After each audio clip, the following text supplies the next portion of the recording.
Chapter 001, Return to 17 years old _1 pain.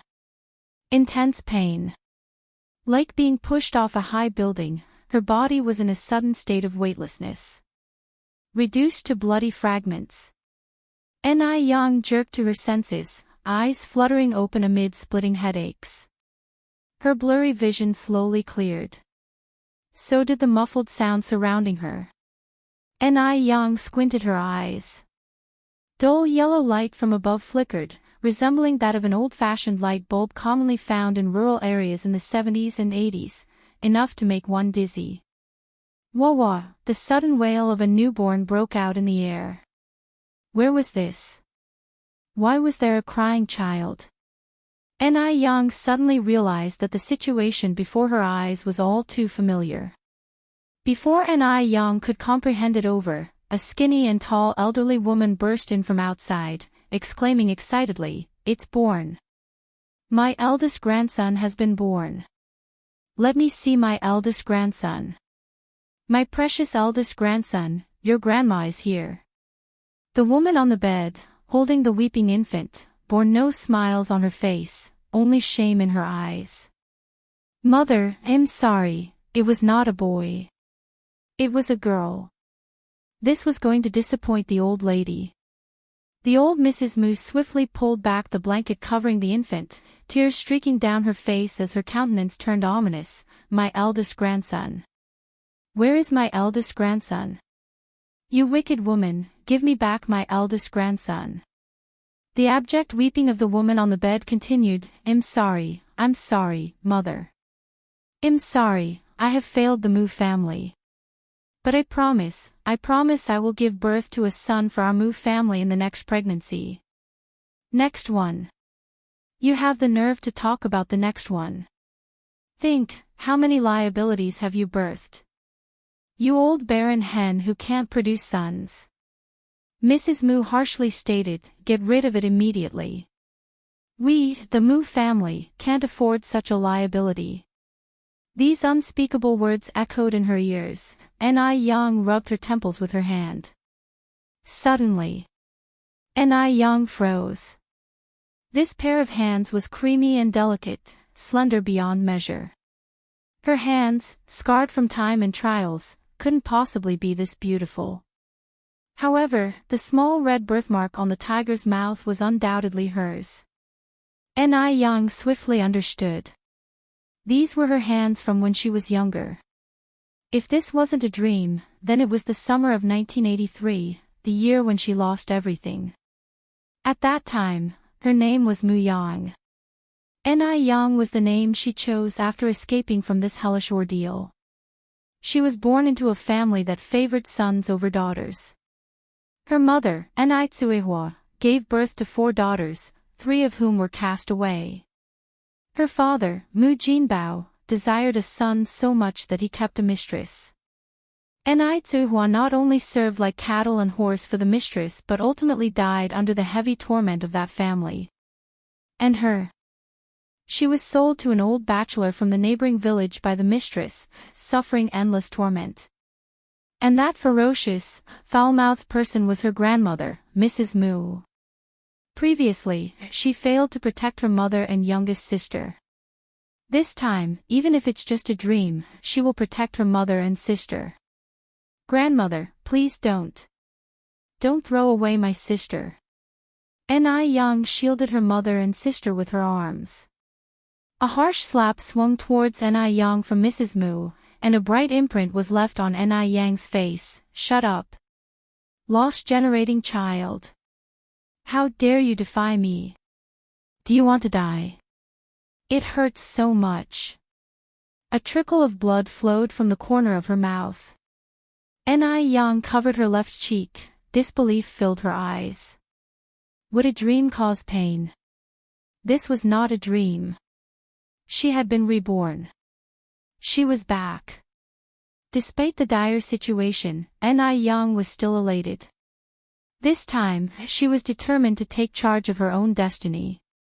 To protect the ones around her and resist Mrs. Mu to the end. Ni Yang looked up at Mrs. Mu and said, Grandma, I am your own granddaughter. When you cursed me as a loss, have you ever considered your own standing? Mrs. Mu, a woman herself who despised women, was utterly disgusting to Anai Yang. Mrs. Mu was speechless, her murky eyes seemed like they might pop out. This little burden dared to talk back. However, this time, Mrs. Mu held back her reprimand. If she were to reprimand Anai Yang, doesn't it indirectly admit that she herself was a loss as well? You're utterly ungrateful.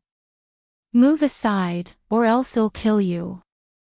Mrs. Mu pushed away Anai Yang and grabbed the baby girl from Anai Kuihua's hold. Grandma, she's also your granddaughter. Please, don't throw her away. Faced with this situation, Anai Yang decided to plead with Mrs. Mu. Her sister, just born, would be nothing more than a meal for wild dogs if she was abandoned in the mountains. If you find any errors, ads pop up, ads redirect, broken links, non-standard content, etc., please let us know to report so we can fix it as soon as possible. Chapter 1 Return to 17 years old _1 pain. Intense pain. Like being pushed off a high building, her body was in a sudden state of weightlessness.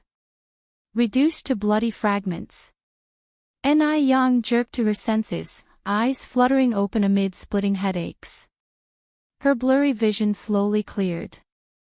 So did the muffled sound surrounding her. Anai Yang squinted her eyes. Dull yellow light from above flickered, resembling that of an old-fashioned light bulb commonly found in rural areas in the 70s and 80s, enough to make one dizzy. Wah-wah, the sudden wail of a newborn broke out in the air. Where was this? Why was there a crying child? Anai Yang suddenly realized that the situation before her eyes was all too familiar. Before Anai Yang could comprehend it over, a skinny and tall elderly woman burst in from outside, exclaiming excitedly, "It's born! My eldest grandson has been born! Let me see my eldest grandson! My precious eldest grandson, your grandma is here!" The woman on the bed, holding the weeping infant, bore no smiles on her face, only shame in her eyes. "Mother, I'm sorry, it was not a boy. It was a girl." This was going to disappoint the old lady. The old Mrs. Mu swiftly pulled back the blanket covering the infant, tears streaking down her face as her countenance turned ominous. "My eldest grandson. Where is my eldest grandson? You wicked woman, give me back my eldest grandson." The abject weeping of the woman on the bed continued. I'm sorry, mother. I'm sorry, I have failed the Mu family.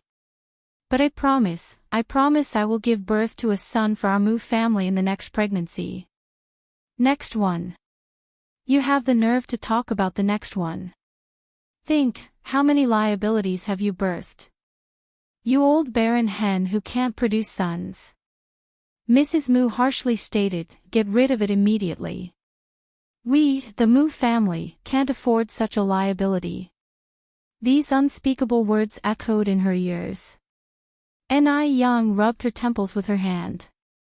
Suddenly, Anai Yang froze. This pair of hands was creamy and delicate, slender beyond measure.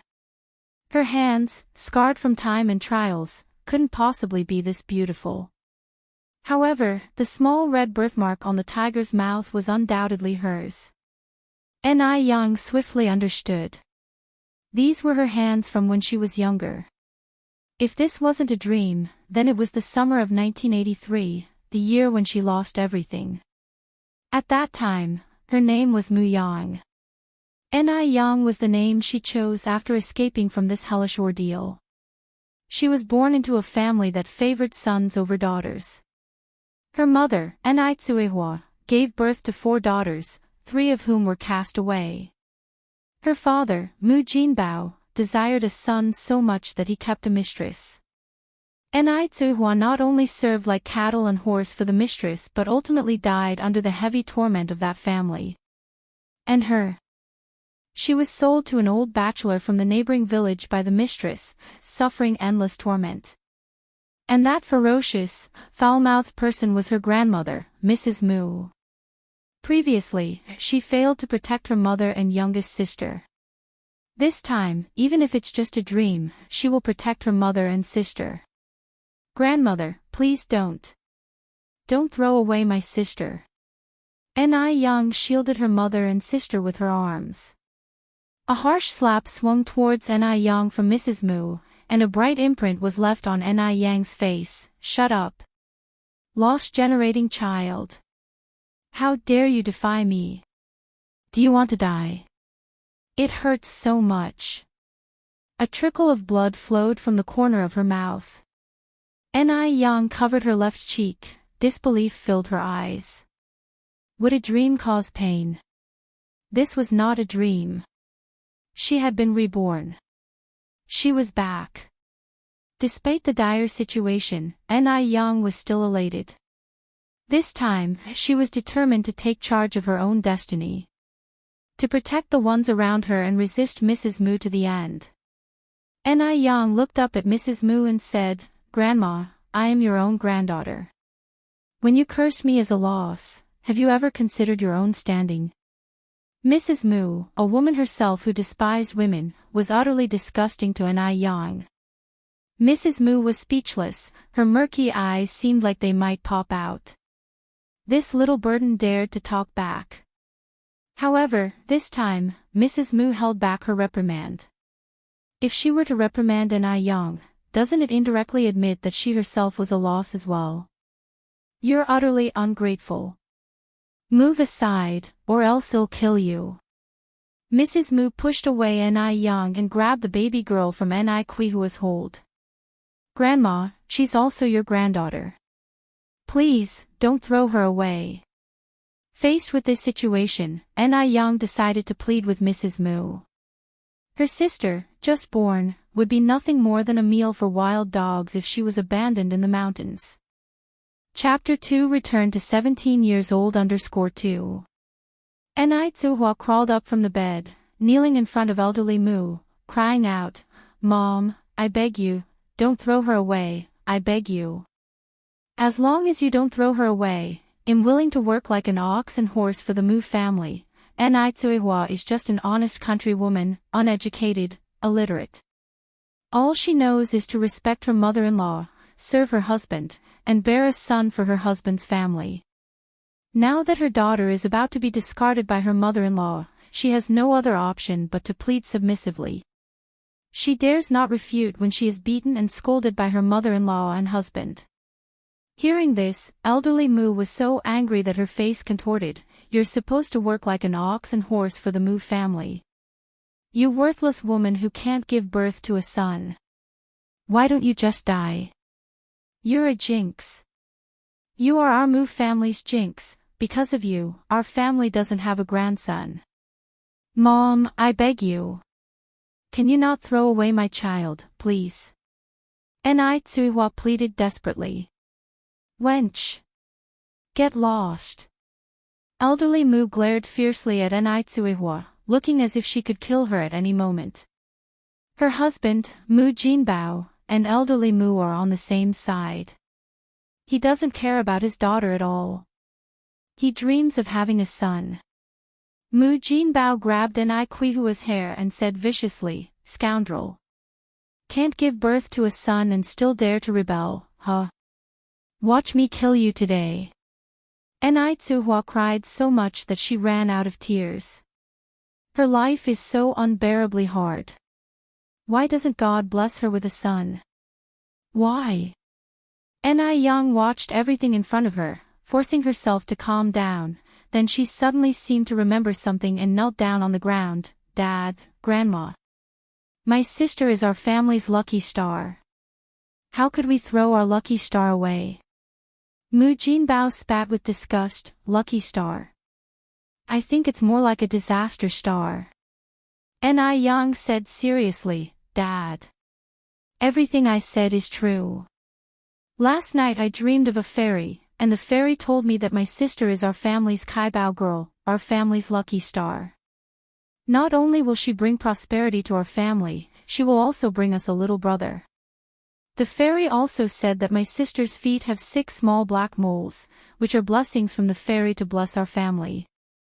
If you don't believe it, you can go and see if my sister's feet have 6 black moles.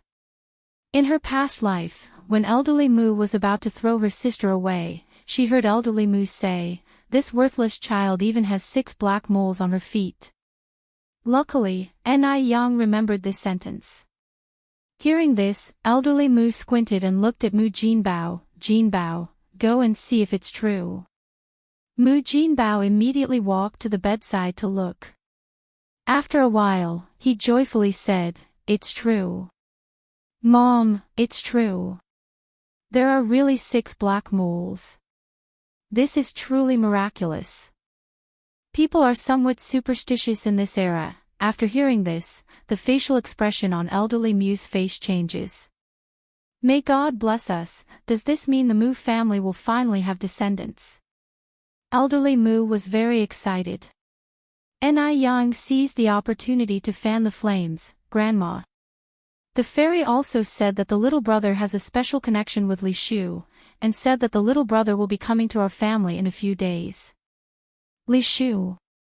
Elderly Mu immediately changed her tone and laughed. "Good, good, good. We won't throw her away for now. Let's name her Li Fuxing. Li Shu is pregnant now. Isn't Li Shu the same as Li Shu? Oh my God. The child Li Shu's carrying really is a boy." Thinking about this, elderly Mu was overjoyed. Finally, the Mu family is going to have descendants. This is really a blessing from the gods. Hearing this, Ni Qihua's face lit up with joy. Holding her child, she quickly kowtowed. "Thank you, Mom. Thank you, Mom. Fuxing, let's thank Grandma quickly." "Thank you, Grandma." Ni Qiuhua knew that they owed their gratitude to Ni Yang for what happened today. If not for Ni Yang, her little daughter probably wouldn't have been able to escape the fate of being thrown away. But how did Ni Yang know that her sister had 6 small black moles on her feet? After all, she wasn't there when the baby was born, and the baby had been wrapped up in swaddling all this time, so Ni Yang couldn't have seen her feet. Elderly Mu looked at Ni Qiuhua kneeling on the ground. Her face didn't look good. "Enough, enough. Get up now. The clothes from last night have not been washed yet. Go wash them quickly." "Do you expect me to wash them? Gave birth to a worthless child and still want to enjoy postpartum rest? That was impossible." Ni Qiuhua had given birth to 5 children, 3 of which were abandoned. She always returned to work immediately after giving birth. The idea of sitting the month was a distant dream for her. Ni Yan felt sorry for her mother.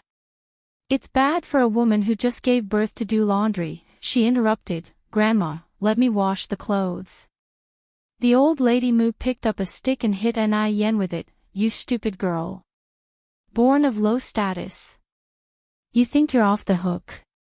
Go cut grass on the back hill right now. The few goats of our house are still waiting for food." Ni Yan did not dodge, but took the stick's hit. Only in the deepest pain could she see the reality. Thinking about it was indeed laughable. She and her mother combined were worth less than the goats at home. It was extremely ironic. Worried that the old lady Mu would continue to hit Ni Yan, Ni Qiuhua placed the child in her arms on the bed, reached out to grab the stick, and said timidly, Mom, don't be angry, I'm going to wash the clothes right away." While she was talking, she was signaling to Ni Yan, hoping that Ni Yan would not talk back anymore. Ni Yan's gaze was lowered, and nothing could be seen in her eyes. "Go cut the grass already." Mu Jinbao pushed Ni Yan out. "Wretched thing. Go as far as possible." Ni Yan's hand hidden in her sleeve clenched into a fist. Because of excessive force, her knuckles had already turned slightly white. Wait for it. This time, she would definitely take her mother and sister away from this living hell. Definitely. The old lady Mu gave Mu Jinbao a look, and he immediately understood, following her out. After the mother-in-law and husband left, Ni Qiuhua breathed a sigh of relief, gently placing the sleeping child on the bed, and she then got up to wash the clothes. Arriving at the back hill, Yen cut the vegetables while sorting out the memories in her mind. In her previous life, she was schemed by a mistress to marry an old bachelor from a neighboring village. After the old bachelor died, she went to Beijing. Her life in Beijing was very hard, but she never forgot to study hard. She not only went to university but also became a famous female entrepreneur, often appearing on television. In her previous life, she was killed. But she did not see who the murderer was, and she even had some difficulty remembering the cause of her death. However, considering the weightless state when she just woke up, she seemed to have died from falling from a building. But there was a very suspicious person in Yan's mind. That person was Li Xianxian. Yan's thoughts ran deep. However, she and Li Xianxian did not meet often, only 2 or 3 times. If Li Xianxian hadn't acted so strangely, she might not even remember what Li Xianxian looked like. Yen squinted her eyes, a glimmer of light flashing in her clear eyes. Now, since God has given her another chance to start over, she will cherish it. She will revenge the enemies. She will repay kindness. She will rewrite her past life's fate and compose a prosperous era. Just when Yen was about to go home after mowing the grass, a heavy object suddenly rushed towards her from behind. Bang, bang, the two rolled down the hill and directly to the bottom of the slope. Yen looked at the heavy object pressing on her, her face slightly white. It was a man of about 25 years old, with a pair of exquisite phoenix eyes. Danger lurked in the depths of his eyes. Shush! The man covered Yan's mouth with one hand and made a gesture of silence with the other hand, placed against his lips. Chapter 3 Divorce. _1 The man and the woman were very close to each other, able to clearly see each other's faces. The man's hand was tight around her waist and with a flip, their positions were changed. The man was now below, and she was on top. The only thing that did not change was his hand, still clenching at her slim waist. The girl had really white skin, she had perfect peach blossom eyes that were clear and flawless. Her long eyelashes, like little fans, fluttered, easily able to hook the souls of people with a casual glance. Although her left cheek bore a clear handprint, it did not detract from her beauty, but instead added a unique charm. Fortunately, Yang was wearing a green dress today, hidden within the dense grass. With the green color as camouflage, there was no trace to be found. Thud, thud, thud. Neat footsteps rang from the slope, the sound of boots stepping on the grass field. No need to think, the people above were definitely searching for the man. In such a strict situation, even if she jumped into the Yellow River, she couldn't wash away the fact that she was hiding with a man if she were spotted. Yang bit her lip, her face turned ghastly pale, her heartbeat quickened. What should she do now? At that moment, a loud voice rang from the slope, "He disappeared just around here, search everywhere." The footsteps immediately scattered. Nothing here. Nothing here either. The person slightly furrowed his brows, asking, "Have you searched down below?" "No." "Then go down there and check." "Okay." "They are coming down." What should she do? Yang almost lost her mind in anxiety. Chirp. Hiss hiss. Suddenly, sounds of fluttering bird wings echoed in the air, along with the hissing noise of a snake. There's a snake below. A snake can bite people. The approaching steps, at this point, halted. Hiss. Chirp, chirp, the chirping of the bird weakened. The snake's hisses became increasingly forceful. And, if the sound was any indication, the snake didn't seem small either. If bitten, a person could die, right? The person who originally intended to go down immediately retreated, heading upwards. There's no one down below. Let's check over there. Swish swish. The steady footsteps moved further and further away. However, Yang was still holding her breath, fearing the others might double back, careful to listen to the movement above. The man beneath her slightly narrowed his eyes, just watching on. The person who had made those sounds just now was none other than this village girl. He truly couldn't believe that a simple village girl could have such superb mimicry skills. These sort of skills would take decades to perfect under the guidance of a master. But the girl in front of him, she looked no more than 16 or 17. Even if there had been a genuine snake and bird present, one wouldn't have been able to tell the difference. She was that convincing. Truly impressive. Young didn't have the leisure to pay attention to his expressions. She only stepped off him after all the men above had left completely. Sitting on the ground, she was panting heavily. She was very smart. Extremely smart and at the same time, very calm. How should she put it? She didn't really seem like a typical 16 or 17-year-old village girl.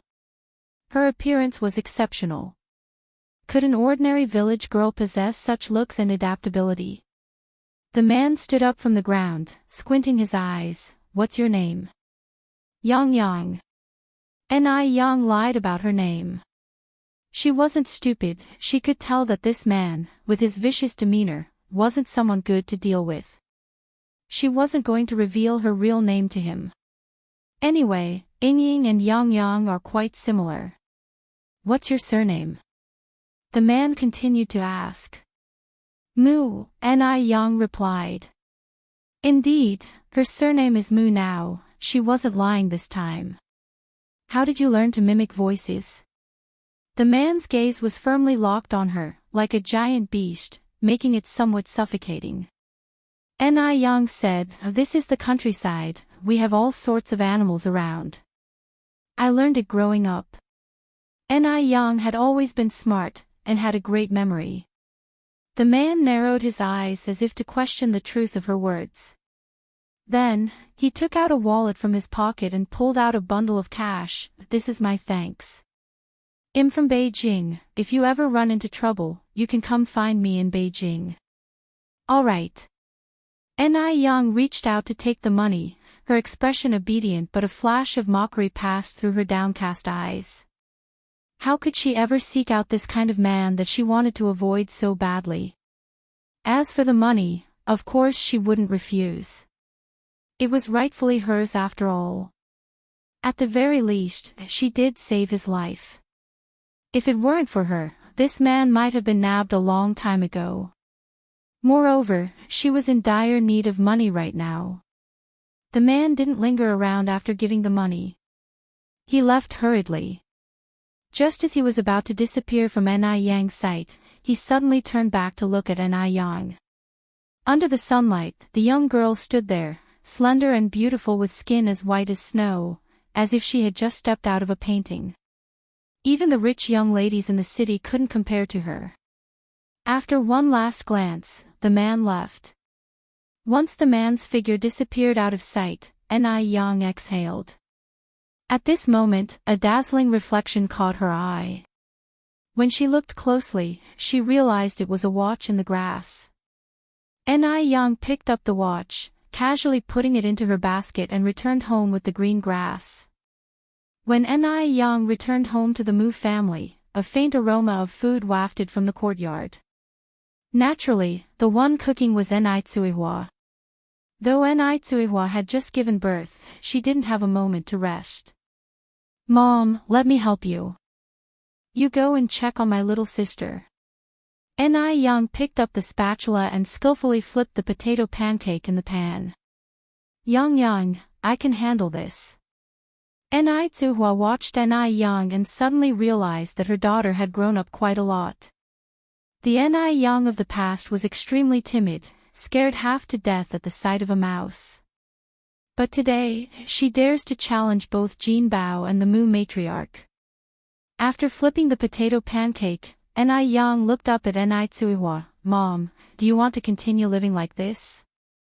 Tsuihua was taken aback. What do you mean, Yang? Yang sighed. Mom, divorce him. Divorce? Such a thing is unheard of in this age. Furthermore, this is a secluded rural area. How could Enai Tsuihua, a traditional rural woman, even consider such a thing? In Enai Quihua's eyes, divorcees are immoral, flirtatious, bad women. What good woman would divorce? Enai Quihua's voice turned cold. What nonsense are you spouting? Enai Yang took a deep breath. Mom, think about it. What kind of life have you been leading in the Mu family? Do grandma and dad treat you like a human being? To them, you're just a tool for reproduction, only doing all the dirty and exhausting work. Mom, think carefully. What's the point of staying in this family? If this continues, it's not just my 3 younger sisters who will be thrown out, we might all end up dead. Enai Yang hoped that her mother would come to her senses soon. But she didn't. Enai Tsuihua simply couldn't accept these words because she was used to enduring hardships. She immediately covered Enai Yang's mouth and said angrily, "Who allowed you to slander your dad and grandma? You are just a child. If you dare to say such things again, I'll tear your mouth to pieces." Although Enai Tsuihua knew Enai Yang was trying to defend her and everything Enai Yang said was true. But the old-fashioned education Enai Tsuihua received from a young age had taught her that children shouldn't criticize their elders behind their backs. Such behavior was unfeeling. Besides, women were meant to obey their husbands after all. She couldn't resist. Enai Yang sighed. She understood her mother's thinking and knew what her mother was worried about. Let's just wait a little longer until mother sees the truth. Then she will willingly leave this place where people are being consumed. Enai Yang had a plan in her heart. Enai Tsuihua gently touched Enai Yang's reddened face and said hoarsely, "Does it hurt? Yang, does your face still hurt? Your grandma hit you too hard. Yang, listen to me, don't confront your grandma next time, it won't be as simple as a slap next time." Enai Yang slightly lifted her eyes and smiled. "It's okay, Mom, it doesn't hurt, not at all." "Really?" Enai Tsuihua asked incredulously. Yes, Enai Yang nodded faintly. She had suffered so much in her previous life, what was a little pain to her now? Just at this moment, there came a sound of footsteps from the courtyard. The Mu matriarch put on an affected demeanor and yelled, "Where are you people? Dead? Enai Tsuihua. Get out here, don't you know we have guests?" Enai Tsuihua immediately ran out. "Mother, Jin Bao. Who is this?" Standing between the Mu matriarch and Jin Bao was a plump, good-looking middle-aged woman. The Mu matriarch said, "This is my niece Ashu from my mother's side. Ashu is 9 months pregnant now. Remember to take good care of her. Since Ashu is expecting, any good food or drink in our house should be given to her first. Understand?" Chapter 4 and Ashu_1 The noise outside was quite loud. Enai Yang walked to the window, took a glance outside, and a chilling curve from her lips to her mouth. Just like ice in the 12th lunar month, it makes people shiver without being cold. She would recognize the person outside even if they turned to ashes. It was Li Shu, Mu Jinbao's mistress, and also the one who cunningly planned to marry her off to an old bachelor. In her memories from the past life, Li Shu indeed had a son. This son, nearly worshipped by Lady Mu and Mu Jinbao, was named Mu Yaozu. But how could someone like Li Shu produce something good? Mu Yaozu was extremely vile. At 5 years old, he caused Enai Tsuihua to miscarry, and at 16, he was sent to prison for rape. He was simply a social cancer. Li Shu lifted a very false smile on her face. "Sister Tsuihua, hello, I am Li Shu, just call me Ashu, I will rely on you in the future." If Li Shu really were Lady Mu's niece, she should address Enai Tsuihua as sister-in-law according to seniority. But she didn't. She was provoking Enai Tsuihua, after all, who was carrying the seed of Mu Jinbao in her belly. Enai Tsuihua was just a hen that can't lay sun eggs. Such a person, only good to be her workhorse. Li Shu's facial expression wasn't pretty, but the honest and down-to-earth Enai Tsuihua didn't notice her abnormality, nor what was wrong with her words. Enai smiled and said, "Sure, as long as you don't mind our poor living conditions." What a fool. No wonder she can't bear a son. Li Shu looked at Enai with a gaze full of derision. Lady Mu turned to Enai and said, "You have to arrange a place for Ashu to stay right now.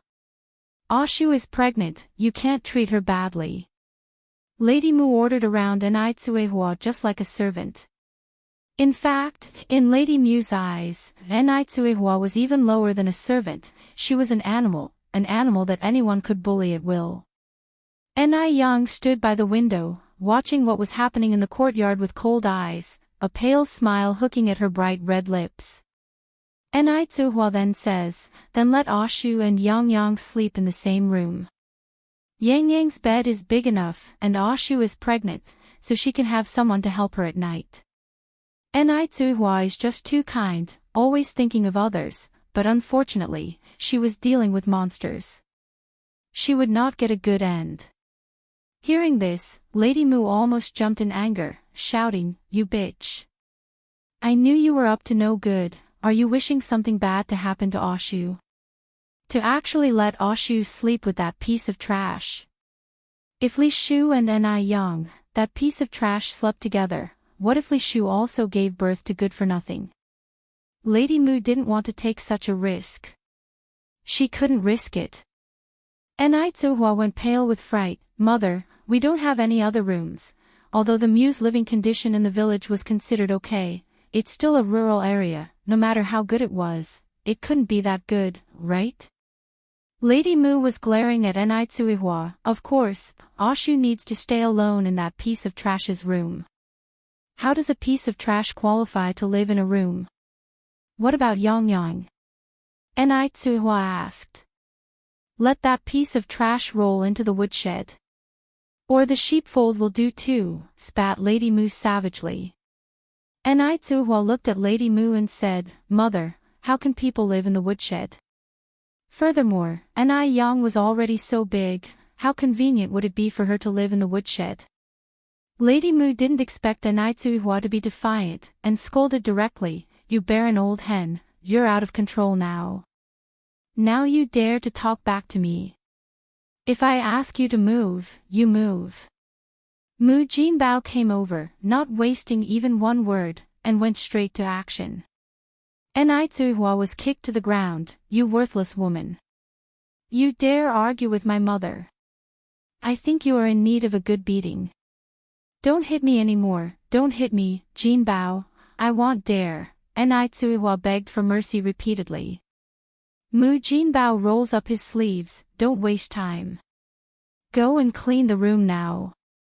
Enai immediately stands up from the ground without uttering a word and goes to clean Enai Yang's room. Watching the happenings in the courtyard, Enai Yang could feel a surge of wrath boiling in her. She wished she could march out right now and kill those people outside. But reason told her she couldn't. She couldn't do this. She had to escape safely with her mother and sister from here. Soon. She would be able to leave with her mother and sister soon. Just hold on a little longer. Mu Jinbao took Li Shu to rest. In front of Enai Mu Jinbao was an incredibly brutal and abusive man, but in front of Li Shu, he wished he could give his heart to her. Enai Yang hated her father to the core. Just then, there were footsteps outside the kitchen. Enai Yang hid her wrath, slightly turned, and put on a feigned smile. "Grandmother." Madame Mu tossed the stuff in her hands onto the stove, not a trace of smile on her face. "You good-for-nothing, stew this chicken. If I catch you sneaking any, it'll tear your mouth apart." In these hard times when even having a full meal was difficult, how could common folks possibly afford meat? Not to mention the chicken. Unexpectedly, stingy Madame Mu actually bought a whole chicken for her great-grandson. Enai Yang picked up the chicken, returned to her usual meek demeanor, and said in a low voice, "I understand, grandmother." Seeing Enai Yang, Madame Mu nodded in satisfaction. That's how a good-for-nothing should behave. After cleaning the hen, Enai Yang put it in the pot to stew. She couldn't chop the chicken up, or Madame Mu would suspect her of stealing. While stewing the chicken, Ni Yang seemed to have thought of something, the corner of her mouth curling into a slight smile. Li Shu was an old friend after all. How could she not give her a farewell gift before leaving? Since Li Shu's son, Mu Yaozu, was a scourge on society in his past life, in this life, she would turn the scourge into a fool. She would make him incapable of harming anyone again. Mu Yaozu was not innocent, and Ni Yang could consider this as doing a good deed by eliminating the vermin. Ni Yang went to the base of a large tree in the courtyard, where a type of orchid grass grew, bearing purple flowers. The flowers were non-toxic, but the stamen inside the flowers was poisonous. This flower was colorless, tasteless, leaving no trace behind. In this era where prenatal screenings were non-existent, who could find it out? In her past life, it was only after studying medicine that Ni Yang learned the scientific name for these flowers. Ni Yang casually plucked several flowers and walked towards the kitchen.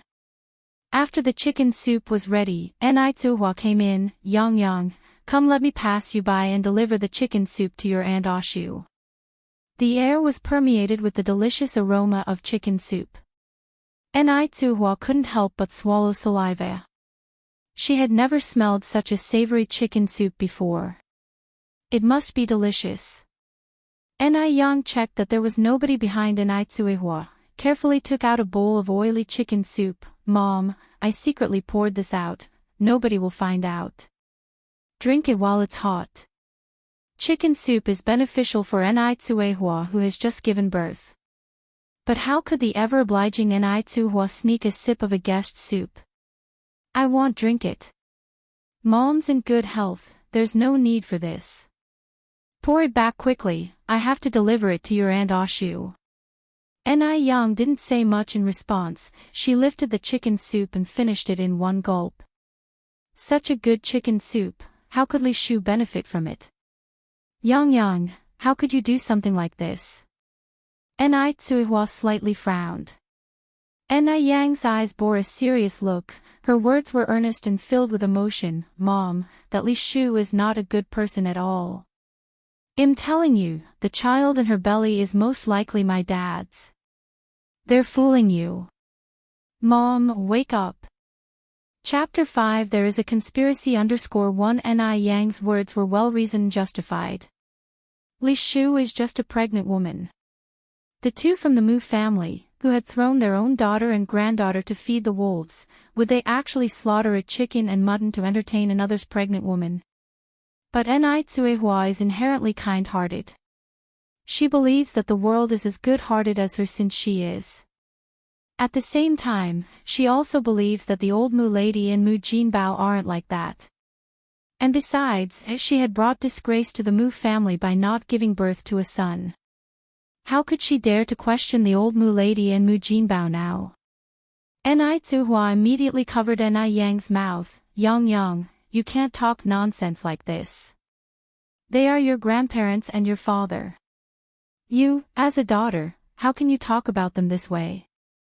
It's just a chicken, right? Aunt Ashu is pregnant, so your grandmother buying a chicken for her is only appropriate. You can't say such things in the future. If your father and grandmother heard this, they would beat you up. Do you understand?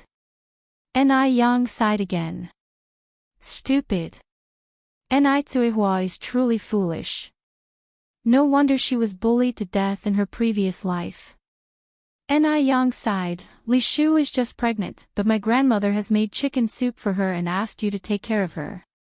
Mom, you've just given birth to my little sister. You're weaker than Li Shu right now, but has Grandma made chicken soup for you? Haven't you ever wondered why? Why can't you wake up?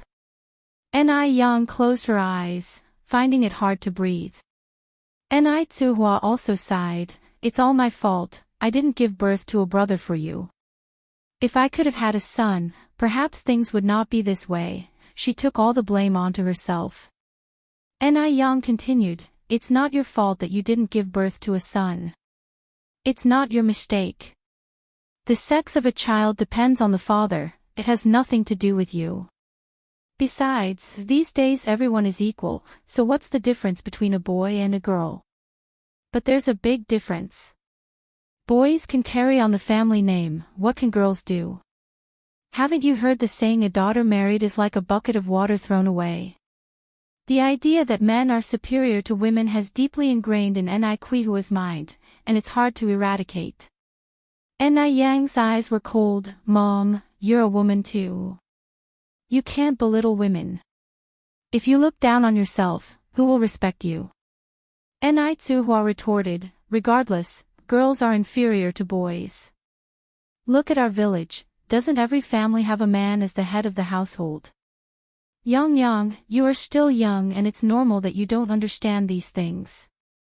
You'll understand when you get married and have your own family. Ni Yang closed her eyes, the one who is stubborn now is you. What paper? Ni Tsuehua was bewildered. She's illiterate and lacks formal education, how would she know what being stubborn meant? Ni Yang sighed, forget it, anyway, Ni Tsuehua will see the reality soon. There's no point in talking more at this point.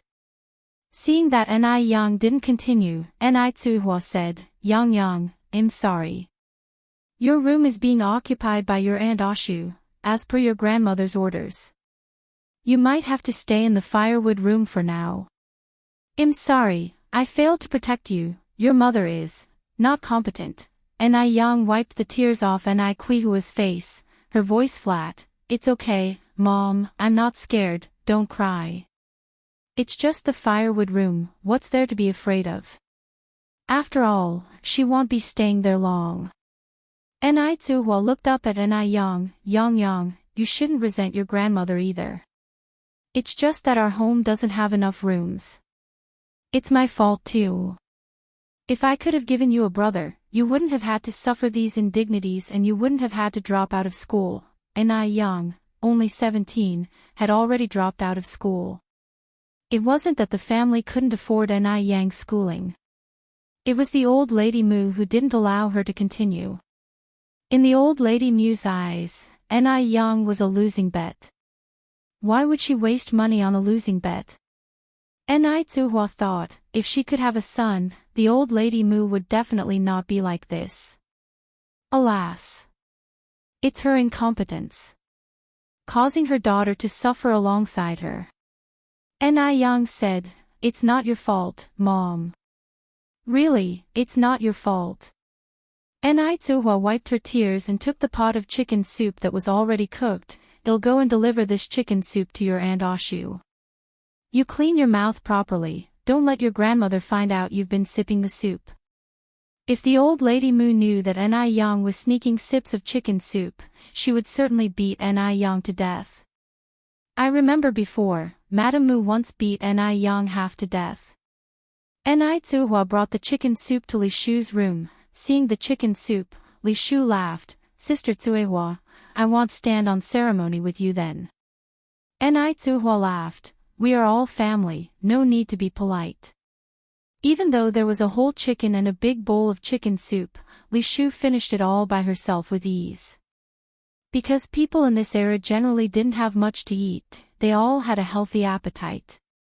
After she finished the chicken soup, Li Shu went for a walk in the village, and before she knew it, she arrived at the village office. Why did she go to the village office?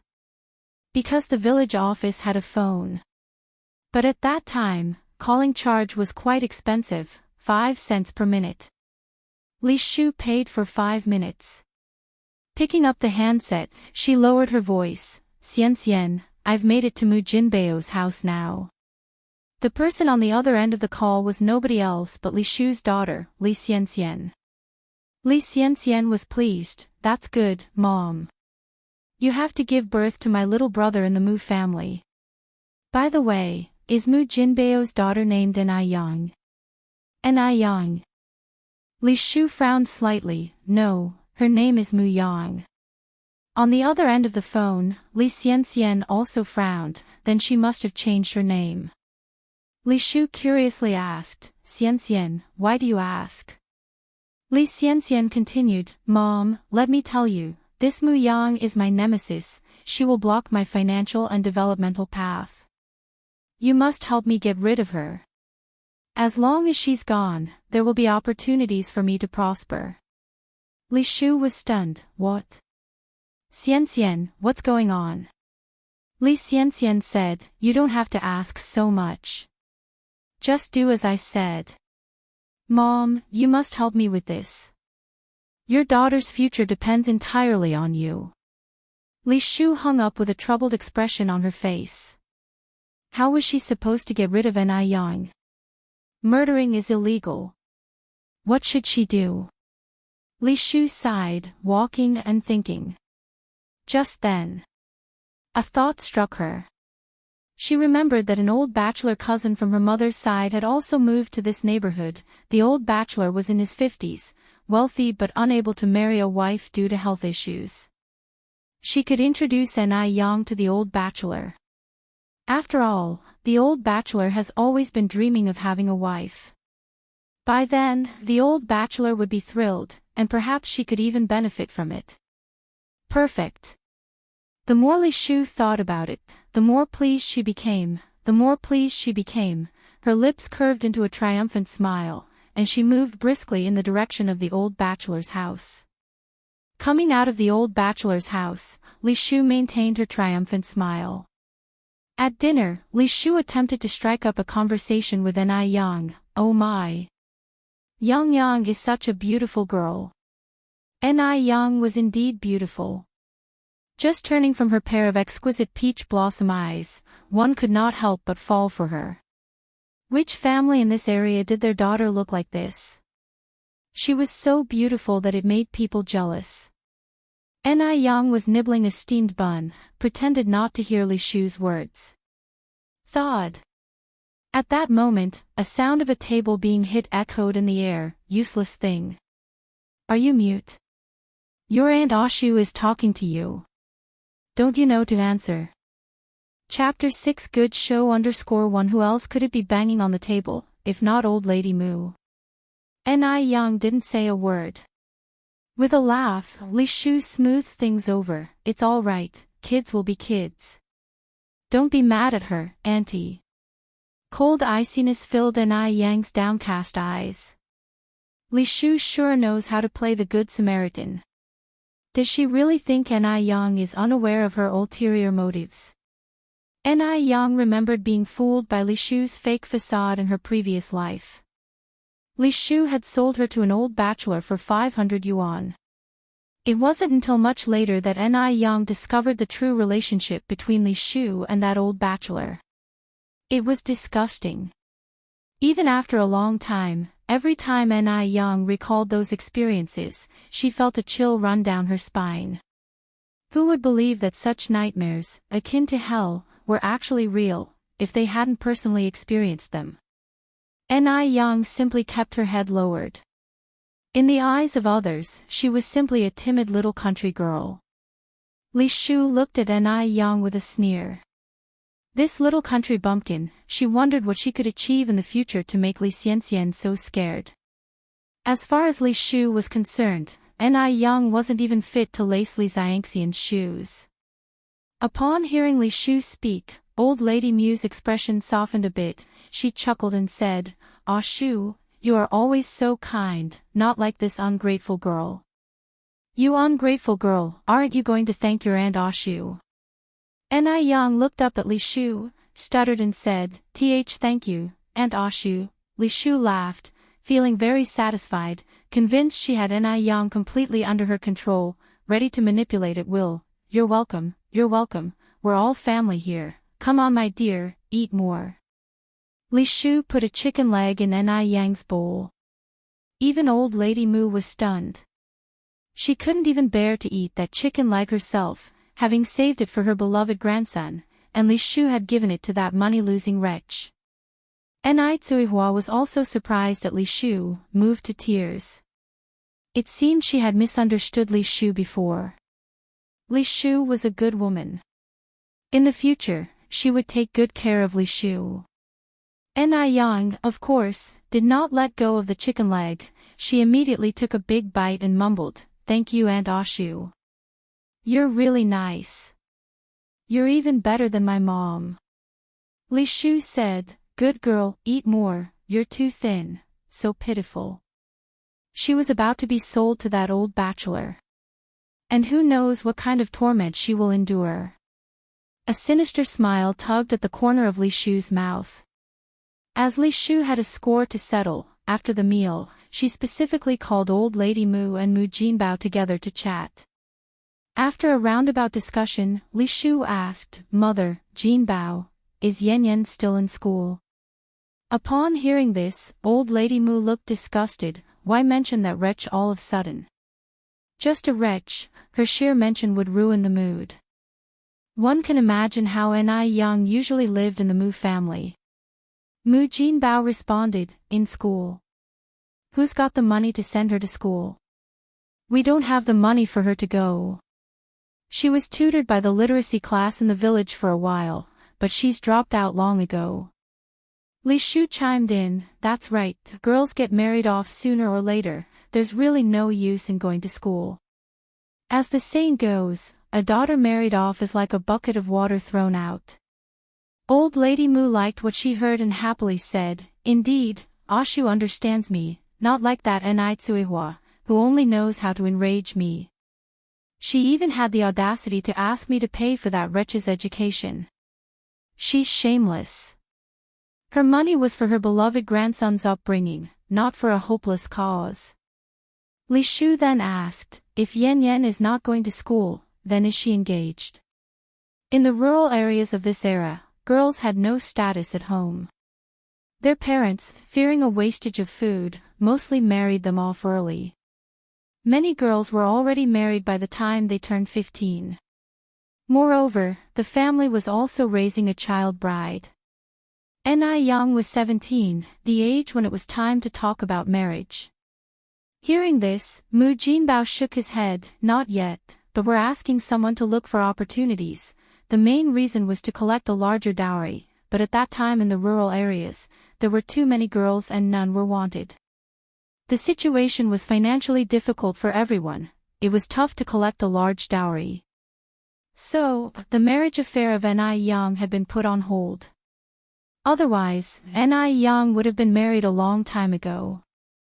Lady Mu stated, we, the Mu family, have raised the money-losing girl for 17 years, we can't let her get married on the cheap.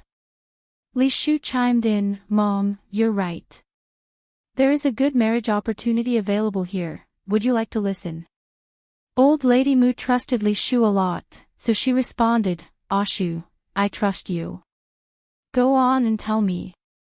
Li Shu said, my cousin has been struggling to find a suitable wife. He heard that Yang Yang is only 17 this year and is very beautiful, so he offered to buy Yang Yang for 200 yuan. Mom, what do you think? Bought. Li Shu was talking about buying.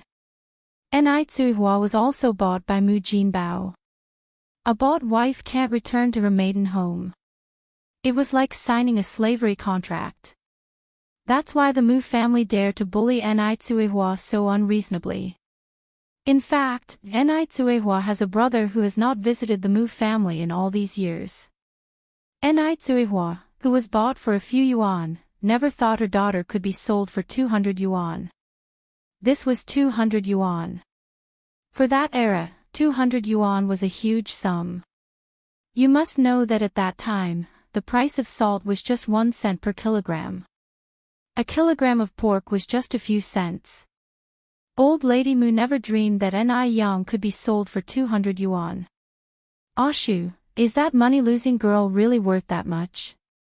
Li Shu laughed and said, Mom, listen to you, I could cheat anyone but not you. And the person offering this is my cousin. He told me himself. Hearing this, Old Lady Mu was almost laughing her eyes out, and Mu Jinbao was also very happy. Listening to the discussions in the room, Ni Yang's face was filled with sarcasm. Just as in her previous life. On the first day of Li Shu's arrival, she couldn't wait to sell her. A saying from the future couldn't be more accurate. The most fearful thing in the world is not ghosts, but people. Ni Yang narrowed her eyes slightly, stepped lightly to leave, and dragged Enai Tsuiwa out of the house. The darkness of the night effectively concealed their figures. "Mom, lower your voice. Listen to what my father and grandmother are discussing in the room." "What?" Enai Tsuiwa was somewhat puzzled. Enai Yang directly raised her hand to cover Enai Kuihua's mouth. "Listen carefully."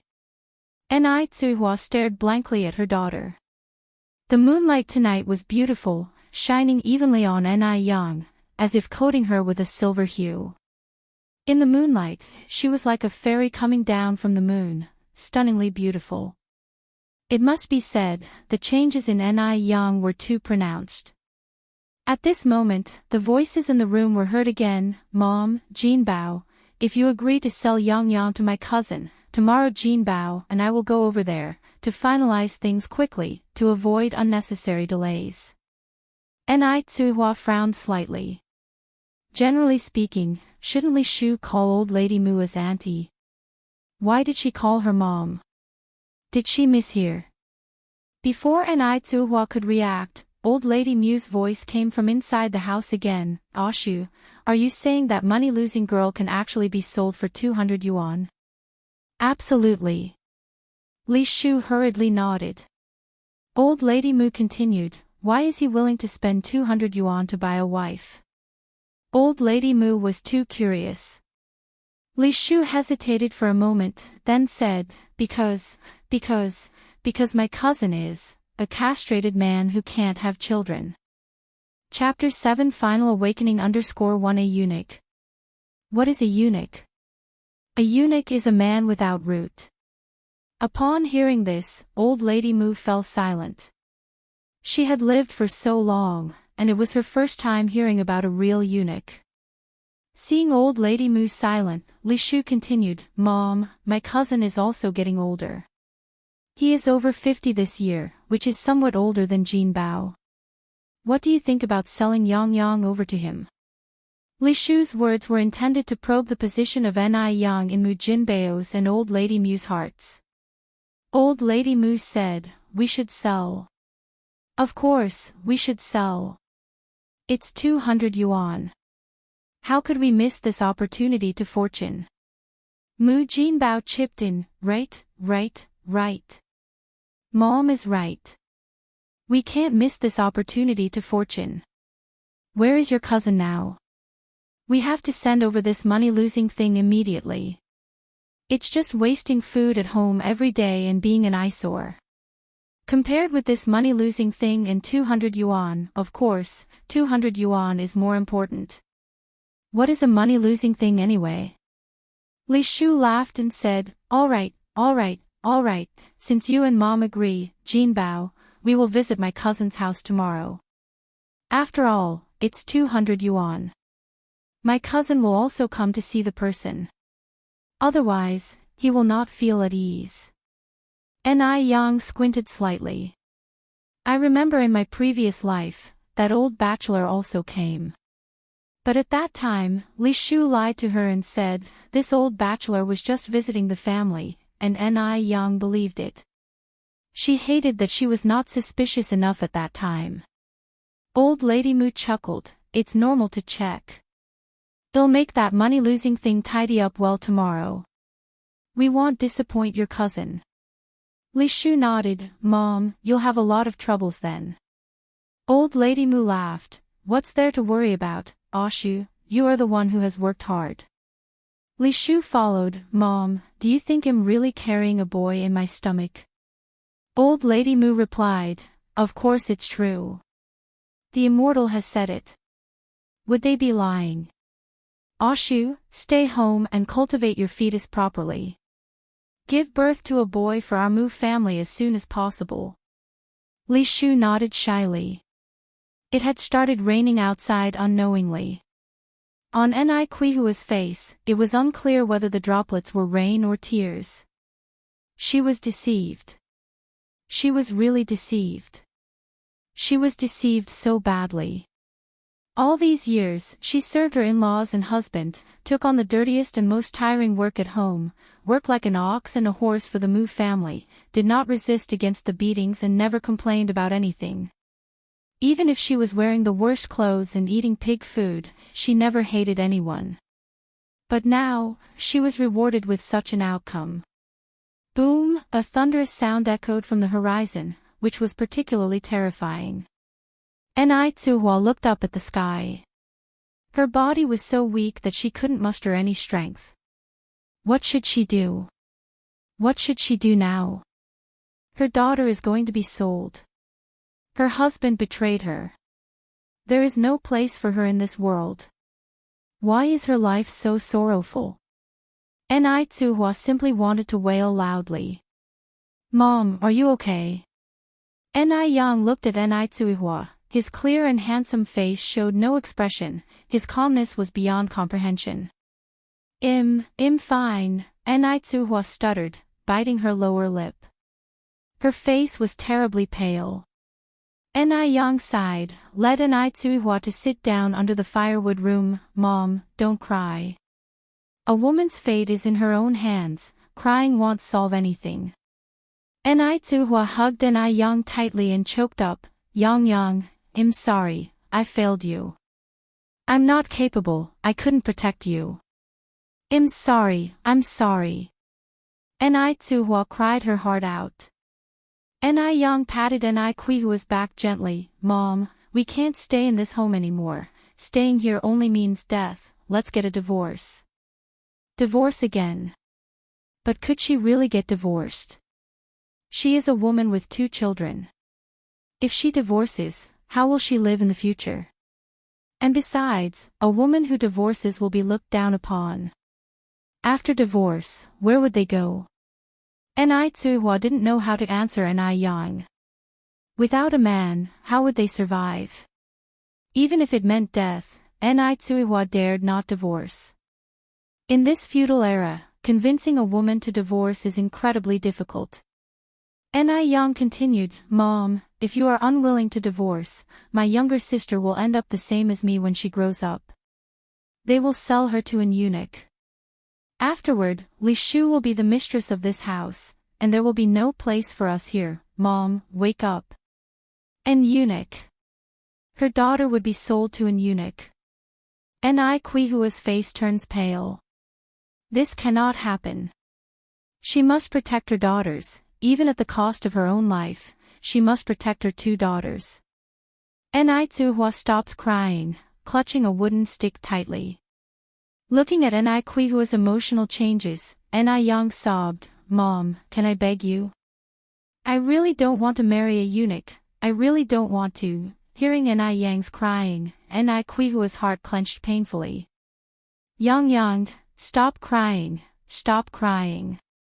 Tsuhua hugged Yang, sobbing, all right, Yang, I'll listen to you, I'll listen to you. Hearing this, a faint smile appeared at the corners of Yang's mouth. Mom, you must start to stand up from now on. Don't worry, I will take you and my younger sister away from here.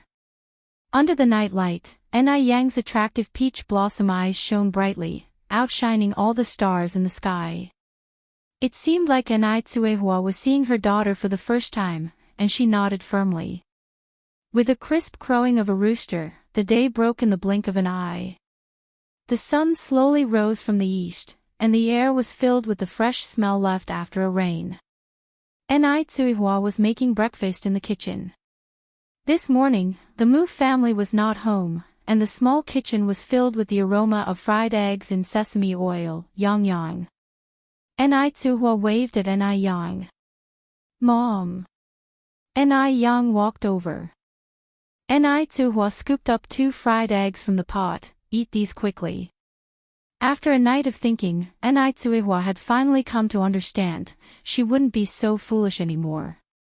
Yang smiled, Mom, what about you? Tsuhua replied, don't worry, Mom's already eaten. These 2 are saved for you. Although it was just 2 fried eggs, it was the most delicious thing Tsuhua had ever eaten. When she was with the Mu family, she could never even taste any meat. Yang nodded and ate both fried eggs. After dinner, Tsuhua quickly washed the dishes, while Yang went out. Tsuhua was always honest and compliant, no one in the Mu family would ever find out that she had been eating eggs secretly. Ni Yang didn't go out to play. She had something much more important to do. In her memory, a high-ranking official was visiting the countryside for inspection work with his secretary. She could ask the official for help. Ordinarily, Ni Yang should not remember the inspection work of such an official so vividly. But because the official encountered bandits on the road, who ended up stabbing him a few times. Without immediate first aid, the official and his secretary died. That incident created quite a commotion, causing panic among the people. Ni Yang hurriedly walked down the path from her memory, and when she got to a dense thicket, she saw two figures sitting by the road. There was a pool of blood on the ground. One of them saw Ni Yang and weakly said, "Little comrade, over here, over here." Chapter 8 Done_1 This road was extremely quiet, seldom used by people. This was why it took more than 10 minutes before anyone noticed the criminals had fled. During this time, there was no smartphone or pager, they had no way to contact the outside world. They were severely injured and could only sit by the road at the mercy of death. At this moment, a person finally came by. Though it was just a little girl, she filled the two with hope. How wonderful! They were saved. They were finally saved.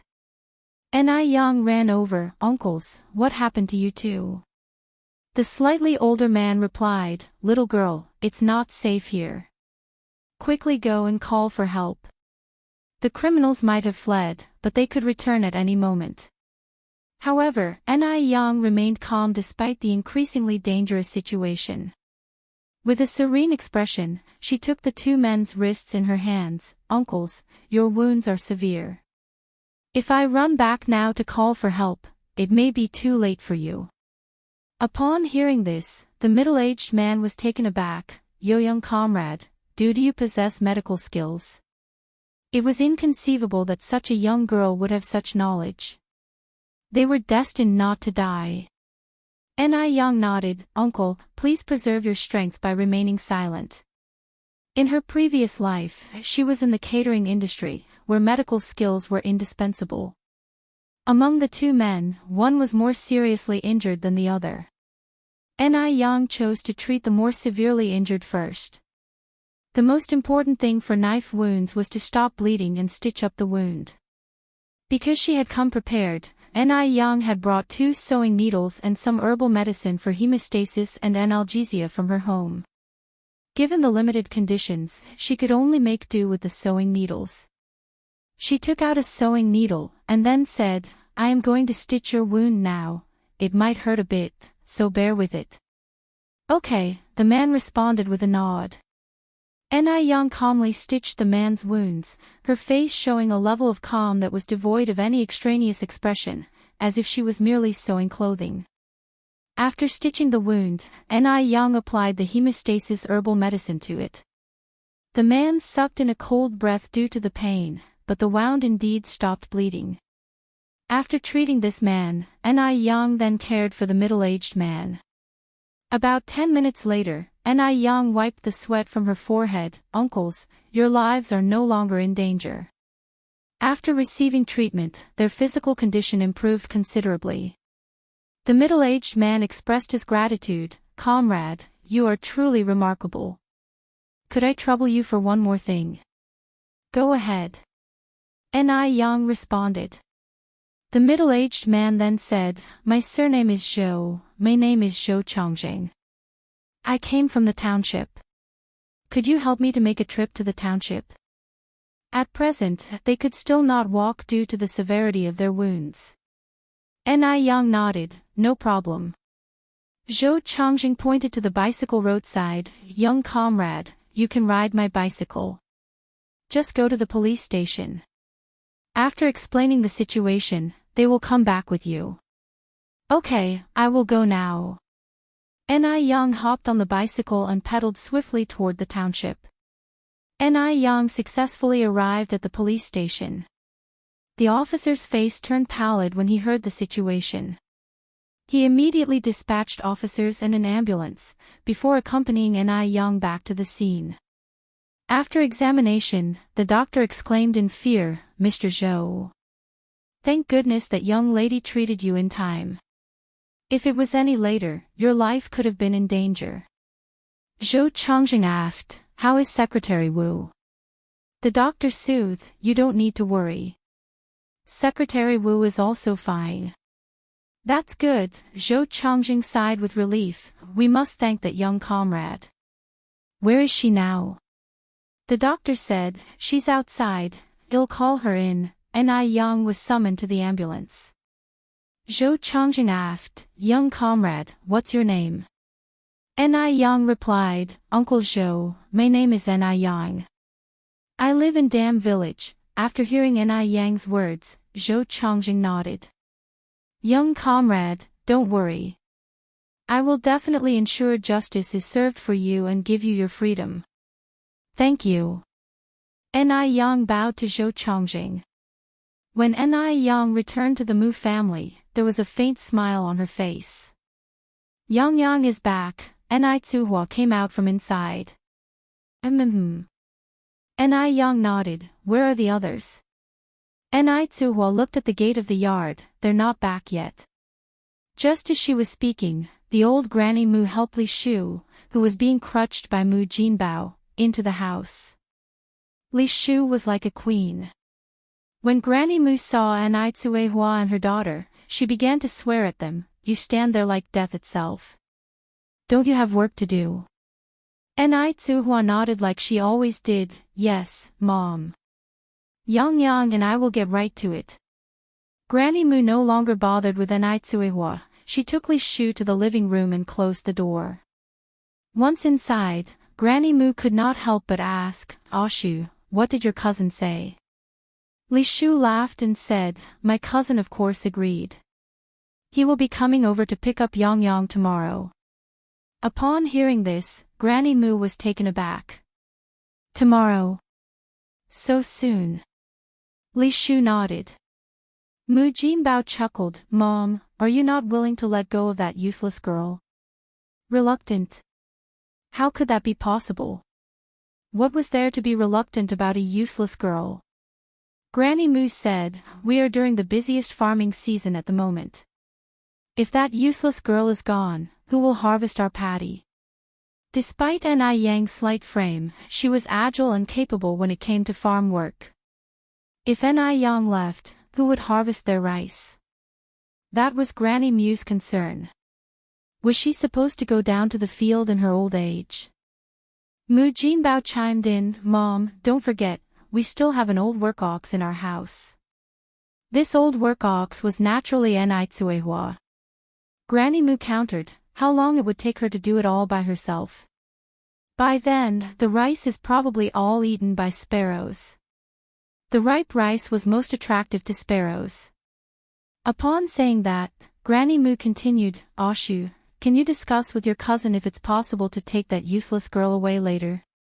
"That might not be possible," Li Shu said with some difficulty. "Moreover, my cousin has already given a deposit of 50 yuan.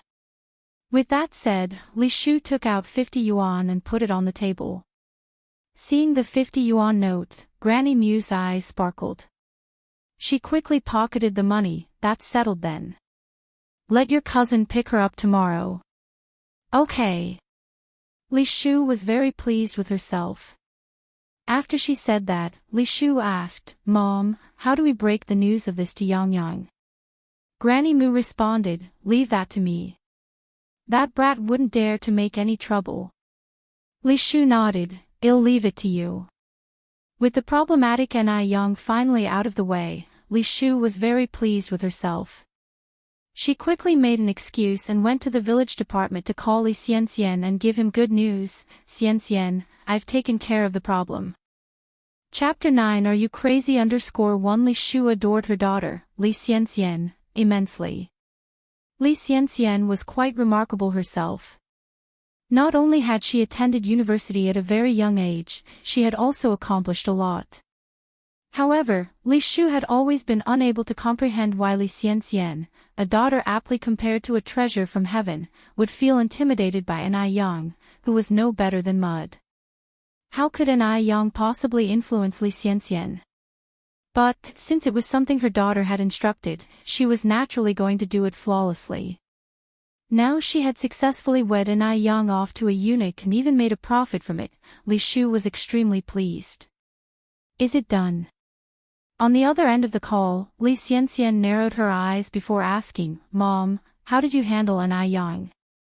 Li Shu looked around as she spoke. Xianxian, do you still remember your distant cousin, Wang Dazhuang?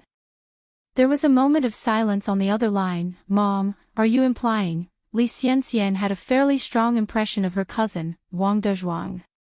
Wang Dazhuang, who was more than 50 years old, had never married. He had a physical disability, and because of it, his mentality was quite distorted. Often, he would abuse animals.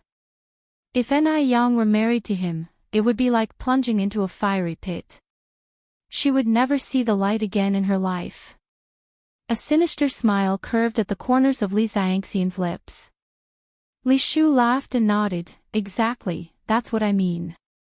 Li Xianxian continued, what if she runs away? Don't worry, with Mom here. That wild girl won't be able to escape, reassured Li Shu confidently. Li Xianxian replied, all right, Mom. This matter is up to you. You must keep an eye on her. As the cost of phone calls was exorbitant back then, the mother-daughter conversation ended shortly. Li Shu returned to the Mu family home. The Mu family was all seated at the dining table, waiting for her to come back for dinner. Shu is back, let's sit down for dinner. Elder Mrs. Mu beckoned Li Shu to sit down. Mu Jinbao pulled out a chair for Li Shu. At the table, Elder Mrs. Mu turned to Anai Tsuehua and deliberately asked, Tsuehua, how old is Yang this year? Hearing Elder Mrs. Mu's voice, Anai Tsuehua couldn't help but shudder. If you've been oppressed for a long time, you can't change certain habits overnight. Anai Tsuehua replied, Yang is 17 this year. Elder Mrs. Mu continued, a 17-year-old girl, and yet she sits idly at home all day. When I was 17, Jin Bao was already 3 years old. In those days, getting married and having children at a young age was common. Anai Tsuehua naively responded, Mother, why don't we let Yang continue her studies? Study, exclaimed Elder Mrs. Mu. Anai Tsuehua. You really dare say? Where do we get the money for her schooling? Besides, what's the use of a liability like her going to school? Anai Tsuehua added, but Yang is still so young, what can she do if she doesn't study? Li Shu stifled her laughter and said, Sister Tsuehua, hasn't Aunt mentioned it? When she was 17, brother Jin Bao was already 3 years old. I think Yang should marry early. Then we, her maternal family, can benefit from it. Otherwise, she's just wasting food at home. Li Shu didn't bother hiding her intentions in her words. That's because Anai Tsuehua was just a fool in front of her. Anai Tsuehua burst into fury at that very moment. Li Shu, our family's business doesn't seem to be your concern, an outsider. Slam! Elder Mrs. Mu pounded on the table and stood up, her gaze fierce, like a ferocious demon. Anai Tsuehua, you barren wretch. Who's the outsider?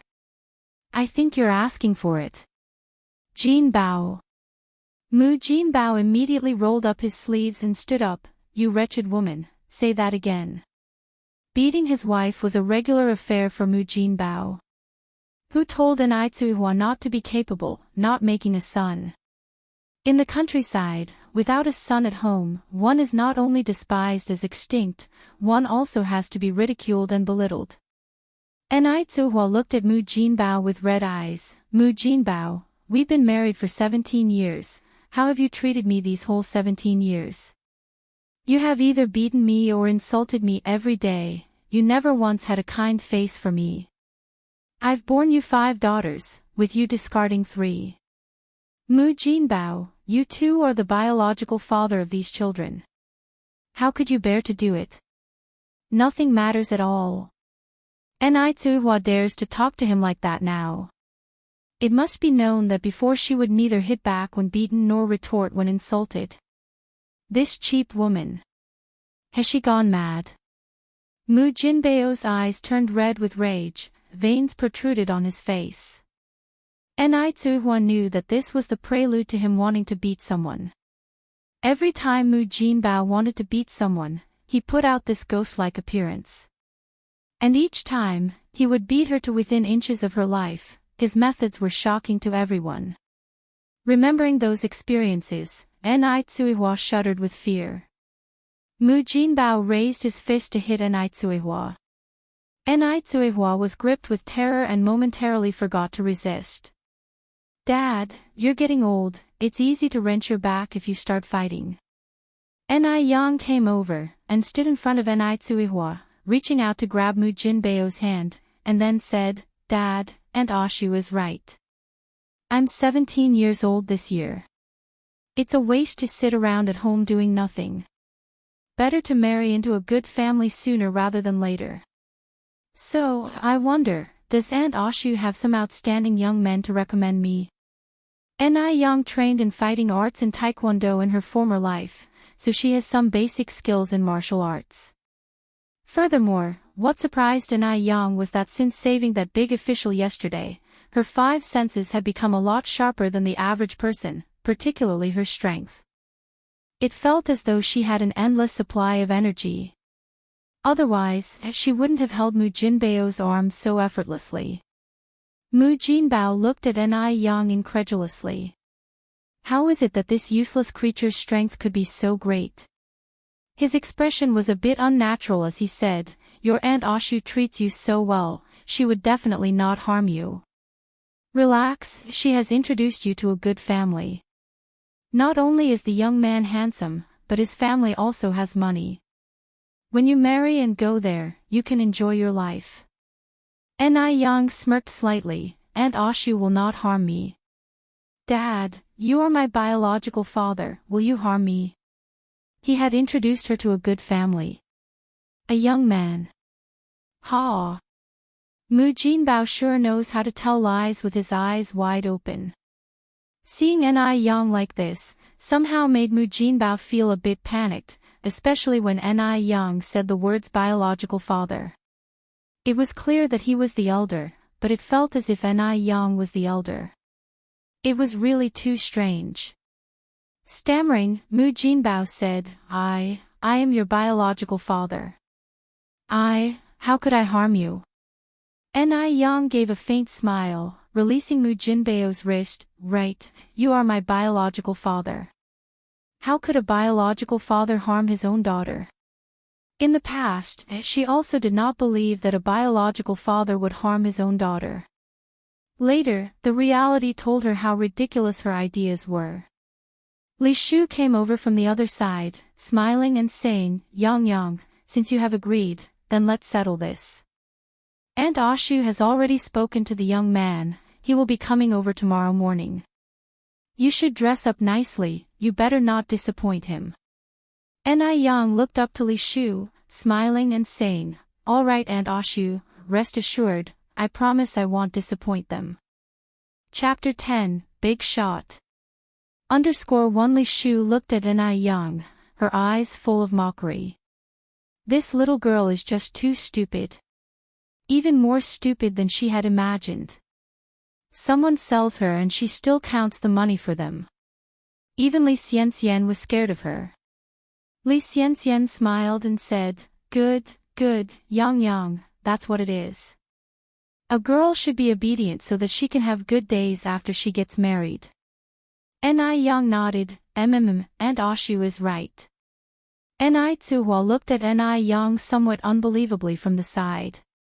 What's going on with this kid? How could she agree to meet that eunuch?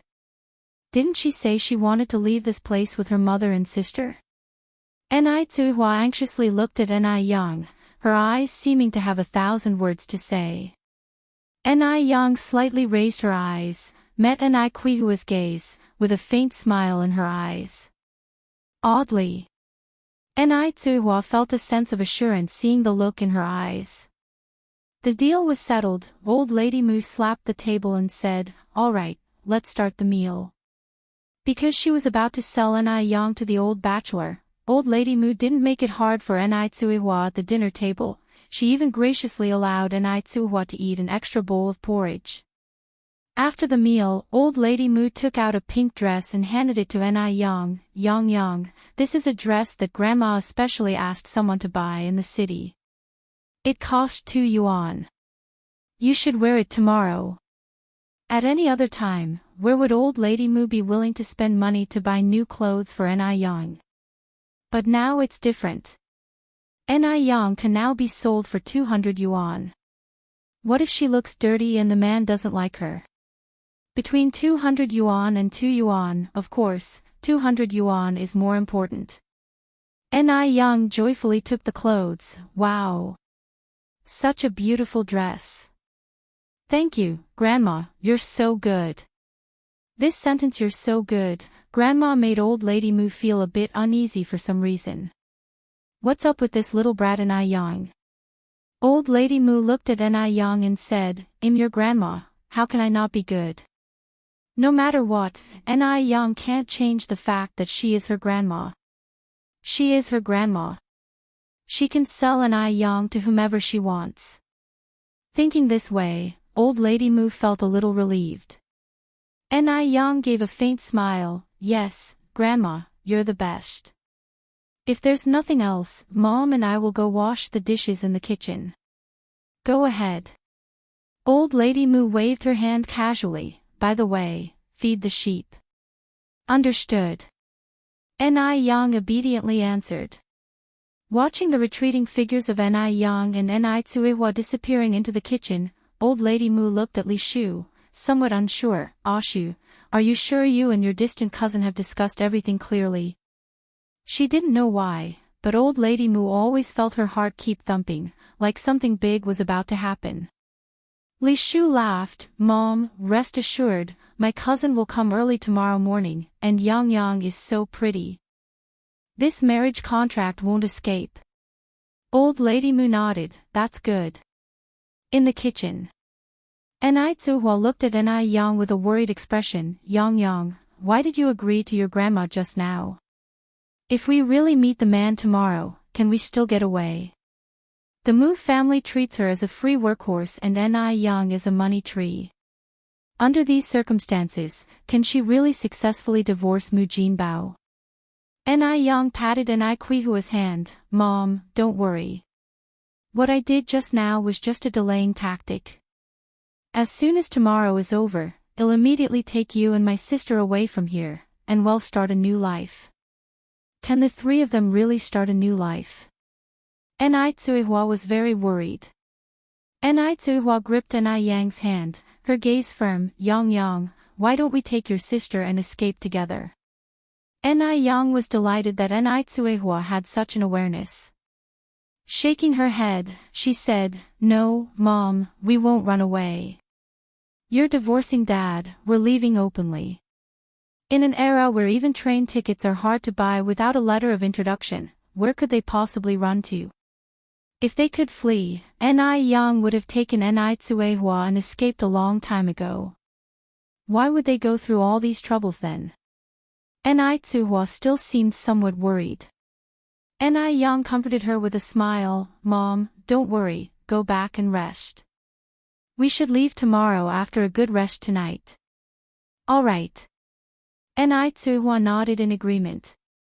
Well, she might as well trust her daughter this time. The night breeze was gentle. Enai Yang lay on a hay bed in the firewood room, a piece of dogtail grass hanging from her mouth, gazing at the starry sky in a trance. In the 1980s, without pollution from factories, the sky was extremely brilliant. The stars of Altair and Vega could be seen.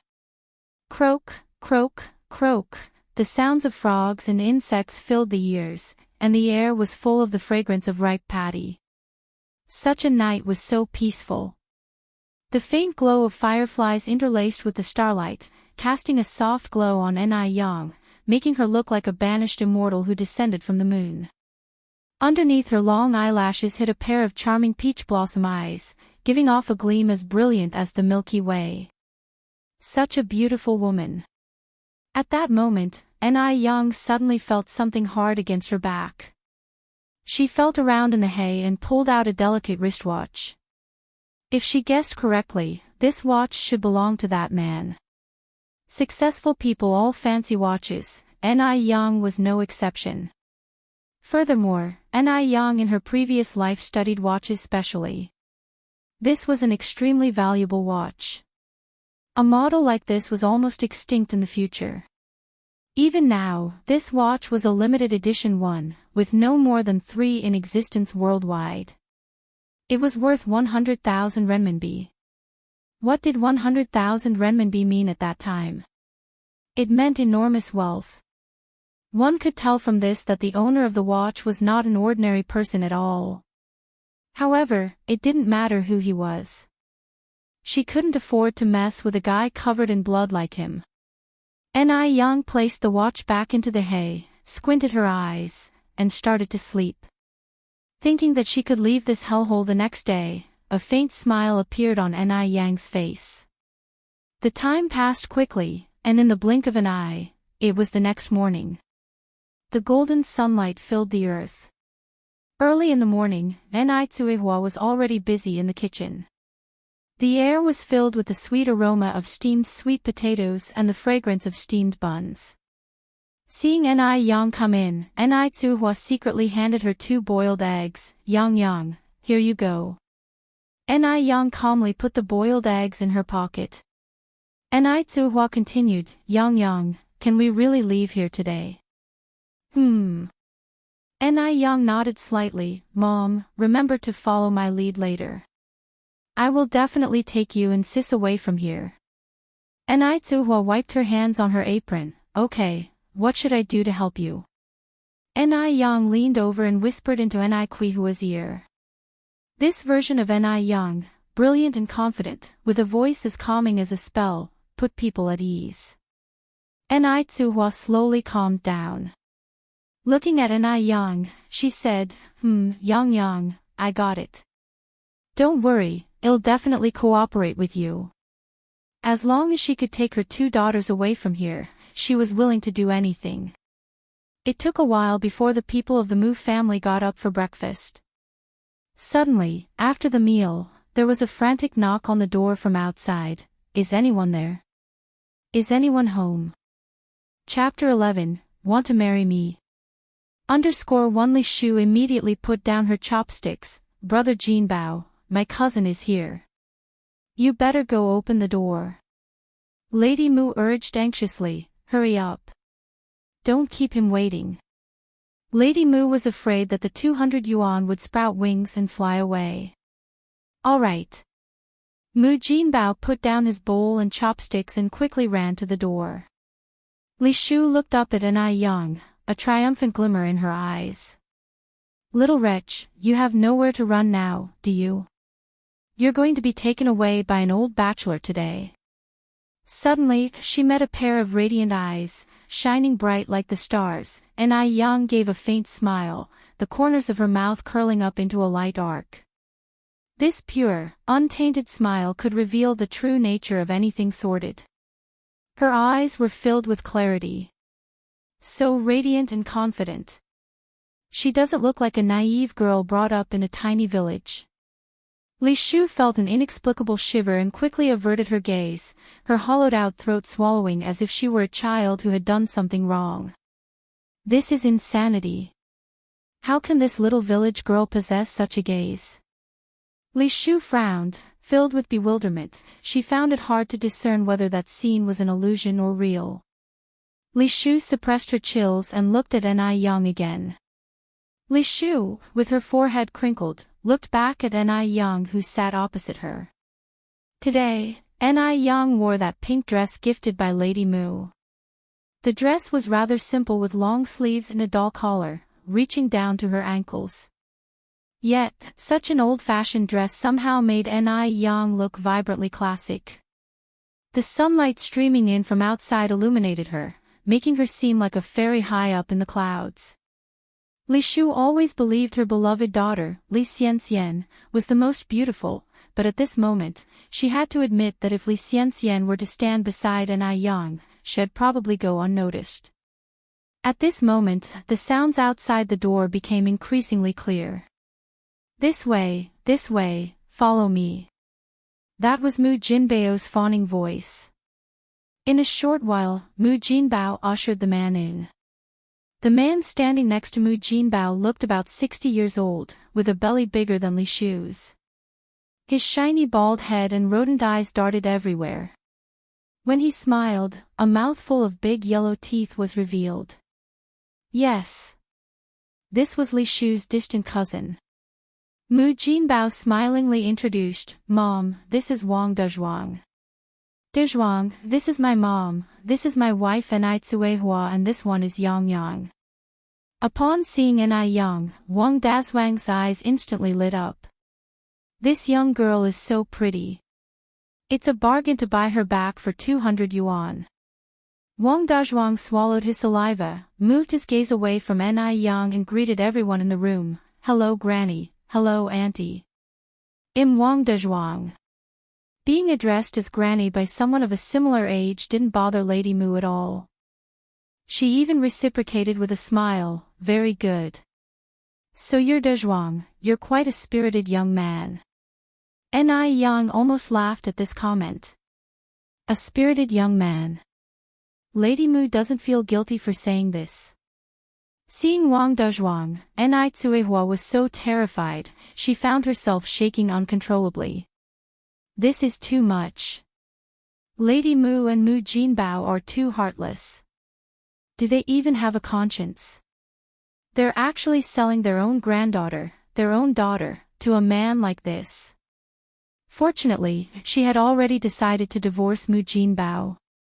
Once again seeing Wang Dezhuang, Ni Yang looked calm on the outside but a storm was brewing within. She wishes she could rip Wang Dezhuang into pieces with her bare hands. But reason tells her she can't. Wang Dezhuang turns his gaze to Ni Yang. "Yang, I'm Wang Dezhuang. I'm here to take you home." Ni Yang slightly lifts her head. "Sir, why did you come alone? Didn't your son come with you?" "Sir." She actually called him sir. Wang Dezhuang looks at Ni Yang in disbelief. Ni Yang says in surprise, "Sir, aren't you here for your son's matchmaking event?" Wang Dezhuang becomes incredibly embarrassed. He's a eunuch, where would he get a son from? The matriarch of the Mu family looks at Ni Yang unhappily. "How could you speak like that? Dezhuang is your intended match." Then she turns to Wang Dezhuang with a compassionate look. "Dezhuang, don't be upset, Yang speaks without intending to hurt you." She is afraid that Ni Yang has ticked off Wang Dezhuang, and that 200 yuan will be wasted. Wang Dezhuang laughs. "Why would I be angry? There's nothing to be upset about. Ni Yang is so beautiful, it's probably impossible to find another like her in 10 miles. If he could really take Ni Yang back, he would be the one who's benefited. At that time, who knows how envious the other men in the village will be." "Oh," Ni Yang looks at Wang Dezhuang, "so you're Wang Dezhu, right?" Yes, I am." Wang Dezhu hastily nods. Ni Yang looks Wang Dezhu up and down, her eyes filled with ridicule. "Someone like you, also dreaming to touch a swan. What are you babbling about, you ungrateful girl?"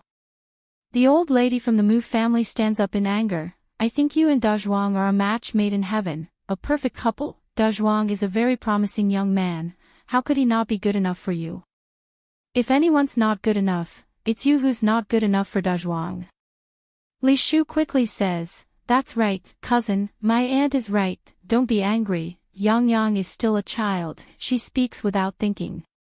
Wang Dezhuang won't get angry, he casually waves his hand, slaps 200 yuan on the table, and then says, "Can I take her away now?" No matter how tough or thorny Ni Yang is right now, he has his ways to handle her. Hold on. The old lady from the Mu family speaks up at a critical moment. What's wrong? Wang Dazhuang says, I've paid the money, do you have any doubts? The old lady from the Mu family continues, you can't take her away right now. Why? Wang Dazhuang becomes impatient. The old lady from the Mu family says righteously, although our Mu family is poor, we can't resort to selling our daughters. Just when Ni Tsuhua thought that the old lady from the Mu family had a change of heart, she hears the old lady continue, if you really like Yang Yang, get a matchmaker and marry her. Selling and marrying are two different things. Once sold, the ties will be cut cleanly, but if married, Wang Dazhuang will have to call the old lady from the Mu family grandma from now on. The old lady from the Mu family has figured out that Wang Dazhuang is a man of wealth. How could the Mu family cut ties with such a wealthy man? She plans to squeeze every last bit of value out of Ni Yang. Fine. Even though Wang Dazhuang wants to hold the beauty in his arms, he's not in a rush either. Additionally, the old lady from the Mu family changes her tone, when marrying a daughter, you should give a dowry. Our Mu family is not that kind of shameless people, just give 1,000 as the dowry. 1,000. Wang Dazhuang opens his eyes wide in surprise. This old lady from the Mu family is really asking for the moon. The old lady from the Mu family looks at Wang Dazhuang, what? You're not willing. If you're not willing, then forget about this marriage. After all, my Yang Yang is such a beauty, it's not like she can't get married. The old lady from the Mu family knows that Wang Dazhuang is definitely reluctant to let go of Ni Yang, that's why she dared to ask for a sky-high price of 1,000 yuan. Li Shu also looks at the old lady from the Mu family in shock. She really didn't expect this old lady to be so cruel, asking for 1,000 yuan right off the bat. Wang Dazhuang hesitates for a moment, then grits his teeth and says, all right, 1,000 it is. Ni Yang is so beautiful, 1,000 yuan is worth it. Chapter 12. Need to refund relative _1 Ni Tsuhua listened as the old Mrs. Mu sold Ni Yang to Wang Dazhuang for the price of 1,000 yuan, just as if she was selling a piece of merchandise. She was shaking all over with anger. Ni Yang is her own granddaughter. How could she bear to do such a thing? Quite a few times, Ni Tsuhua almost couldn't stand it any longer, wanting to risk her life to confront old Mrs. Mu, but Ni Yang gently held her hand. Mom, don't worry. Even though Ni Yang's voice was faint, it had a calming effect, and Ni Tsuhua managed to calm down. On hearing Wang Dazhuang agree to pay the bride price of 1,000 yuan, old Mrs. Mu was overjoyed. Smilingly she said, Dazhuang, please sit down.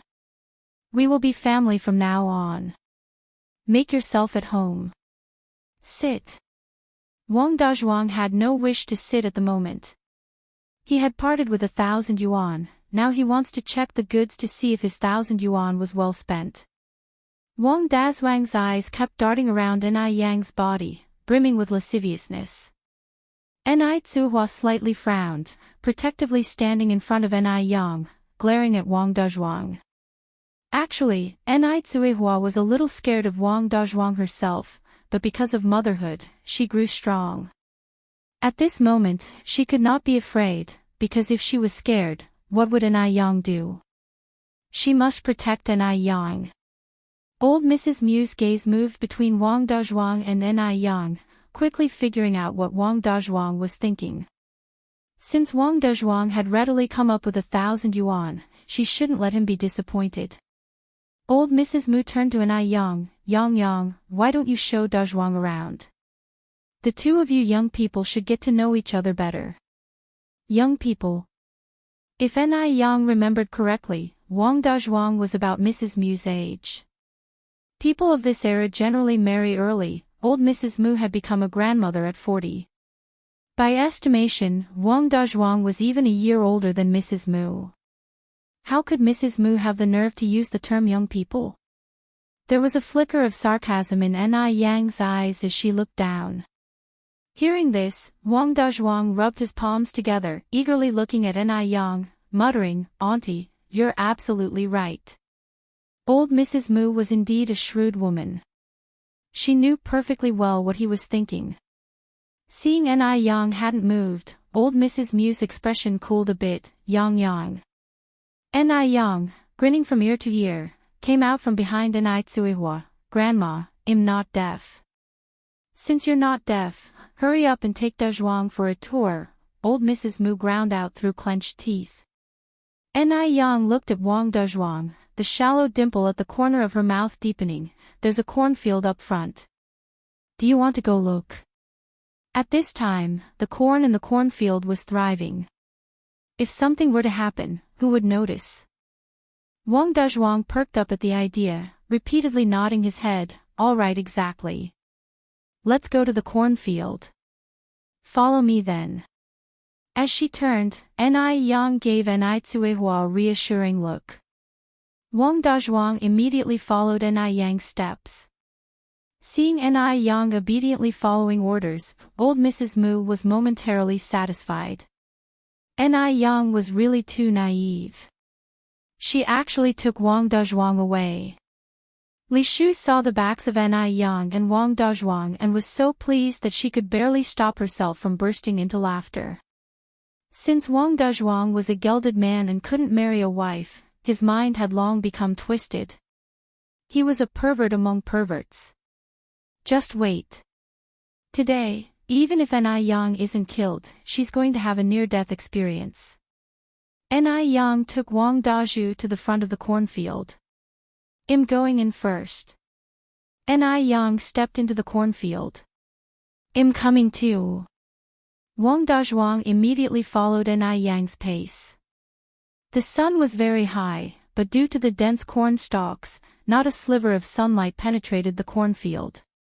Inside, there was even a slight chilliness. Ni Yang stopped up front, raised her head to look at Wang Dazhuang, a faint curve forming at the corner of her mouth. Despite her smile, Wang Dazhuang strangely did not feel any warmth. Instead, a sense of dread overwhelmed him. It felt too peculiar. Yang, from now on, I'm your husband." Wang Dazhuang couldn't be bothered with anything else at this point. He rubbed his hands and pounced towards Ni Yang. Ni Yang slightly raised her hand. Bang! Bang! Bang! Shortly after, painful cries emerged from the dense cornfield. For a whole 30 minutes, both Ni Yang and Wang Dazhuang didn't appear. Ni Tsuihua was extremely anxious and afraid that something had happened to Ni Yang, constantly looking towards the entrance. Yet, smiles could be seen on the faces of Old Lady Mu and Mu Jinbao. Li Shu relaxedly said, "They've been gone for so long, Yang and Dazhuang haven't returned, they must be getting along quite well. The two definitely did everything they should and shouldn't have done in the cornfield." Old Lady Mu nodded in agreement, laughing so hard her eyes nearly disappeared. Time was truly wonderful. The longer the time, the more it meant that Wang Dazhu was happy with Ni Yang. By then, even if Wang Dazhu wanted to regret, it would be too late. Just as Old Lady Mu was about to pick up 200 yuan from the table, a figure suddenly rushed in from outside, snatched the money away. "Give me my money back. I am never buying a wife again." Never again. On closer inspection, Old Lady Mu realized it was none other than Wang Dazhu. Before everyone inside the house could react, Wang Dazhuang had run past the door, looking so distraught that he even ran out of one of his shoes. As if a ghost was chasing him from behind. Old Lady Mu and Mu Jinbao hastily chased after him. "Dazhuang! Come back! Dazhuang! Dazhuang!" Upon hearing Old Lady Mu's words, Wang Dazhuang started running even faster.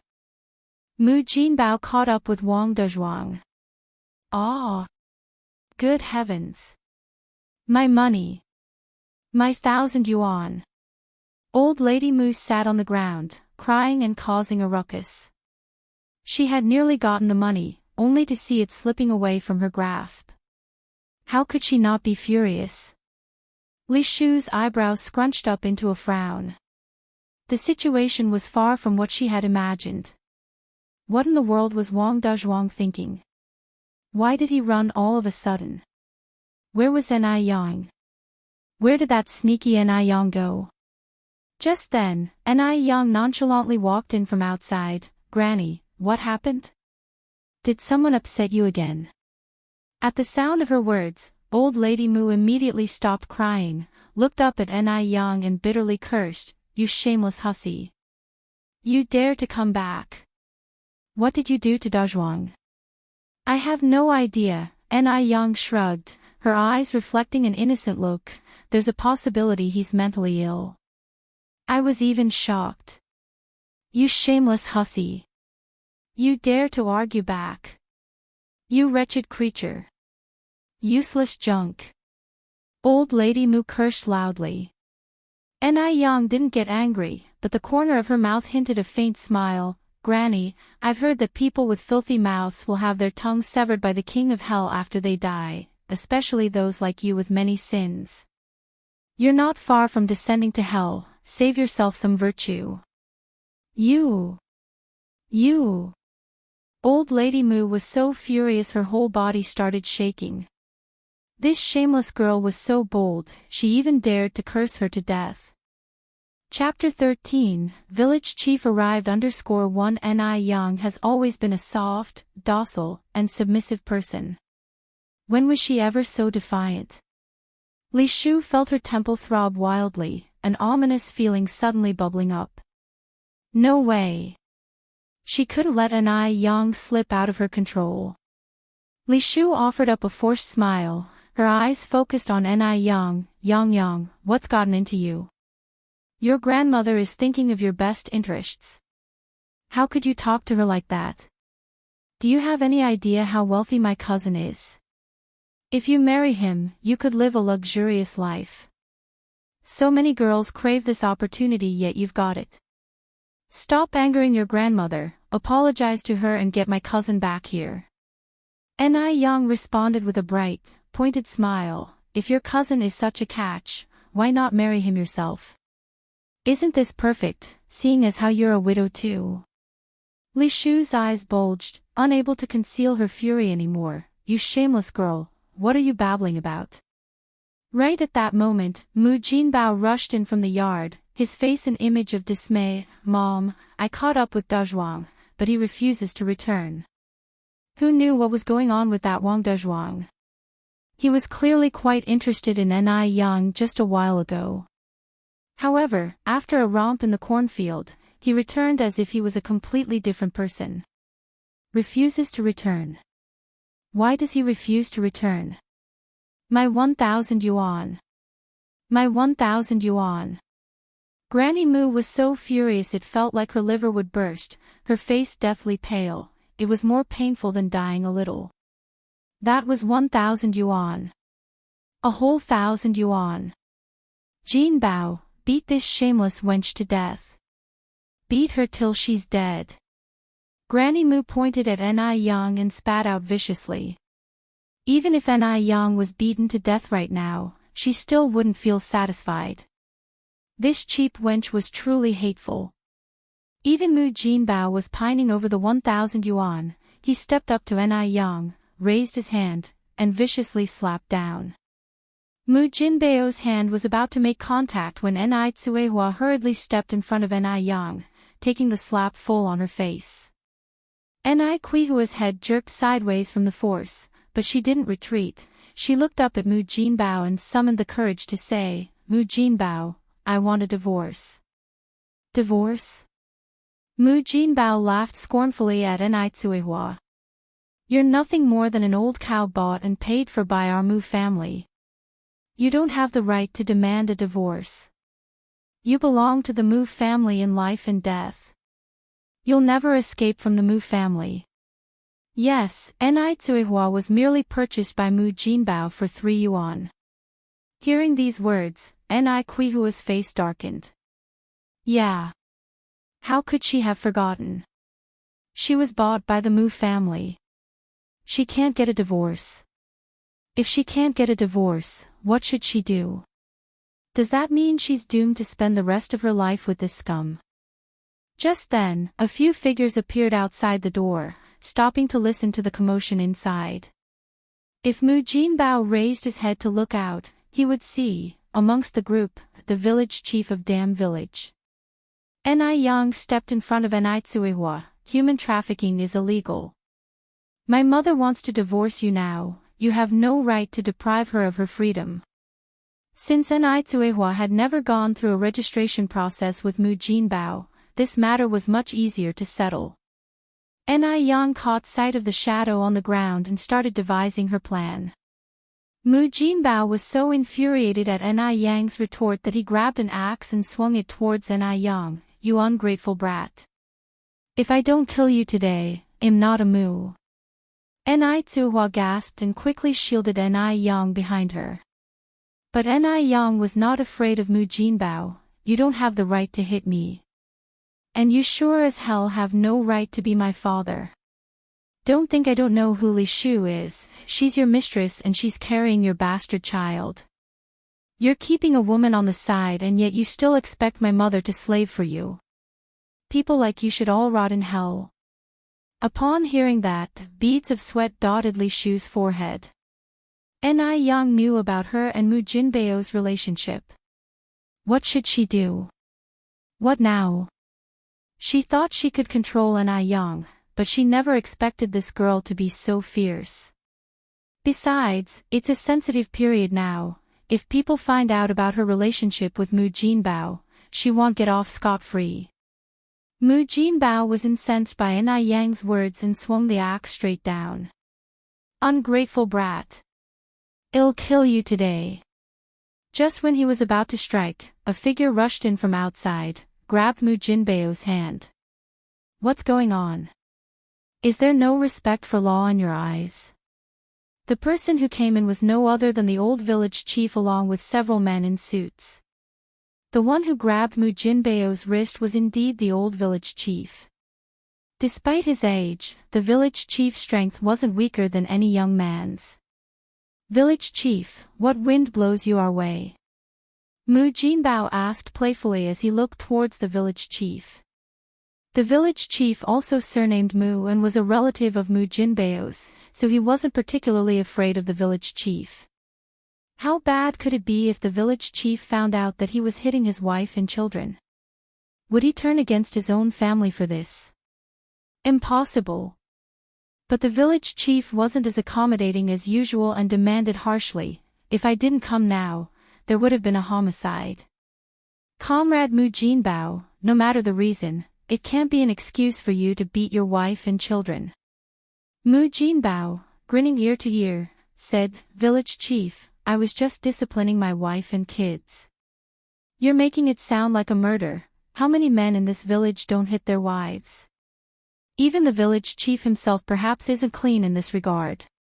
Furthermore, in this remote and poor village, even if one were to beat someone to death, no one would care. If someone really got beaten to death, one would only need to drag the body up to the mountain and bury it. It wouldn't be the first time someone had beaten their spouse to death in the village. Comrade Mu Jinbao, take this seriously. The village chief reprimanded him, what you just did was attempted murder.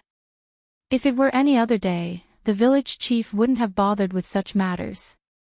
In Dam Village, wife beating was a daily occurrence, and if he had to deal with every case, he wouldn't be able to manage it all. But not today. Today, standing next to him were a few officials with quite a bit of authority. At this moment, Ni Yang tugged at Ni Kuihua's sleeve. Ni Tsuehua quickly understood and fell to her knees, bursting into tears. Village chief, please don't support these people just because they share your surname. You must stand up for us. We mother and daughters have had such difficult lives. Mu Jinbao isn't human, it's bad enough that he's having affairs outside, now he even wants to kill us both. I've been married to the Mu family for 17 years, given birth to 5 daughters for him and he abandoned 3. These children are my life. Now I want divorces, I want to divorce this murderer, we cannot go on like this, please village chief, stand up for us. Chapter 14, Bridge is bridge, road is road _1 Ni Tsuewa wept woefully as she recounted all the grievances she had suffered over the years in the Mu family. She was truly wronged. The old village chief was also a Mu, and he didn't want to blow things out of proportion. Yang Yang's mum, you can't just go around saying things like that. You claim Yang Yang's dad has someone else on the side. Do you have any evidence? This couple and their daily life, bumps on the road are normal. Don't mention divorce at every turn, it can hurt people. Upon hearing this, Ni Tsuihua felt a chill in her heart. It seemed the old village chief wasn't going to help her. Just when she was about to give up, Ni Yang glanced at her, indicating with her eyes that she should continue speaking. Ni Tsuihua seemed encouraged, wept even more miserably. Village chief, I know you share the same last name as the old Mu family. But you can't favor Mu Jinbao just because of that. You are the village chief, the most respected person in this village. If even you won't stand up for me, who else can I turn to? My 3 discarded children and the fact that Mu Jinbao got another woman pregnant are not false. Look, that shameless woman is right here. Women are weak, but mothers are strong. On any other day, Ni Tsuihua would never have dared to utter such words, but today was different. Because she knew that if they continued to stay in the Mu family, they, the mother and daughter trio, would be doomed. The village chief flinched at her words. The city officials were still standing behind him. Ni Tsuihua was throwing such a big hat on him, could he bear it? The old village chief immediately helped Ni Tsuihua up, with a kind smile on his face. Yang Yang's mum, don't worry. I'm not the kind of person who covers up for his own kin. I will deal with this matter impartially. Upon hearing this, Ni Tsuihua was so moved, she cried, thank you, village chief. Thank you, village chief. Mu Jinbao wasn't happy. He stopped referring to the village chief by his title, uncle. Don't just listen to this woman's ramblings. She's spouting nonsense. Show me the law that says I can't beat my own mother-in-law and daughter. If you've nothing else, I suggest you go back. Next time, I will bring some meat for you as a token of respect. The old village chief had enjoyed a lot of meat from Mu Jinbao, or else Mu Jinbao wouldn't have dared to blatantly bring Li Shu back home. Upon hearing this, the old village chief's face darkened. Mu Jinbao, you clearly know what you've done. Now comrade Ni Tsuihua wants to divorce you. I'll approve it. After all, you guys never even had a marriage certificate. I'll give you a proof. You come over to press your fingerprints, and then you sever ties. No more dealings with each other. This Mu Jinbao really dares to say anything. If he continued this way, he would no longer be the village chief. Mu Jinbao looked at the village chief incredulously, somewhat bewildered. The village chief who had always been on his side was suddenly on Ni Tsuihua's side today. Divorcing was impossible for him. Ni Yang could be sold for a good price now, and Ni Tsuihua was like the old ox at home. If he lost these 2 people, it would be a huge loss for the Mu family. I want divorce. Why should I divorce? Even if you beat me to death, I want divorce. Mu Jinbao began acting like a rogue. The old lady Mu also played rogue and laid down on the ground. Want a divorce? Not unless you step over my corpse. Alright, don't want a divorce. Then well, just call the police. Suddenly, the man in the suit spoke up. Then he turned to his assistant, Xiao Zhao, tell comrade Mu Jinbao what the consequences would be if he refuses to divorce. Xiao Zhao stepped forward and said, based on the evidence we have at the moment, comrade Mu Jinbao is suspected of attempted murder and intentional homicide. If these charges are added up, he could be shot. It's a crackdown period now, and the threat of execution is not a joke. Mu Jinbao turned pale. Who the hell are you? Just because you say I killed, that means I did. The old village chief responded coldly, you better shut up. This man is the assistant to the secretary of the municipal party committee. The assistant to the secretary of the municipal party committee. Why on earth would the assistant to the secretary of the municipal party committee be here? Xiao Zhao was the secretary's assistant, and the man who was talking to Xiao Zhao was Yao Wei, the secretary himself. Yao Wei was sent by Zhou Chongjing.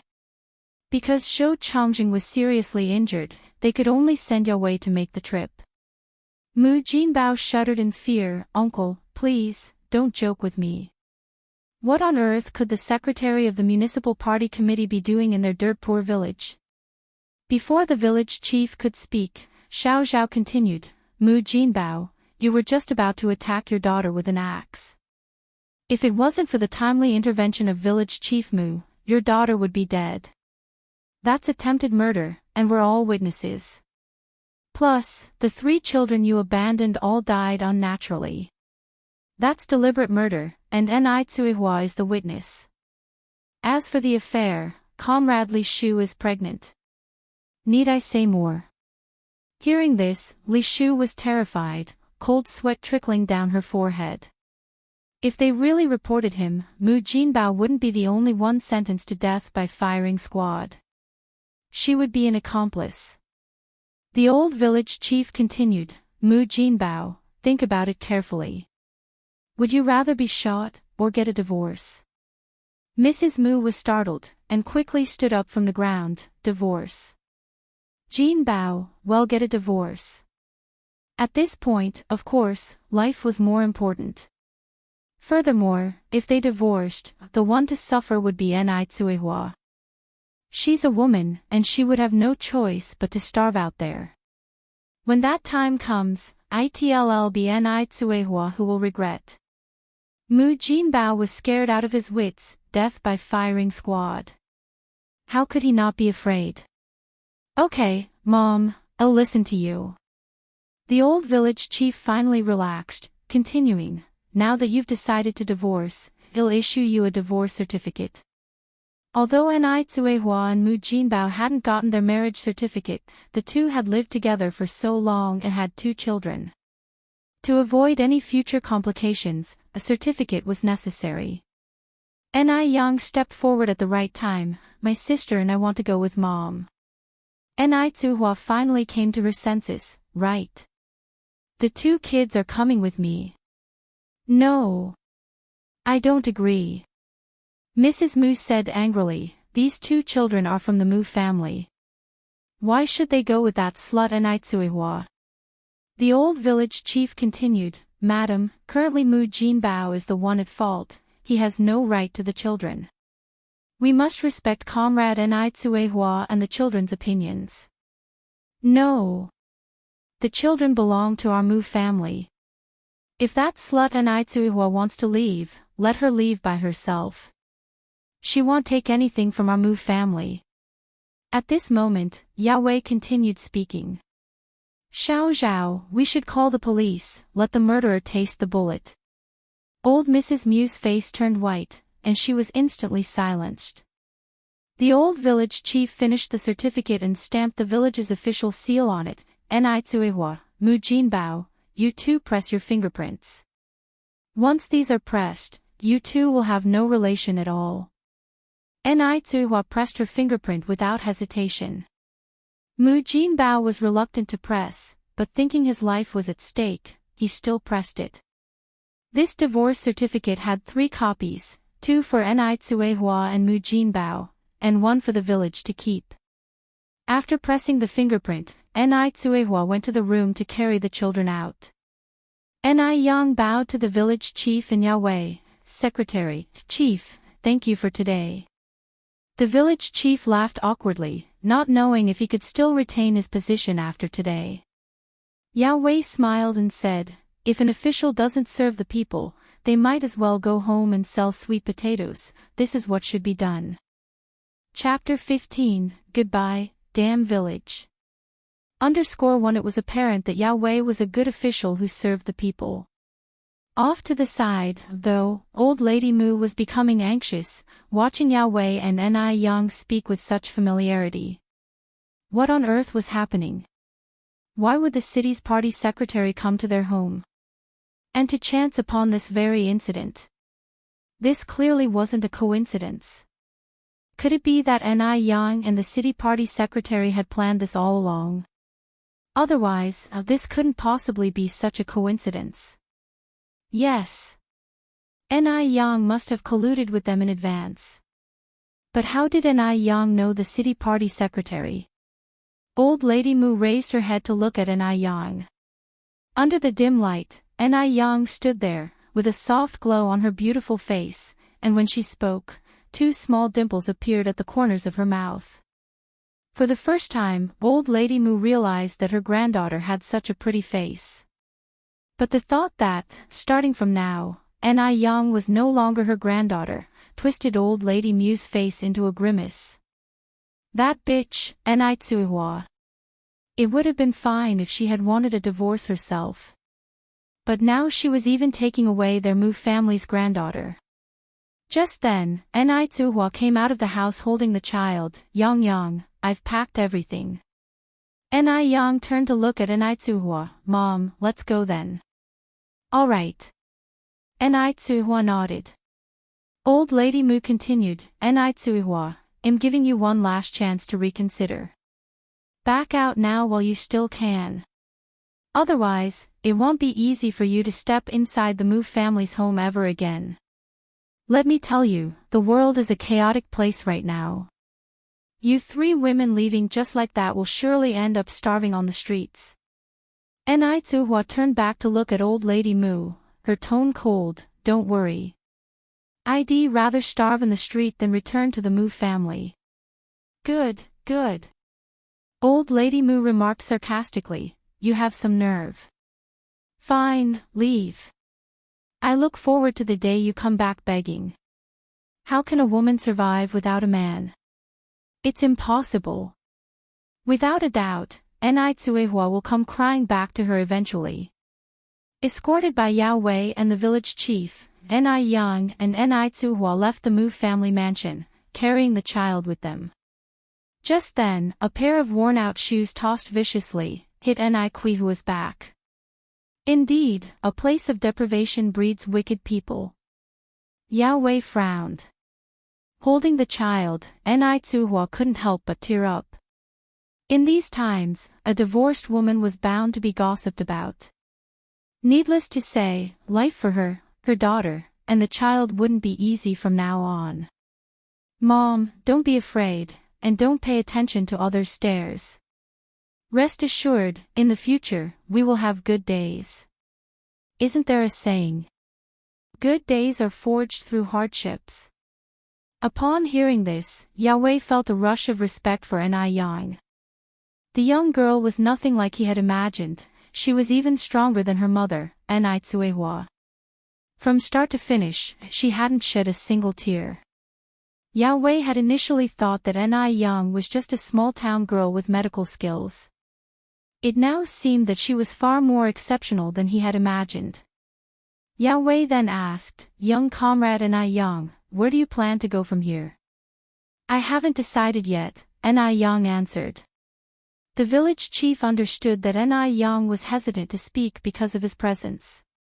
So, being tactful, he said, Secretary, I have some matters to attend to in the village, I will go ahead. Yao Wei was unsatisfied with the way the village chief had handled matters. He looked up at the village chief, his tone becoming stern, you may go. The village chief swallowed hard and turned to walk towards the village department. He hoped that after today, he could continue being the village chief. After the village chief had left, Yao handed Ni Yang a yellow cloth bag. Young comrade Ni Yang, Mr. Zhou has taken care of all the matters you asked him to help with. Additionally, there's some money in here as a token of goodwill from Mr. Zhou. Ni Yang immediately refused, Uncle Zhou has already helped me a lot, I cannot accept this money. Yao Wei laughed and said, accept it. It's not a lot of money, Mr. Zhou would be worried if you didn't. Moreover, you need to live when you are away. At this juncture, if Ni Yang further declined, Yao Wei might think there was an ulterior motive. Moreover, she did indeed need the money now. Please thank Uncle Zhou for me. Ni Yang accepted the yellow cloth bag with both hands. Yao Wei nodded, certainly. By the way, where do you plan to go after leaving here? Although Ni Yang had previously said she hadn't decided yet, Yao Wei knew that she must have had plans. She just didn't say anything because the village chief was there. To Beijing. Ni Yang continued, then, you'll start a small business. Upon hearing this, Yao Wei looked at Ni Yang in surprise. You want to become a private business owner? To be honest, in this era, private business owners were considered contemptible. Some people would rather starve to death than go into business and become private business owners. Being a merchant was labeled speculative and was especially shameful. Nobody could have anticipated that the first generation of private business owners going into business would end up as millionaires and billionaires. This is why Yao Wei was so surprised when he heard that Ni Yang wanted to be a private business owner. Ni Yang responded with a smile, yes, a private business owner. You heard correctly. Chapter 16, full of curiosity _1 gazing at Ni Yang in front of him, Yao Wei was almost under the illusion that she was the one in control. This was just a 17-year-old kid, after all. Ever since Ni Yang had saved Zhou Changjing, Yao Wei had been curious about this girl because Ni Yang had shown remarkable calmness, exhibiting a maturity that surpassed many adults when it came to handling situations. It was said that, having been saved by Ni Yang, Zhou Changjing asked what she wanted, even if it meant a large sum of money, he would do his best to satisfy her. Surprisingly, Ni Yang's request was very simple. All she wanted was to leave the Mu household and Dam village smoothly. Later on, it was heard that Zhou Changjing investigated Ni Yang, but the results were always the same. She was just a blank slate of a country girl. Born in Dam village, raised in Dam village. Uncle Yao, this is where we should part ways. Every banquet has to end eventually. I wish you every success in the future, Ni Yang bade farewell to Yao Wei at the entrance of the village. All right, I'll take your good words. Safe travels to you too, Yao Wei stopped. Goodbye Uncle Yao, Ni Yang waved. Goodbye, Yao Wei watched the departing figures of Ni Tsuehua and her daughter. After the mother and daughter turned a corner and could no longer see Yao Wei, Ni Tsuehua asked, Yang, how do you know Secretary Zhou? Ni Tsuehua was filled with questions. Ni Yang told her mother the entire story, to which Ni Tsuehua responded with a laugh, my Yang, you're amazing. Thanks to Secretary Zhou's help today, otherwise, we wouldn't have been able to leave so easily. Little did they know, the moment they left Dam village, the villagers began to gossip. In these days without TVs, internet, or mobile phones, people could only resort to gossip to pass their time. In addition to old lady Mu's outcry, everyone in the village knew about this incident. If I were Mu Jinbao, I would have killed that slut Ni Tsuehua. Not only is she unable to bear a son, but she also runs off with another man. How shameless. The Mu family is so generous. If she were my daughter-in-law, I wouldn't let her get through that door today. Ni Tsuehua, not only did she cheat and eloped, but she also took the 2 granddaughters of the Mu family. As the old saying goes, when it comes to marriage, you need to examine the other party's 3 generations. You really can't take in a woman from outside whose background you don't know. Sure, another person pulled their husband's hand, keep your voices down, I think this might not be entirely Kuihua's fault. Tsuehua is always an honest person, undertaking all the heavy duties in the Mu household. Didn't you notice that the Mu family recently welcomed a new pregnant woman? There could be more to this story than meets the eye. We outsiders can't see everything clearly. That makes sense. But no matter what, Ni Tsuehua shouldn't have divorced. After being divorced, which man would dare to want this worn shoe? Ni Yang didn't care about whether people gossiped or not, as long as she lived comfortably, she was fine. In any era, money is the boss. Her current wish was to earn money. Although this was a rather crude wish, money was the foundation for living. 3 hours later, the mother-daughter duo arrived at the township. The township was about 10 kilometers or so from the village. Quite clearly, the township was much livelier compared to the village, with roadside vendors peddling various goods. Despite it not being as modern as the 21st century, one could still see glimpses of more modern elements. Ni Tsuehua had never left Dam Village for over a decade, and now, the dizzying scene left her awestruck. She had no idea how much the outside world had changed. "Mom, let's find a place to eat first." It was already past 12 in the afternoon, and they had been clutching their rumbling stomachs for 3 hours. Ni Tsuehua looked at the shops on both sides of the street and hesitated. Yang, this should be very expensive, right? Going by Ni Yang's intentions, they might also be going to Beijing. Where would they get so much money to splurge now? Zhou Changjing did give them money, but what about their expenses in Beijing? Ni Tsuehua was a frugal person. "It's okay, we can afford a bowl of rice." Ni Yang, carrying her younger sister, walked into a nearby small restaurant. This restaurant was not a state-owned one, but a private business, offering cheap and delicious dishes. Ni Yang ordered a portion of braised pork, a pot of chicken soup, and a portion of stir-fried vegetables. Rice was free, and altogether, it cost less than 10 yuan in total. For the first time, Ni Yang felt money was easy to spend. In the 21st century, this amount of food would cost at least 300 or 400 yuan. Yang, let's just eat a little. There's no need to waste money." Ni Tsuehua felt a bit overwhelmed, looking at all the good food in front of her. When had she ever eaten such good food in her life? When she was in the Mu household, she ate the worst food. All the good stuff was left for old lady Mu and Mu Jinbao. "Mom, just eat." "I've paid already." Ni Yang poured a bowl of chicken soup for Ni Tsuehua. "If we don't, it will be wasted." In the 80s, there were the few farmed broiler chickens, so the chicken soup was layered with a wax-yellow oil, and the soup was delicious and savory, and the chicken melted in the mouth. It was a real treat. This was also the first proper meal Ni Yang had since her rebirth. Listening to Ni Yang, Ni Tsuehua started drinking the chicken soup in large gulps. She was, at her core, not a wasteful person. People in this era didn't have a lot in their bellies, so their appetites were quite large. The mother and daughter easily finished 2 dishes, a soup, and several bowls of rice. In the meantime, Ni Tsuehua went to the restroom to breastfeed the child and asked the owner's wife for some wood ash. In this era, there was no such thing as diapers, so people would sew a cloth bag and fill it with wood ash. While it's not as good as a diaper, it's better than nothing, and more helpful than a thin nappy. "Here you go, young lady.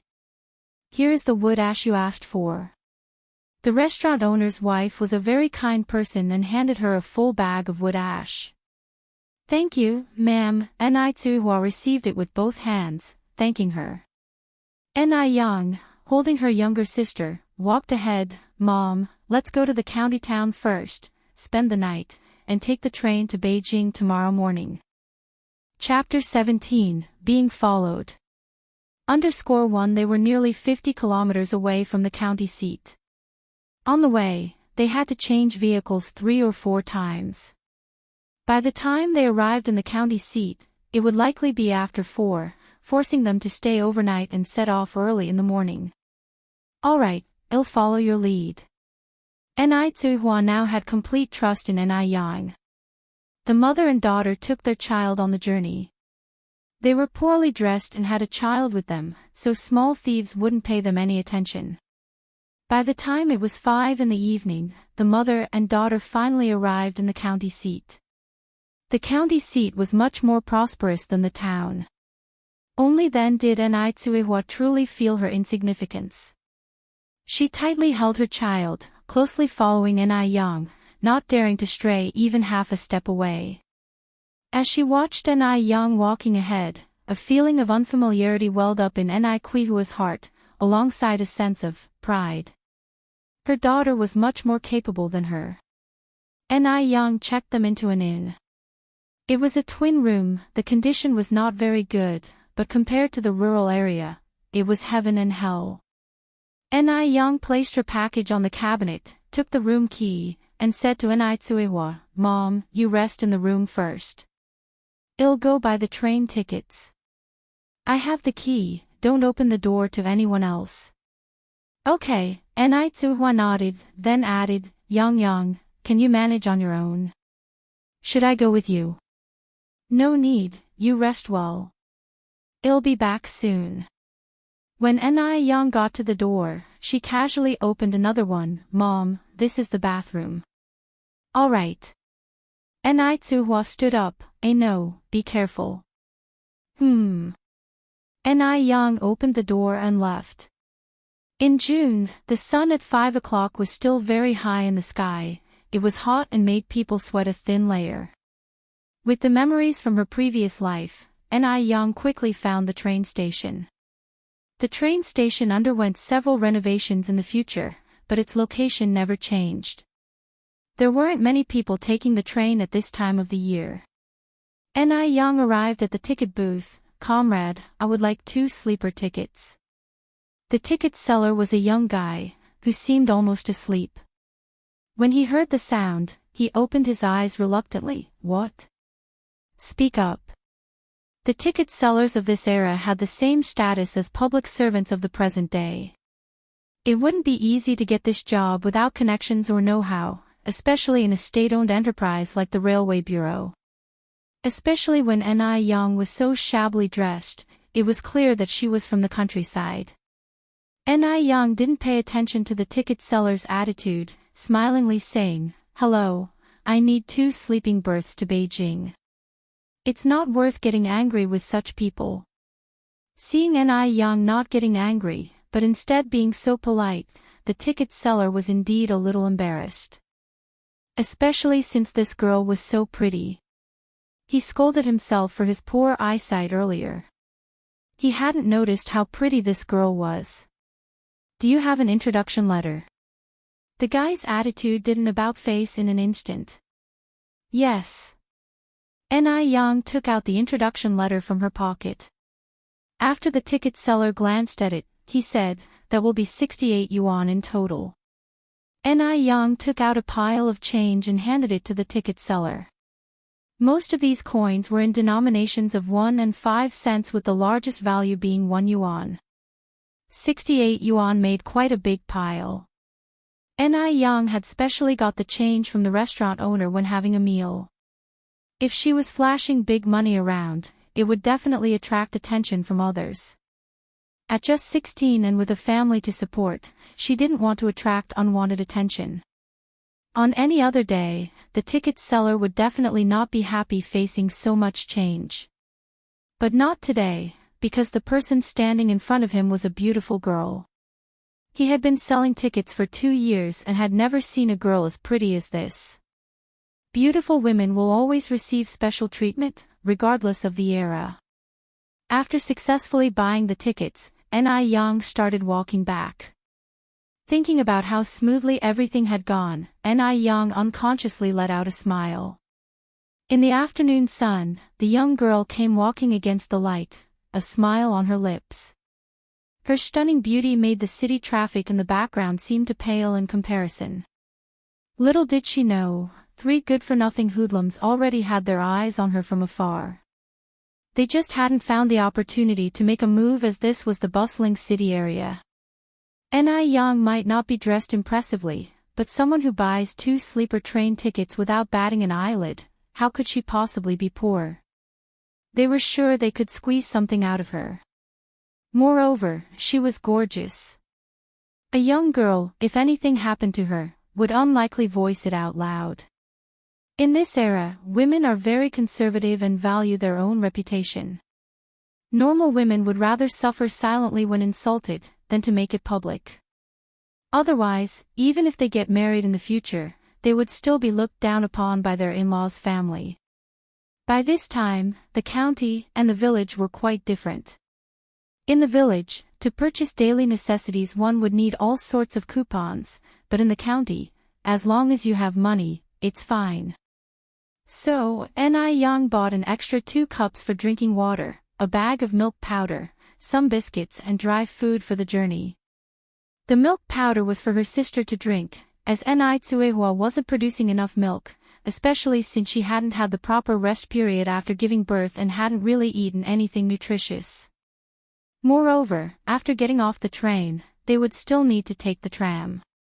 It would be a bumpy ride, and the journey would take at least 2 days. As Ni Yang left the supply and marketing co-op, she felt that something was off.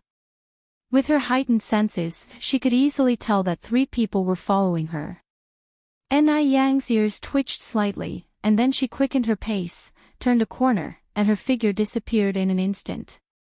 The 3 little punks saw Ni Yang vanish, exchanged puzzled glances, threw the cigarette stubs in their hands, and hurried after her. Ni Yang carefully placed the things in her hands in the corner of the wall, took the dagger concealed on her body, and holding it in her hand, she stood at the corner ready for defense. She didn't bother unsheathing the blade, it was better not to shed blood unless absolutely necessary. The footsteps were getting closer and closer. Ni Yang's ears twitched more frequently, she held the dagger tightly and squinted her eyes. 3, 2, 1. Now! She swung her arm, directly knocking down the first thug who rushed out, following it with a backspin kick, the tip of her foot perfectly hitting the chin of a punk behind, knocking him to the ground. In the blink of an eye, only 2 out of 3 punks were remaining. Ni Yang narrowed her eyes slightly, about to hit the thug with her dagger. However, the thug surprisingly lay down himself, crying for mercy, "Miss Heroine. I was wrong. I am lying down myself. Please spare me and my brothers. A wise man knows when to retreat." This punk was no fool. He knew he had encountered a formidable opponent. But he couldn't understand how an ordinary-looking peasant girl could be so skilled. This was just unbelievable. Ni Yang slowly concealed the dagger in her chest, and said coolly, "When you decided to follow me, didn't you consider this?" Chapter 18, Encounter_1 If she had been just a powerless young girl today, she probably would have suffered irreparable harm by now. "Sister, I really dare not anymore. Please spare me." The thug cried and begged for mercy. The other 2 thugs also quickly got up and knelt in front of this girl who was younger than them but stronger. Ni Yang casually put away the dagger, looking down at the 3 thugs with a slight smirk, then slightly bent over and reached out her slender hand to them, handed over. Although she was smiling, there was not the slightest hint of amusement in her eyes. Instead, the icy glint was utterly intimidating. What? One of the thugs shivered in fear. "The stick in your hand." Ni Yang spoke indifferently. The thug, trembling all over, handed over the stick in his hand to Ni Yang. In truth, it wasn't a stick, but a real iron pipe. About as thick as 2 thumbs. Ni Yang took the iron pipe, lightly bent it with both hands, and with a muffled sound, the pipe was easily broken into 2 pieces by her. The 3 thugs were wide-eyed, unbelieving of what they were seeing right before them. Cold sweat broke out on their backs. What fearsome strength was needed to break an iron pipe so easily? Who on earth was this young girl? However, the one who broke the iron pipe was unperturbed, the corners of her mouth upturned in a small smile, speaking to the thugs, "If I catch you guys messing with the women of this city again, this pipe will be your fate. Do you understand?" Her tone was cold and chilling, her presence commanding. She was not an ordinary girl, she seemed more like a person of high standing who had experienced many things. Understood. The thugs were so scared their faces turned pale and answered shakily. Ni Yang casually threw the pipe to the ground. "If you've understood, then get lost." At her words, the thugs felt as if a huge burden had been lifted and they scampered away immediately. Ni Yang did not linger, as her sister and mother were waiting for her at the inn, and she immediately turned around to move on. Unbeknownst to her, shortly after she left, two figures, one tall and one short, appeared in the previously deserted alleyway. One of the figures was tall and slender, standing casually with his hands in his pockets, radiating an irresistible aura of dominance. Sporting an army cap, beneath the brim of the cap were eyes that carried a dangerous glint. His lips curled in a barely noticeable smile, giving no hint to his thoughts. Anyone could see that this man was not someone to be trifled with. The two men had witnessed every bit of what had just happened. The slightly shorter one ran forward and picked up a white ticket that had fallen onto the ground. Third brother, this fell off that girl. The man took the ticket, the curve of his lips growing larger. Beijing. No wonder Li Xianxian said she couldn't find her, she had secretly gone to Beijing to find him. Just a country girl, where did she get the money for the ticket? And where did she get the courage to run to Beijing all by herself? Unless everything was part of her grand scheme, saving him, stealing his watch, naturally going to Beijing, then coming to him, and living in his old house. According to his grandfather's and grandmother's old-fashioned ideas, they would certainly let her marry him and become part of the Mo family. This man was Mo Baichuan from Beijing, also known as the third of the Mo's and who Ni Yang had rescued from the mountain.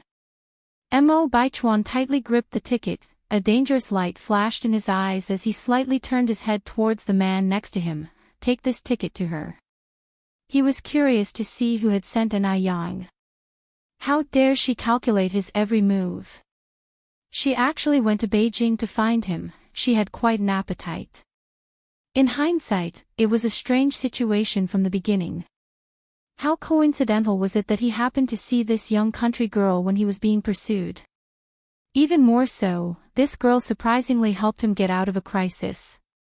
Imagine, a small country girl who grew up in the mountains, how could she have that kind of eloquence and courage? Mo Baichuan's eyes held a complex look. For the first time in his life, he had been schemed against by a young girl. Tang Shi took over the ticket, puzzled. Third brother, should I deliver it to her now? Tang Shi and Mo Baichuan grew up together in a big courtyard in Beijing.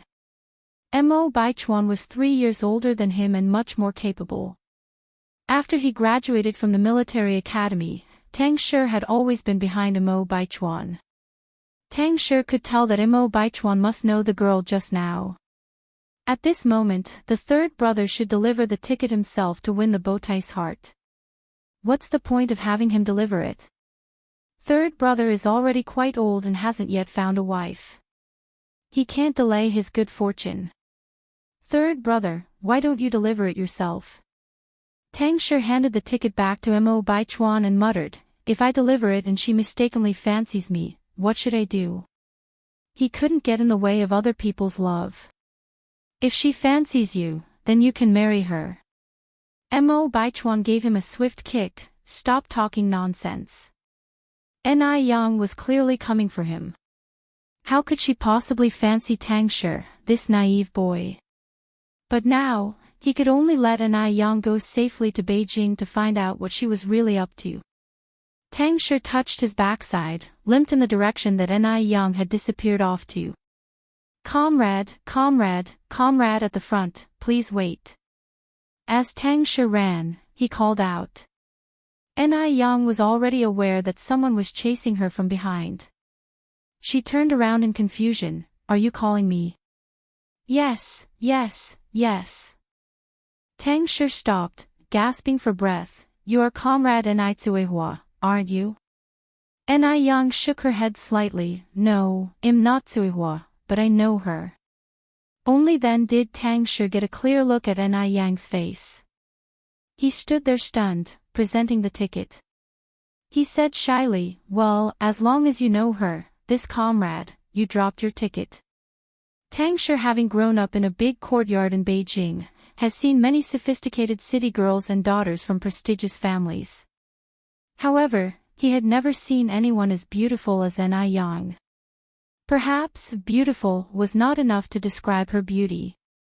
Ni Yang quickly checked her pocket and realized, indeed, one of her tickets was missing. She thanked Tang Shi, "Thank you so much. If not for him returning her ticket, she wouldn't be able to get another one in time for the train tomorrow morning." "No, no problem, it's nothing," Tang Shi blushed.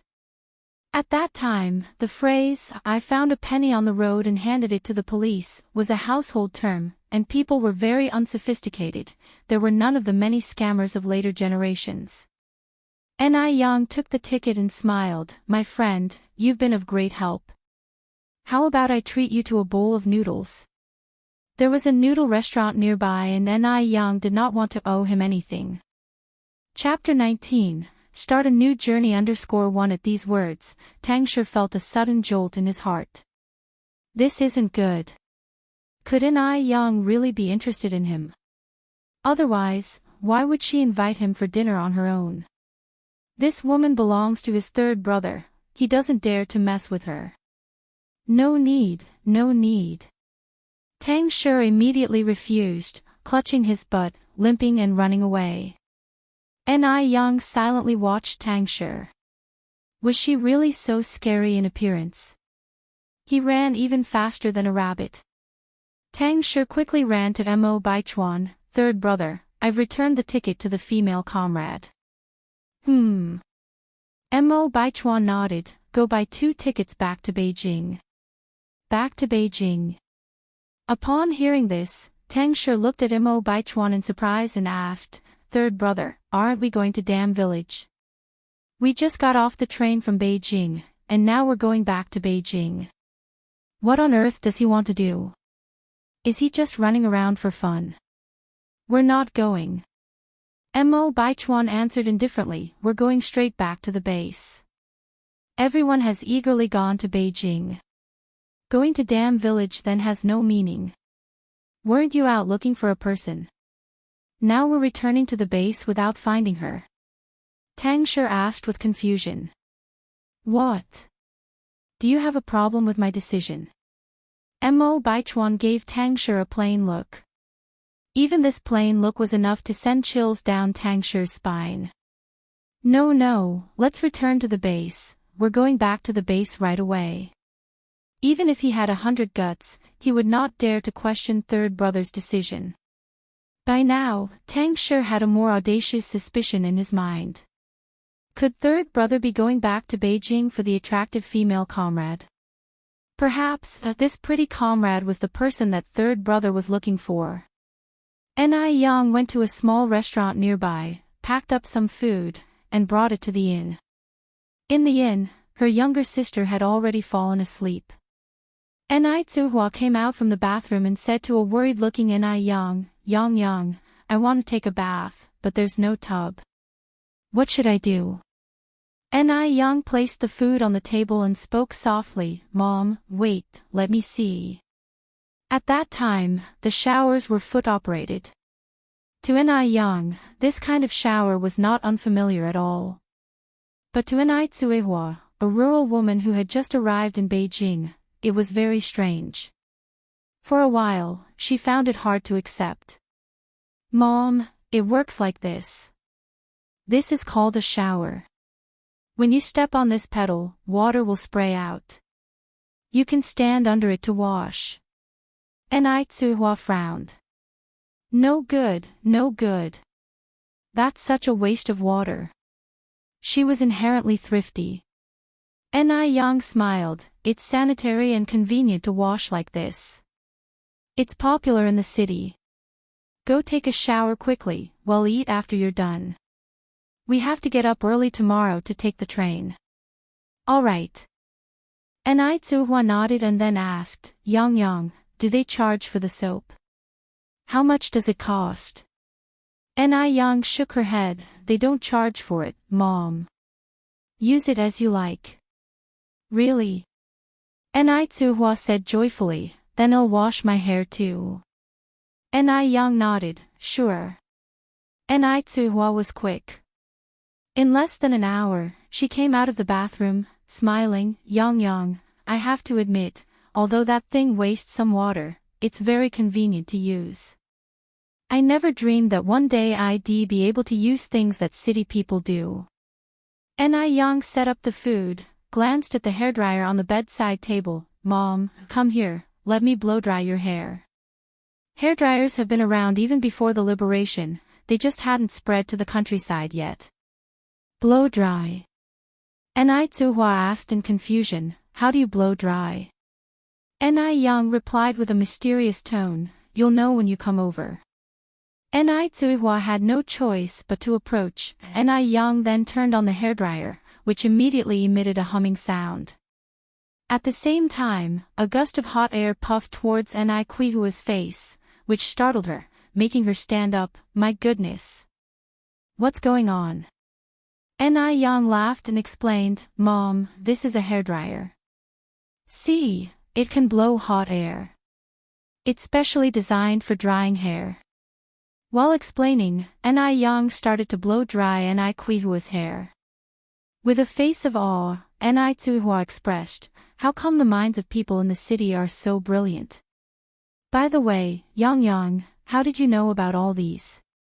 She had never seen such things before, and assumed Yang hadn't either, yet how did Yang know how to use a shower and a hairdryer? Yang bluffed, I learned all these from books.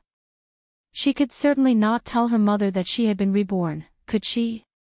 As Tsuhua was illiterate, she naturally had no idea what was taught in textbooks. She nodded and sighed, indeed, there's a world of difference between us, the illiterate, and those who can read. She then said, Yang, you just graduated from junior high school. When we get to Beijing, let's try to continue your education. Yang looked down and murmured, well, see. She had always been good at studying since she was young, whether to continue studying or not didn't matter much to her, but attending university was a must. She certainly didn't want to end up illiterate in the future. In her past life, academic qualifications were extremely important. After escaping from an old bachelor in her previous life, she managed to get admitted to a top-notch university through self-study. This time around, her goal is to get into Peking University. Tsuhua sighed. In her opinion, they were fleeing to Beijing for refuge. They would be grateful just to survive. Getting an education was only a dream, and she blamed herself for failing to provide better for her child. After dinner, Tsuhua went to bathe the kids. Meanwhile, Yang was organizing their luggage. They didn't carry many belongings, just one bag including food for the road. At this time, there were no plastic bags yet, so they stored everything in a woven bag. Yang extracted an envelope from the bag, which Zhou Chongjing had handed her. Aside from the household register and recommendation letter, there was also a thick stack of banknotes. She counted the notes, there were 1,080 yuan in total. Zhou Chongjing was indeed generous. In this era, 1,000 yuan was equivalent to 100,000 yuan in the future. However, buying 2 lives with 1,000 yuan was a pretty good deal after all. Yang took out 3 10-yuan notes and stored the rest safely on her body. The train was crowded with people and wasn't entirely safe. If she wasn't careful, pickpockets could easily steal their money. After putting the money away, Yang opened the household register.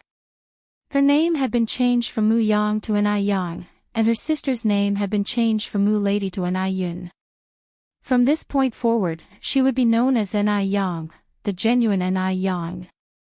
Yang looked at the brand new household register and felt full of confidence about her future life. The next morning, the mother and daughter duo woke up at 5 o'clock. They were catching a train that departed at 6:30. After eating some noodles downstairs, they carried the kid and set off for the train station. Not many people were buying tickets yesterday, but today the train was packed. The crowd was tremendously dense. Mom, be careful, Yang said, forging a way through the crowd for Tsuhua. There were all sorts of people on the train, including women and children and farmers with livestock. Even the sounds of chickens and ducks could be heard, and the smell was quite unpleasant. Ni Yang held their luggage in one hand and tightly held on to Ni Tsuehua with the other. They made their way through the crowd before finally finding their sleeper compartment. The sleeper compartment was much quieter. The train's bunk beds were arranged in an upper and lower formation. Ni Yang had purchased 2 lower bunk tickets. The beds were situated face to face, which was very convenient. When they arrived, the passengers for the top bunks hadn't arrived yet. The train was set to depart at 6:30, and it was only a little past 6 now. Ni Yun behaved very well and didn't make a peep throughout the journey. "Mom, I'll go get some water."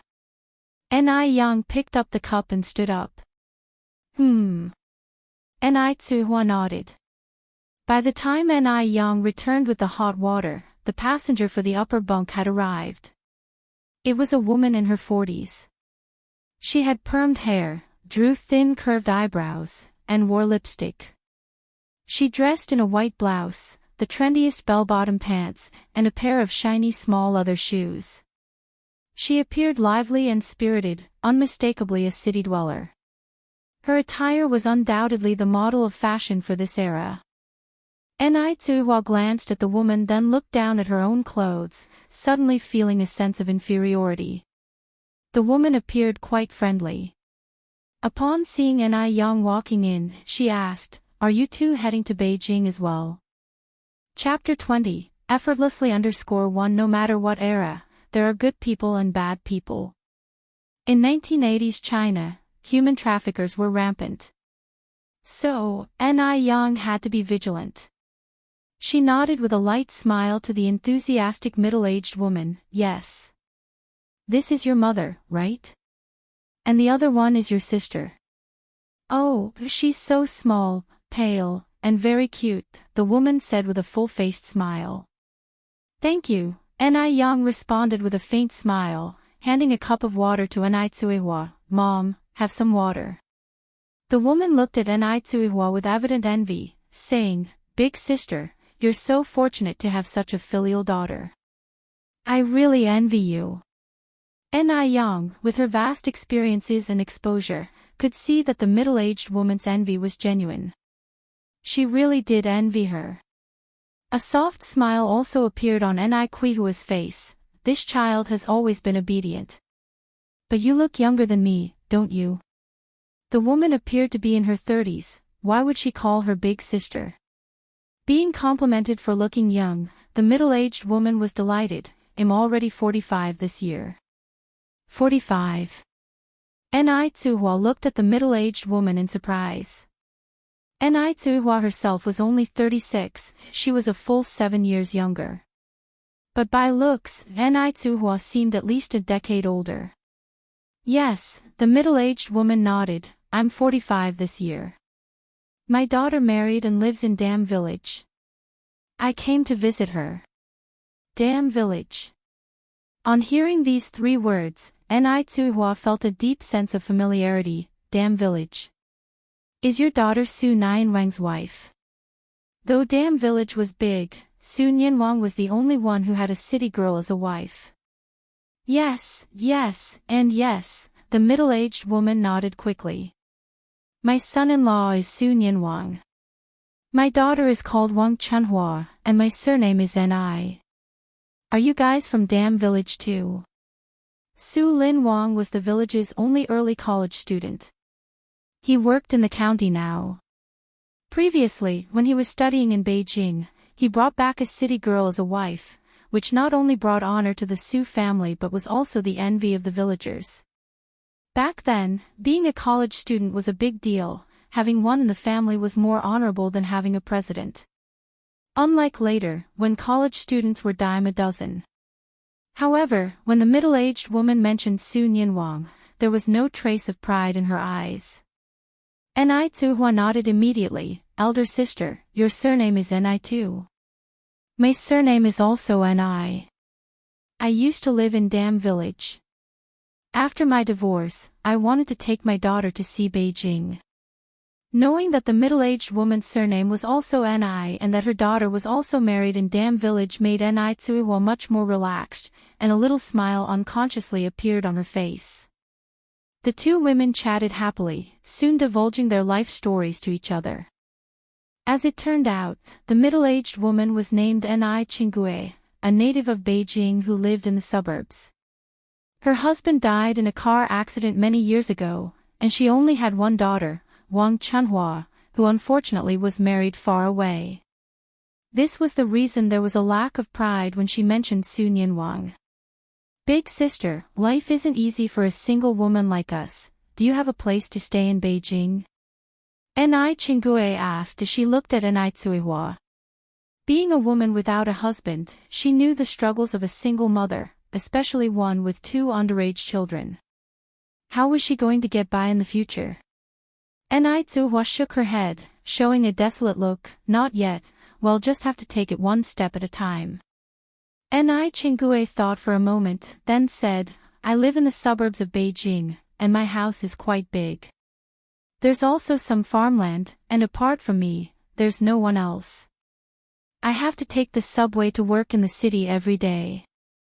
If you trust me, you can stay at my place first, and we can talk about the rent once you are settled. There were two reasons why Ni Chingue made this offer. Firstly, since the death of her husband and the marriage of her daughter, her house had become cold and empty. She often experienced various illusions due to psychological reasons.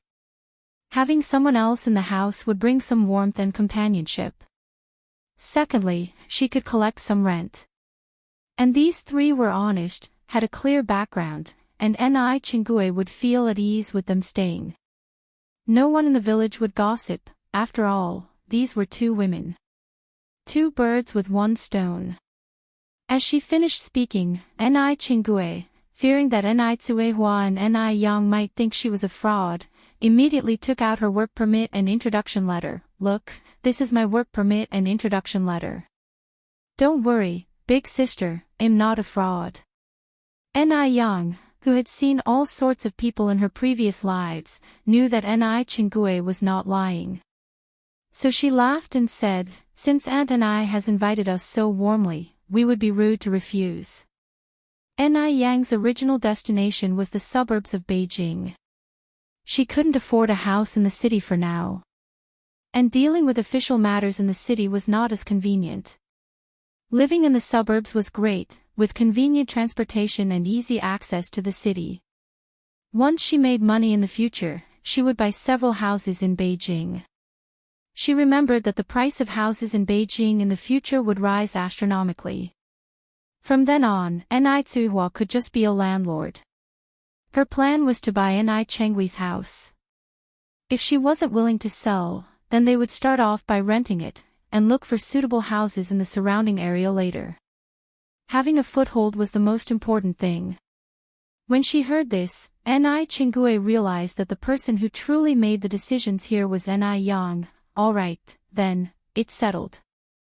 You and your mother can live at my place. If you find it suitable, you can stay longer. Her words were quite calculated, implying they could stay longer only if it was suitable. If it wasn't, they would have to leave. Whether it was suitable or not, of course, would be decided with money. All right, Ni Yang nodded with a smile. The train sped along, arriving at Beijing Station around 8 in the evening. Ni Chingue said, it's too late now. Let's find an inn to stay in. We can set off tomorrow morning. Ni Yang, who was holding Ni Yun, nodded in agreement. All right, well, do as you say. Ni Chingue was familiar with the surroundings of Beijing. She took the three to an inn. When it came to paying at the reception, Ni Yang insisted on paying for Ni Chingue's accommodation as well. After all, she and her mother and sister were going to live with Ni Chingue. Money makes the mare go. When Ni Yang was the boss, she was adept at using money to win hearts. As expected, after Ni Yang paid the money, Ni Chingue's smile became even warmer. Originally, she had been worried about whether these two would be able to pay the rent, but now it seemed there was no need to worry about that. The standard of inns in Beijing was much higher than in Tongqing County, and they were a lot better equipped. Even a standard room was equipped with a black and white TV. Yang, is this a TV? Ni Tsuhua stood by the bed, looking surprised. Ni Yang nodded, turned on the TV, and the screen immediately showed a scene. The people on the screen were dressed in traditional opera costumes, singing opera arias. City folks are really ingenious. So many people can fit in this little box. Are they performing fairy couple? I've heard it on the stage in our village. Then, Ni Tsuhua started humming to the tune on the TV. Chapter 21, Settle in Beijing _1. Seeing her mother like this, Ni Yang chuckled and said, when I start making money in the future, I'll definitely buy you a television. In this era, a black and white television costs around 500 yuan. Right now, her purse was thin, so she couldn't afford it yet. Ni Tsuhua immediately waved her hand, we don't need that. It's too much of a waste of money. Yang, if we have money, I would rather send you to school than buy this useless thing. It can neither fill your belly nor keep you warm. What's the use? Studying was the only chance for a rural person to rise above the masses. Ni Yang smiled slightly and stopped talking. Ni Tsuhua continued, you quickly teach me how to turn on this television. Ni Yang taught Ni Tsuhua to switch on the television and change the channels. At this time, televisions didn't have remotes and all the buttons had to be manually pressed. Although Ni Tsuhua had never been to school, she was very smart. Ni Yang taught her only once and she got it. That night, Ni Tsuhua sat on the bed and watched TV until late. Ni Yang, on the other hand, went to sleep early. The next day, just as the sky was lightening, Ni Chingue, who lived next door, came knocking at the door. Yang, it'll take you all out for a special Beijing breakfast. We can set off after eating. Ni Chingue was still dressed stylishly today. Compared to Ni Tsuehua and her daughter, they were worlds apart. However, even though Ni Yang was dressed shabbily, standing in front of Ni Chingue, she did not seem inferior at all. Usually, clothes make the man, but in her case, it was just the opposite. Even in ragged clothes, the aura around her was not obscured. The four of them set off to have breakfast. At this time, Beijing still wasn't as prosperous as it became later, and the management wasn't as strict either. Many places were still undeveloped, and both sides of the road were lined with vendors selling breakfast. It was very lively. For breakfast, they had fried cakes and soybean milk, which tasted very authentic. After breakfast, the 3 adults and 1 child got on the trackless trolley and set off for Ni Chengwe's home in the suburbs. The trackless trolley was similar to the modern-day bus, offering scheduled station stops. Although the traffic in Beijing at this time wasn't congested, the buses were still filled with people, almost standing toe-to-toe. After changing buses several times and traveling for nearly 2 hours, they finally reached Ni Chengwe's home. The place was located on the northwestern edge of Beijing, bordered by Yanjiao province in the west and Wujin city in the east.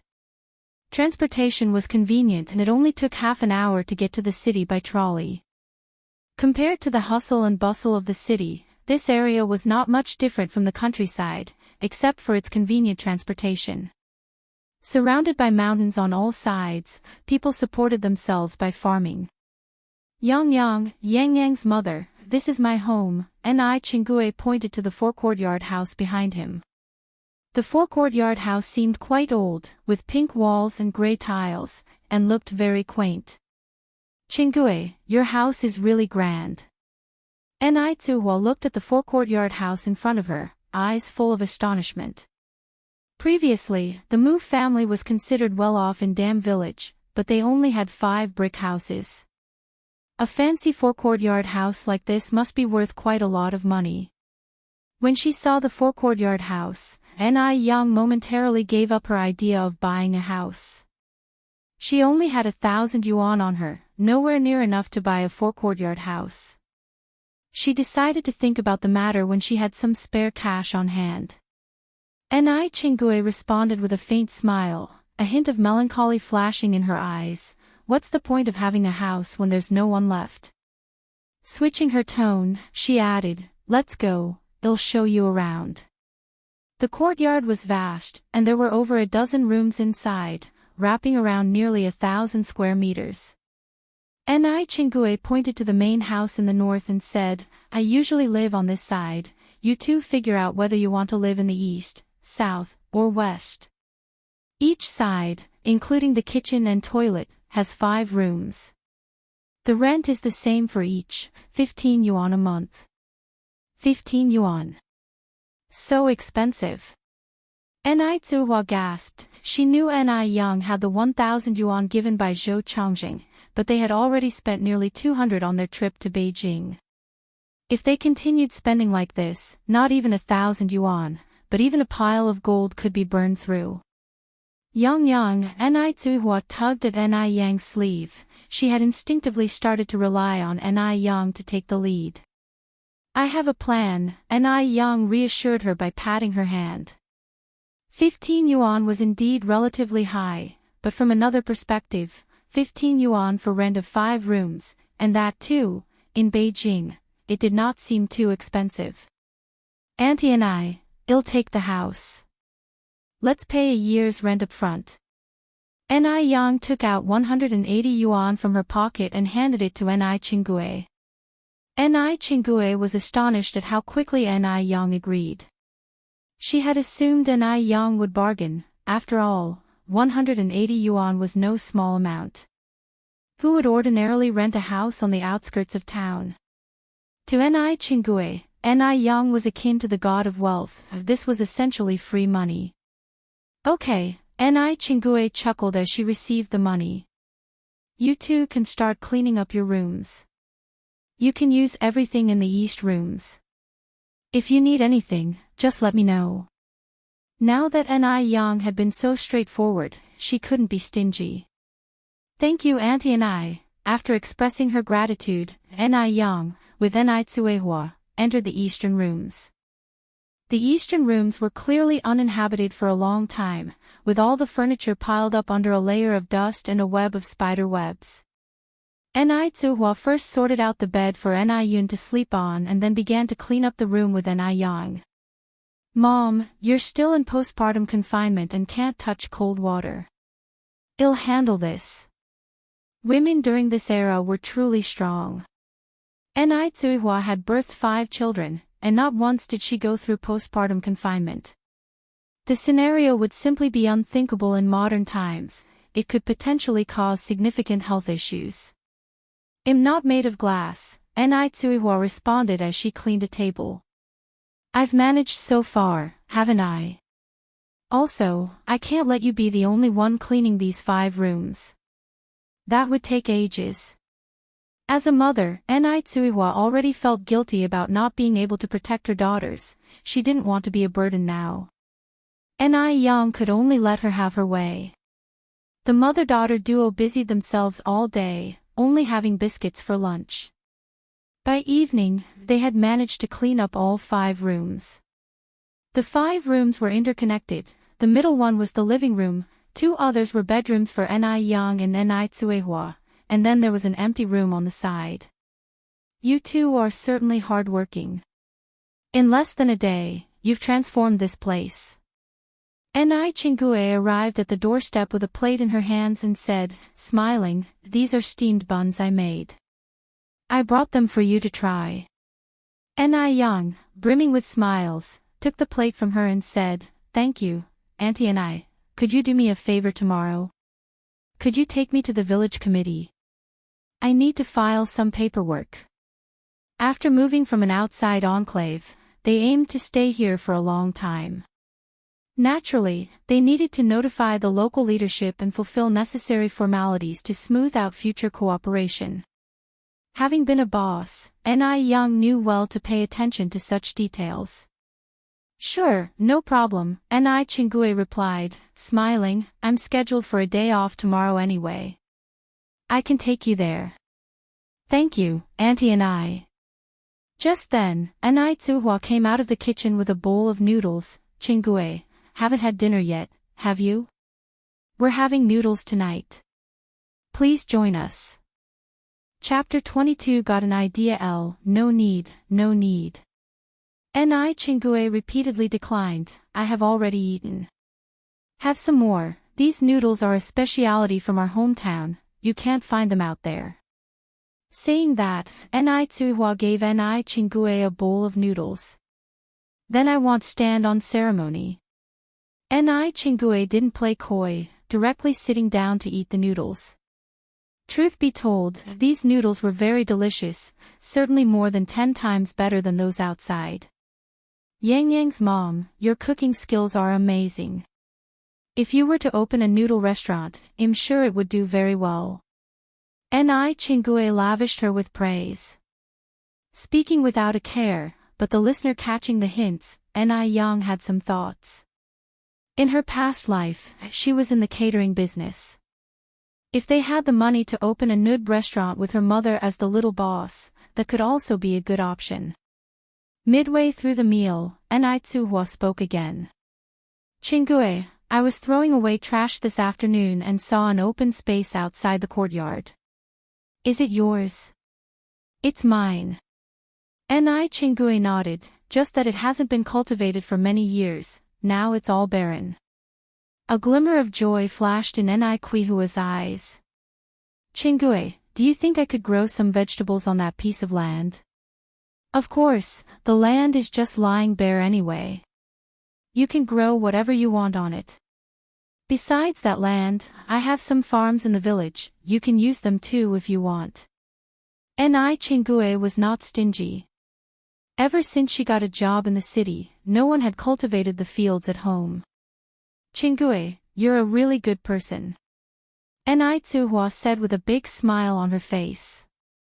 If they hadn't ran into Ni Chingue on the train, it would not have been possible for the three of them to settle down in Beijing so easily. Ni Tsuhua couldn't stay idle.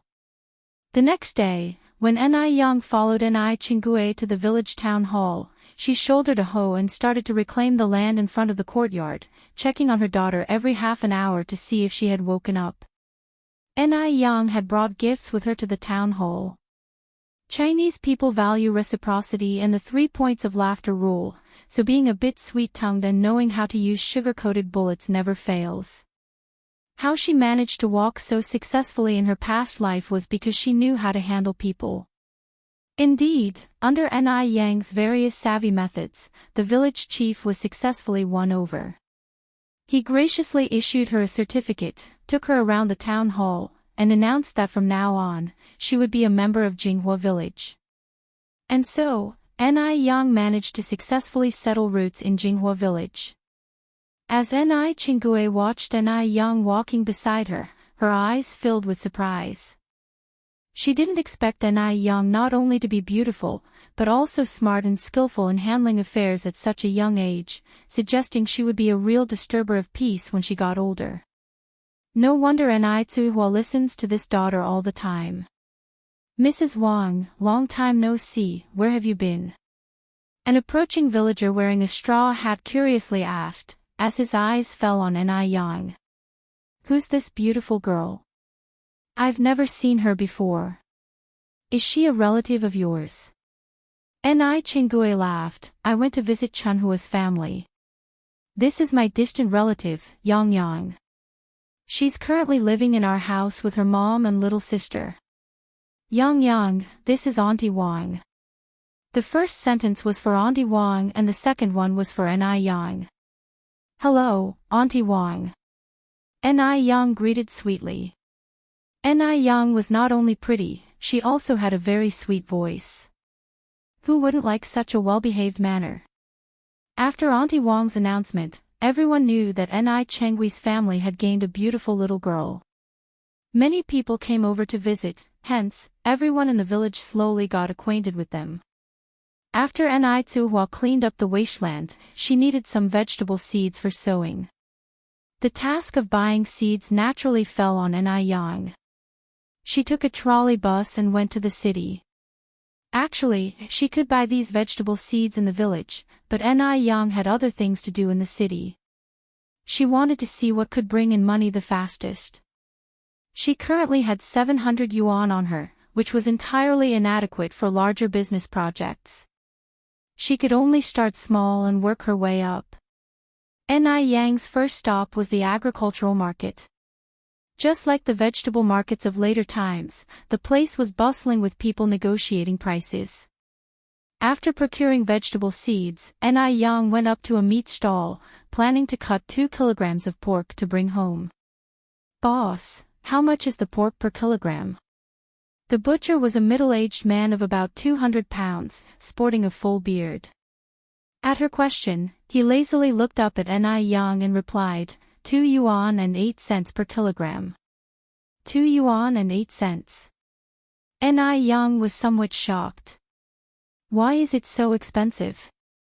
In later times, 2 yuan and 8 cents could only afford a lollipop. However, this was the 1980s. In the countryside, pork only cost 8 cents per kilogram. 2 yuan and 8 cents could buy a whole chicken. Even in Beijing, it seemed impossible for the price of meat to have increased almost threefold. Think it's expensive? The middle-aged man wore a look of disdain. If it's too costly, go buy fish. He could tell at one glance that she was from the countryside and didn't even expect her to actually purchase any meat. Ni Yang didn't mind the butcher's attitude. She raised her eyebrows slightly and queried, "Fish? Are fish cheaper than meat?"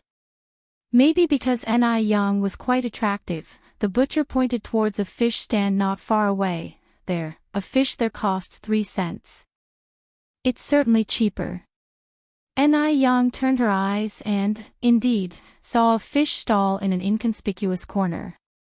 The stall was relatively small and none of the passerby stopped to look. Apparently, fish was not favored here. It made sense. In 1980s China, whether one could get enough to eat was an issue. Who would bother thinking about buying fish? Preparing fish would waste a good deal of oil. If not cooked right, it could emit a strong fishy smell, totally disgusting. It would be better to eat vegetables instead. Unlike pork, you could just stir-fry it in a pan and it would naturally produce oil. Apart from satisfying one's cravings, it could also provide some necessary fats for the body. The 1980s didn't offer as many ways to prepare fish as the future would. Dishes like stone pot fish, sour fish, boiling fish, water-boiled fish, grilled fish, squirrel fish, etc., were all ways of cooking fish in later times. Sour fish, in particular, became a trend in the early 1990s.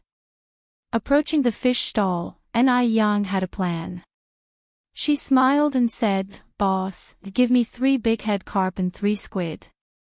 Seeing a potential transaction, the stall owner promptly stood up and cheerfully asked, "Young miss, do you want them gutted?" Ni Yang nodded, "Yes, please. And if you could split the fish in half, that would be great." "All right." The boss efficiently prepared the fish with swift hand movements. The total cost for 6 fish was 1 yuan and 2 cents.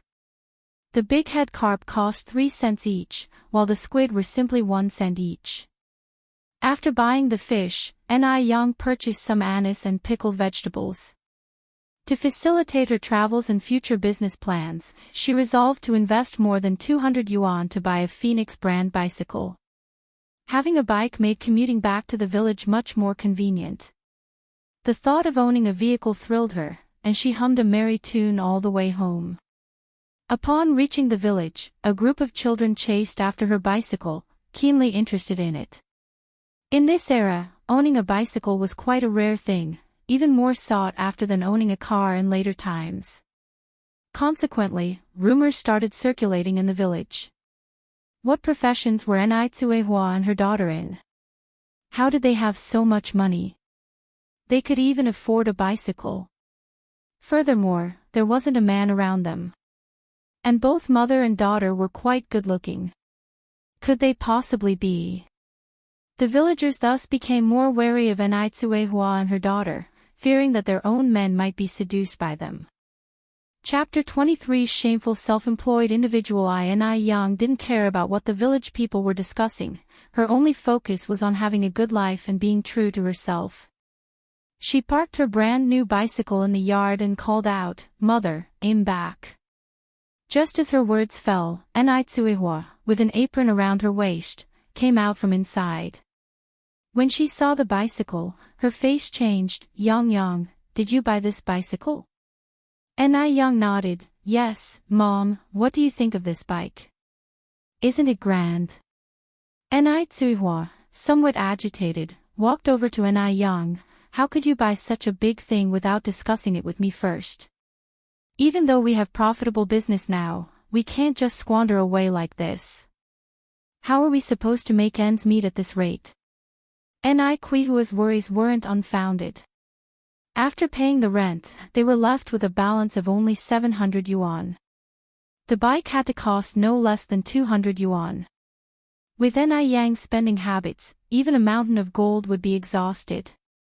Enai chuckled and hugged Enai's arm. "Rest assured, Mom, one won't spend money recklessly. I bought the bike to do business. Trust me, one know what I'm doing. I'll make sure you and my little sister live wealthy lives." At these words, Enai's face softened a bit. She then asked, "Doing business? What business do you want to do? Is it appropriate for a young lady like you to go out and show herself in public?" "Mom, these are old beliefs. Even the chairman has said, men and women are equal now.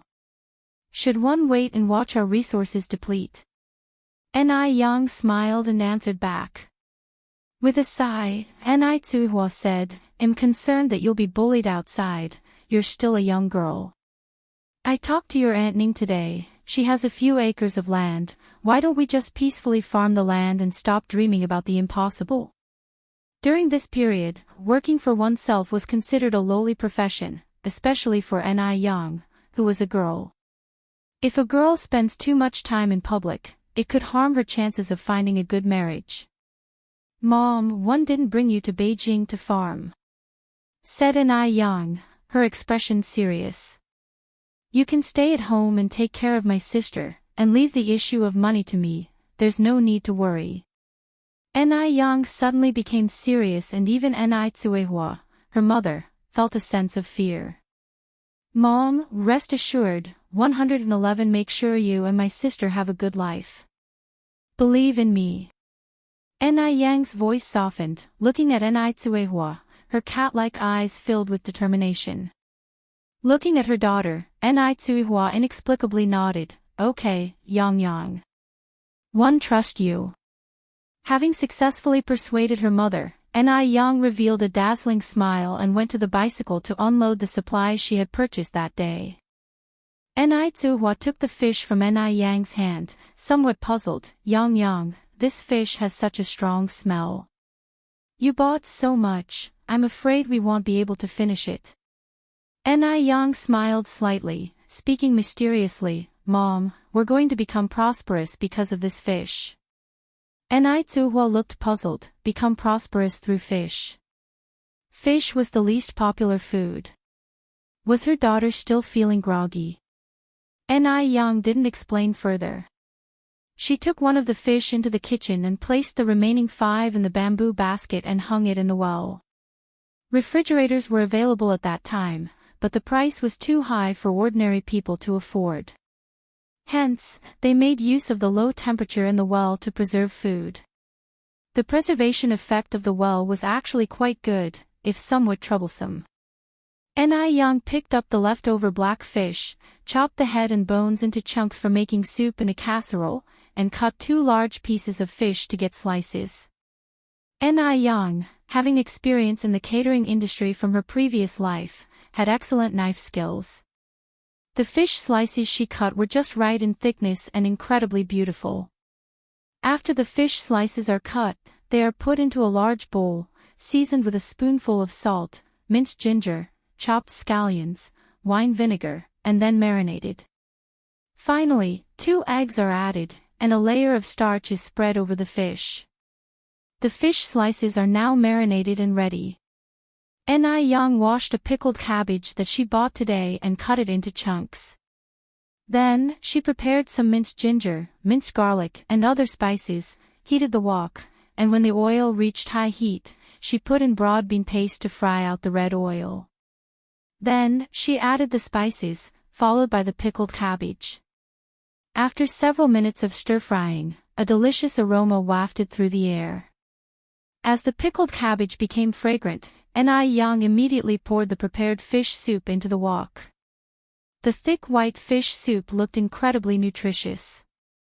When the pickled cabbage fish soup in the wok began to boil, Yang used chopsticks to pick up the fish slices and put them into the wok one by one. In the blend of sour fish and pickled cabbage, the mouth-watering aroma soon filled the courtyard.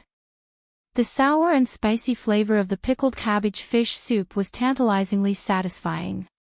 Before serving, Yang finely chopped cilantro and green onion and scattered it over the fish.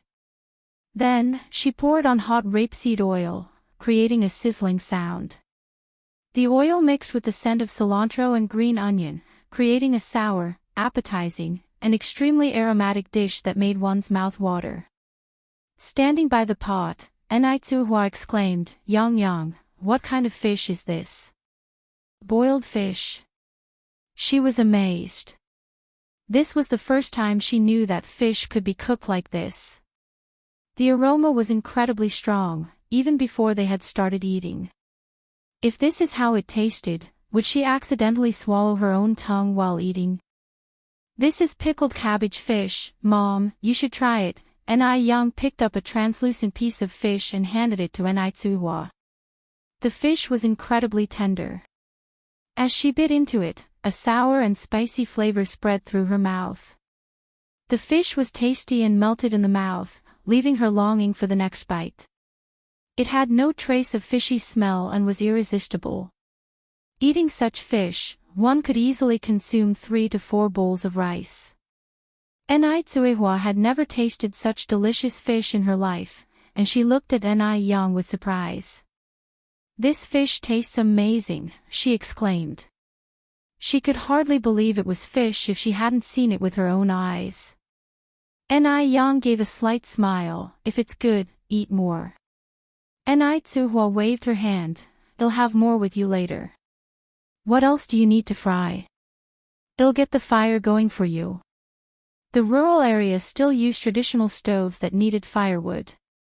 Although it wasn't as convenient as gas, the meals cooked on it tasted far better. Just stir-frying some green vegetables, then we can start eating, Yang said, placing the washed vegetables by the stove. They prepared 3 dishes for the evening: stir-fried green vegetables, pickled cabbage fish, and steamed egg custard. The egg custard was steamed in a rice cooker using the leftover egg yolk from making the pickled cabbage fish. After evenly mixing the egg yolk, she added some rice soup, soy sauce, sesame oil, salt, and steamed it. The resulting egg custard was incredibly delicious. For a mother and daughter, these 3 dishes were plenty. Sitting at the dining table, Enai suggested, why don't we invite your Aunt Ning over? She's always taken good care of us, and I'm sure she's never tasted this pickled cabbage fish. Sure, Yang went into the kitchen, added another set of tableware, and went to the north wing. Initially, Enai refused because frequent freeloading was embarrassing during these straitened times. But she couldn't resist Yang's enthusiasm, so she came over, trying not to appear shamefaced. Yang, I'm so sorry. Look, here I am again freeloading, she said. Chapter 24 Start doing business. Enai said with a smile, you're being too polite, Chingue, have a seat. Try the sour fish that Yang cooked. This girl loves to experiment, have a taste and see if it's good. Although she called it an experiment, Enai eyes were filled with pride. How could she not be proud to have such a capable daughter like Yang? If it were not for Yang, she would probably still be struggling in Dam Village. The life she leads now is something she had never dared to dream of before. Sour fish. Curiosity sparkled in Enai eyes. This is my first time trying this kind of fish. It smells delicious, I'm sure it tastes great too. Aunt Enai, have a taste first. Ni Yang used serving chopsticks to place a piece into Ni Chengui's bowl. Ni Chengue was not particularly fond of fish. Also, not all good-smelling food tasted as good. But it was hard to decline Ni Yang's warm invitation, so she didn't refuse. Under Ni Yang's expectant gaze, Ni Chengue took a bite of the fish. Her expression went from indifferent to surprised. The fish was not only incredibly tender and fresh, but was also savory, sour and spicy. It was simply delectable. Yang, is this really fish? How come there's no fishy smell at all? It's so delicious. Ni Chengui's eyes lighted up excitedly. She had never had such tasty fish before. She was even starting to question if this was really fish. Ni Yang nodded slightly and explained, "This is squid. I marinated the slices in cooking wine before cooking, and combined it with pickled vegetables, which is why there's no fishy smell."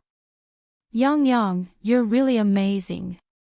Ni Chengue turned to Ni Tsuehua and laughed, Yang's mother, you've really raised a good daughter. You're certainly in for a good life in the future. Ni Tsuehua was all smiles, this girl has been sensible since she was a kid. By the way, Yang, where did you learn to make this sour fish? I've never had it before. Ni Chengue asked. With a calm expression, Ni Yang replied without any hint of smugness from the praises, I saw it in a cookbook. Ni Chengue continued to ask, what cookbook was it? Ni Yang replied, one can't remember, it was so long ago. Sour fish seems to be a dish from Chongqing. Ni, if you want to learn, I can teach you. Even though Ni Yang was hoping to earn money from cooking sour fish, she had no intention of keeping the recipe a secret, especially since it wasn't her original creation. I was just asking, Ni Chengue continued, with my job keeping me busy all day, where would I find the time to learn this? In fact, Ni Chengue had been farming at home until 5 years ago. After her husband was killed in a car accident, the trolley company not only paid her a substantial compensation but also arranged a decent job for her with high pay and a light workload. By the way, since one live alone and only eat at home in the evenings, how about one start eating at your place from now on? Ni Chengue continued, but don't worry, I'll pay for my meals. How about one give you 5 yuan per month for my meals? Given that Ni Chengue had made such a proposal, it would clearly be inappropriate to refuse. Ni Yang laughed and said, Aunt Ni, you're welcome to come over anytime, not just for dinner. We live together, we should be like family. There's no need to talk about money. Courtesies were important. It was the basis for social interaction. If you can't even utter flattery, you'll end up being taken advantage of in society. Although Ni Chengue knew Ni Yang's words were merely pleasantries, she was still very happy. Smiling, she said, I should still pay. How could I have the nerve to eat here without contributing? So let's start from today. I'll prepay this month's fee. With that, Ni Chengue took out a note from her pocket and placed it on the table. Ni Tsuehua repeatedly declined, Chengue, let's not worry about today's meal. If you plan to eat here, let's start from tomorrow. Okay, Ni Chengue didn't refuse any further, focusing on her fish, that's settled then. After the meal, Ni Chengue said, Yang, your sour fish is really tasty. Can you cook it again tomorrow night? I'm telling you, there's a river east of our village teeming with fish and shrimp. People don't usually catch them because the fish don't taste good. If you're free, you could bring a fishing rod and likely catch some big fish. Ni Yang nodded, okay, since Aunt Ni you like it, I'll cook sour fish again tomorrow night. At the same time, Ni Yang received important information, the river to the east had lots of fish. If she could cook sour fish using these wild river fish, it would surely taste better than the bought ones. Ni Yang's eyes darted around. She had a new idea. At night, everyone was asleep, but Ni Yang was still busy in the kitchen. She turned all the remaining 5 fish into sour fish, brewed a potful of soup. The enticing aroma filled the room. After the soup was ready, she transferred all of it into a new large iron bucket. The iron bucket, complete with a lid, was one she had just bought that day. After all that, Young prepared a large jar of secret chili oil, then diced green onions, garlic, and cilantro and put them into enamel cups, ready to bring along the next day. These preparations were for setting up a stall the next day. However, she didn't plan to sell sour fish, but sour fish noodle soup instead. While sour fish was a dish, when combined with noodles, it became a main course. Not only could one taste the flavor of sour fish, one would also feel full. Considering most people in this era had never tasted sour fish before, she felt confident that her sour fish noodle soup would certainly be a hit. With experience from her previous life backing her up, Young was full of confidence. As for where to set up the stall, she had scouted out a location with the most foot traffic, the morning market. There were many stalls in the morning market, which meant fierce competition. But as long as the food was delicious and the skill was good, there would be no shortage of customers. Young stayed awake until midnight before going to bed. She got up before dawn the next day. After making breakfast and eating a few steamed buns, she hopped on her bike and set off.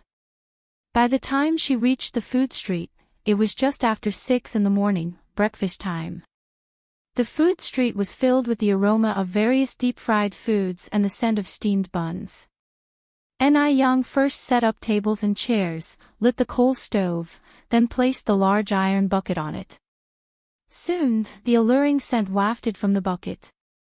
Young had bought some small tables and chairs from the city yesterday.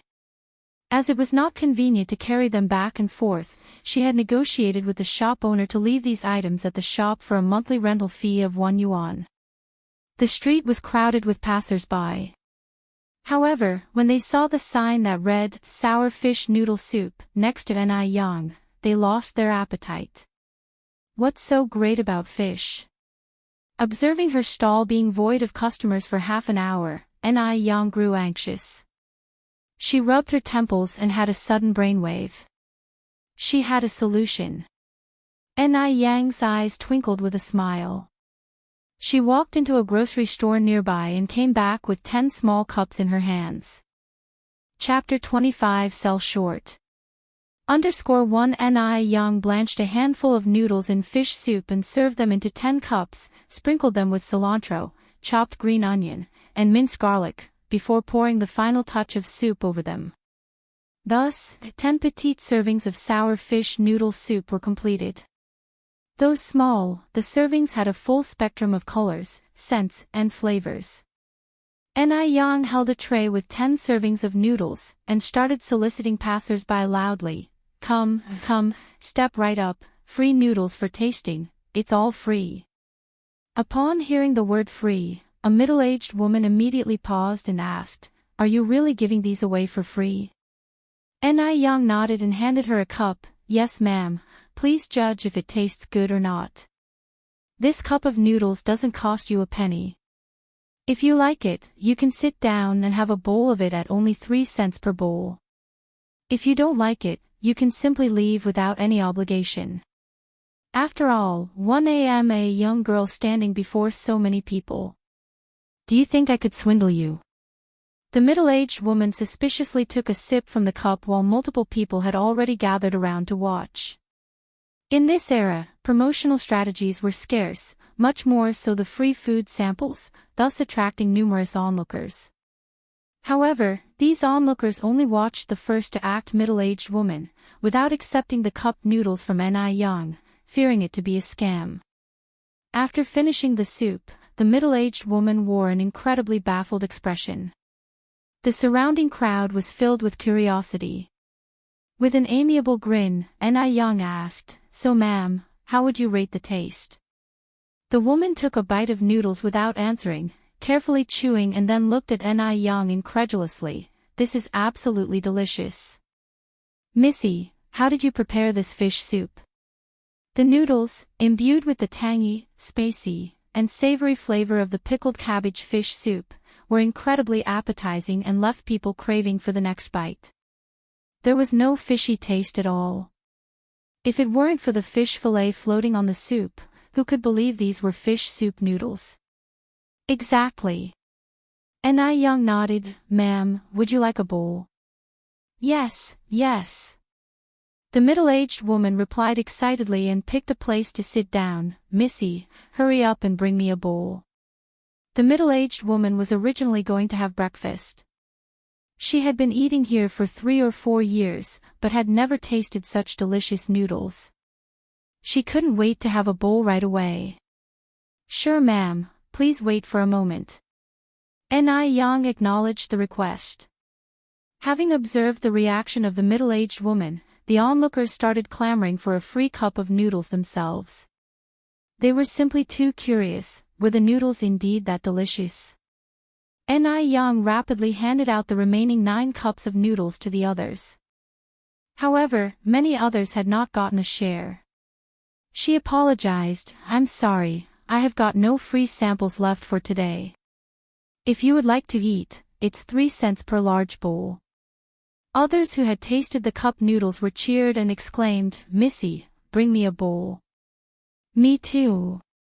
I have never tasted such delicious noodles.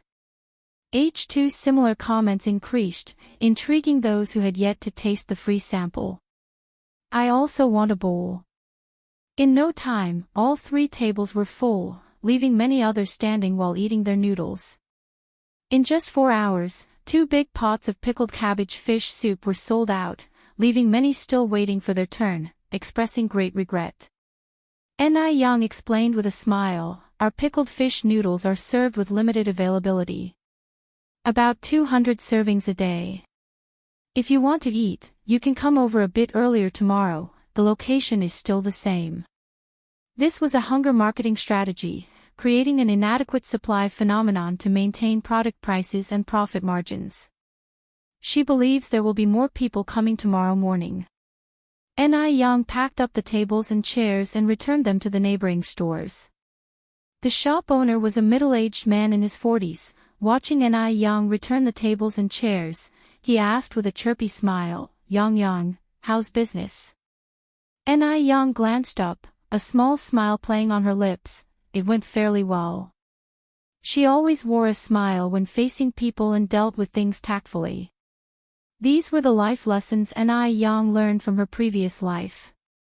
The shop owner thought Young was being elusive because she had encountered setbacks on her first day of business. After all, she was just a teenage girl. What kind of business could she do? She was more likely to make losses. The shop owner immediately tried to comfort her. Young, you can't rush a business, you have to take things slow, keep going at it. As the old saying goes, after persistence, the moon will appear through a parting sky. Look at my small shop, despite doing pretty well now, things were very bleak a few years ago. I was on the brink of shutting it down, but now aren't all troubles past, and everything is sweet. Young set down the tables and chairs. You're right. Seeing Young remain so calm and unperturbed, not complaining at all, the shop owner became even more curious. Normally people would complain a bit after facing setbacks, but Young seemed to be taking it quite cheerfully. Unable to contain his curiosity, he asked again, Young, how many bowls of noodles did you sell this morning? She replied, they're all sold out. Young carefully placed the stove in a non-obstructive place, speaking lightly. So, all of them were sold. The shop owner's expression became instantly astonished. Young, are you kidding me? When he saw the 2 big iron pots, he estimated that they could contain hundreds of bowls of soup. Surely, they couldn't have all been sold. This young girl was probably too worried about losing face, so she was boasting. If it had all been sold, wouldn't she have been over the moon with joy? How could she be so calm and composed? Young continued, I'm not joking with you. They are really all sold out. I'm just packing my things to go home. The shop owner thought Ni Yang was just bluffing, and he laughed and said, "Since they've all sold out, you should go home now. Don't worry your family. In my opinion, it's better for girls to study more." He believed that a well-read woman would make a good match and that would be a satisfactory life. Well, 111 be going then, Uncle Lu. Goodbye. After putting everything away, Ni Yang said goodbye to the shop owner. Shop owner Lu watched Ni Yang's figure retreating into the distance and shook his head helplessly. The kids these days have too much vanity. Not selling the noodles is not a big deal, but pretending to have sold out all. Did she think he was too old to know better? Instead of returning home directly, Ni Yang rode her bicycle to the agricultural market where she bought 8 fish. She also bought some fishing gear, along with some fruits and vegetables, adding to the list kelp and pig's feet. By the time she reached home, it was a little past 11 in the morning. Yang is back. How was your business? How many did you sell? Ni Kuiwa asked excitedly upon seeing Ni Yang's return.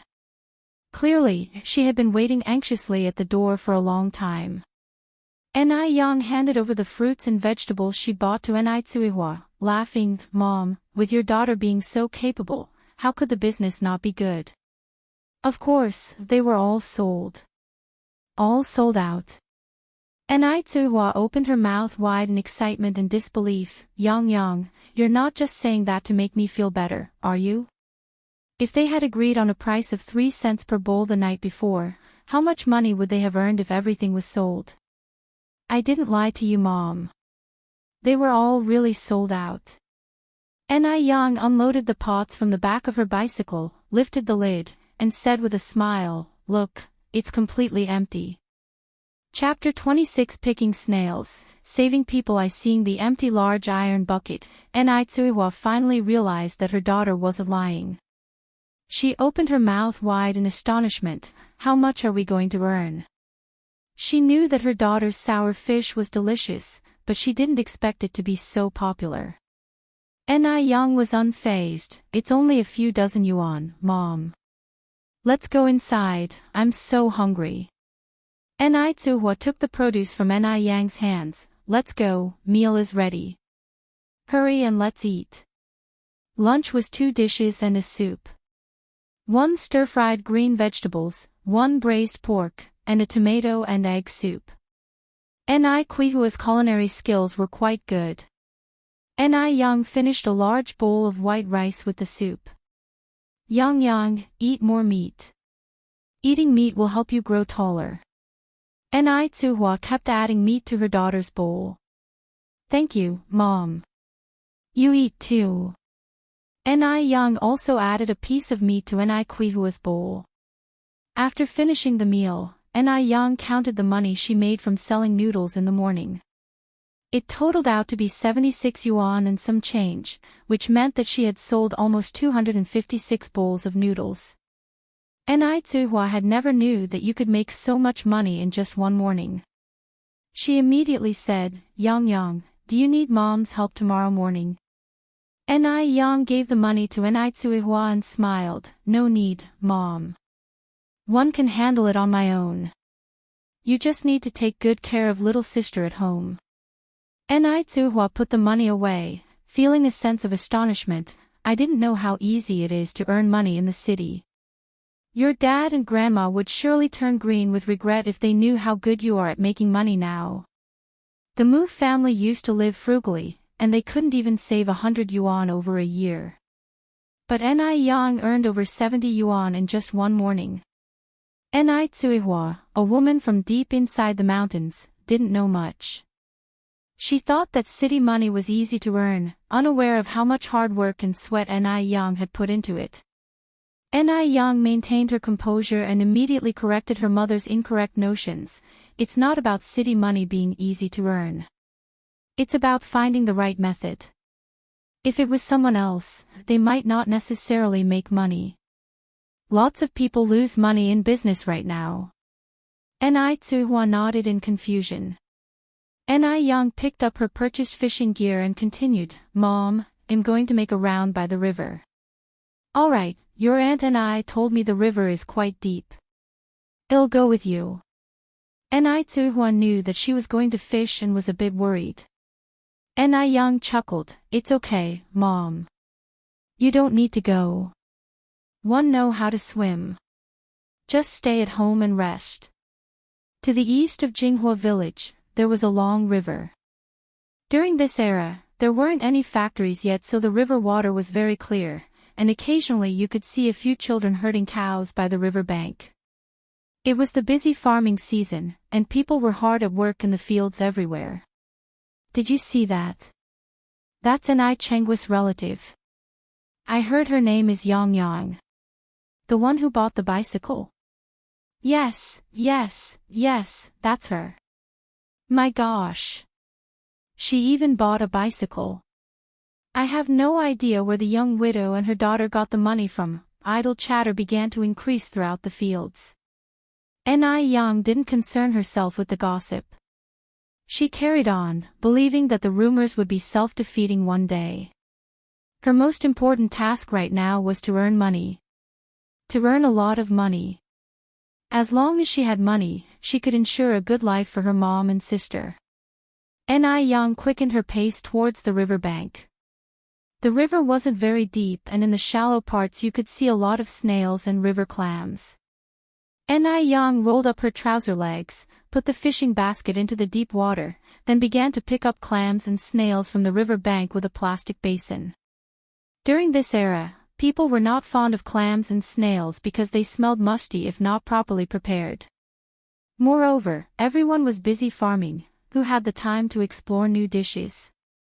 Within a short while, Yang had collected a basin full of river clams and snails. Young lady, why are you collecting so many snails? A woman in her 50s or 60s said, coming up to the river bank. She was wearing a towel on her head and holding a little child by her hand, a bright child with large, round eyes, staring curiously at Yang. Yang laughed and said, I'll pick them up and stir-fry, adding some green onion, ginger, garlic, and chili, it'll be fragrant. Auntie, would you like to pick some with me? The aunt frowned deeply. You're a big girl from out of town, aren't you? These things are fishy and hard to eat. We usually use them to feed ducks. No sooner had she finished speaking than the child she was leading by the hand started to convulse all over, foam at the mouth, and fell to the ground in less than 10 seconds. It was as if he was possessed. All of this happened so fast. The aunt obviously had never seen anything like this before and was scared to her knees, not knowing what to do. Guobao. Guobao. What's wrong with you? Guobao. She said, about to pick up the child and run home. Yang immediately dropped the basin in her hand and ran to the shore to stop the aunt's actions. Auntie, my family's been practicing traditional Chinese medicine for generations. Quickly hand the child over to me. You, the aunt looked at Yang with some hesitation, her eyes red. In the aunt's eyes, Yang was nothing more than a young girl. The aunt didn't believe her, nor dared to trust her. The child in her arms was the lifeblood of her daughter's entire family. If something were to happen to him, she wouldn't be able to live either. Auntie, you can trust me with the child. If we delay any longer, he might not make it. Yang said seriously, with no intention of joking. The aunt was still very hesitant and shouted loudly, help. Someone help quickly. Help save a life. There were many people working in the fields. When they heard the aunt's call, many people came. What's going on here? Isn't this child from Mai Feng's family? Is he possessed? The crowd was buzzing, guessing the cause of the child's illness. Yang couldn't care less at that moment. She snatched the child from the aunt's arms, laid him on his side on the ground, pried open his mouth, and then without hesitation, put her hand into the child's mouth. The child immediately bit down hard on Yang's hand. She squeezed her brows and broke out in a thin layer of sweat on her forehead. The onlookers watched Yang, pointing fingers. What does this little girl know? what if she causes someone's death? Auntie Chin, stop her quickly. Don't you want Guobao to live? This little girl really doesn't know her place. Just as the crowd was about to step forward and interfere, an experienced old man immediately stepped forward and said loudly, "If you don't know, then don't talk nonsense. Guobao is having an epileptic seizure, this girl is trying to save him, if not handled well this disease could be fatal. You people need to back off, don't get in the way of her trying to save someone." When the crowd heard this, they immediately retreated a bit, fearing trouble might find them, whispering among themselves. Yang looked up and gratefully glanced at the old man who had spoken. The old man was wearing reading glasses and a white vest, exuding a scholarly aura, not like an ordinary farmer at all, but more like someone who had retired to the countryside. The child was still convulsing non-stop, and the aunt started to cry in a low voice, "Guobao, you cannot let anything happen to you. What will I do if you are gone?" Yang, while performing emergency measures, said, "Auntie, quickly unbutton Guobao's shirt." All right. The aunt then snapped back to reality, her hands trembling as she undid the child's buttons. During that time, the child's eyes were tightly shut, his face looked deathly pale, he slowly stopped convulsing, his breathing became slower and slower, there was almost no sign of life in him. The whispering on the side started up again, "Can this girl really do it? It's been so long and still no response, could it be that Guobao is gone?" As soon as the aunt heard this, she panicked immediately, her hands went around Yang's neck, shaking Yang, she said in an emotional tone, "If anything happens to my Guobao today, one will fight you to the death with my own life." Chapter 27 Jealousy. If it were not for Yang's interference, she would already be taking Guobao to the clinic now. How could it be delayed till now? Yang glanced up at the elderly woman, soothing her with a warm voice, "Don't worry, Guobao is okay. He'll wake up soon." No sooner had Yang's words dropped when the child's consciousness began to gradually recover and his face turned ruddy.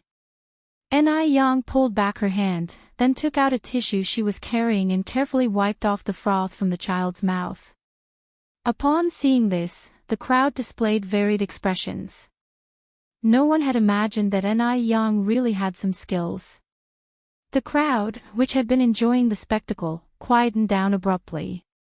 "Just a fluke." A sarcastic voice rang out from the crowd. The speaker was a young girl named Wang Hongxiu, about 16 or 17 years old. She was pretty attractive with her clear eyes and was considered a belle in the village. Before Yang arrived, she was the prettiest woman in Jinghua village.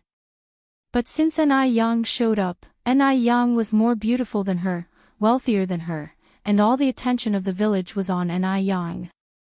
Her limelight was wholly stolen. She naturally had a grudge against Yang.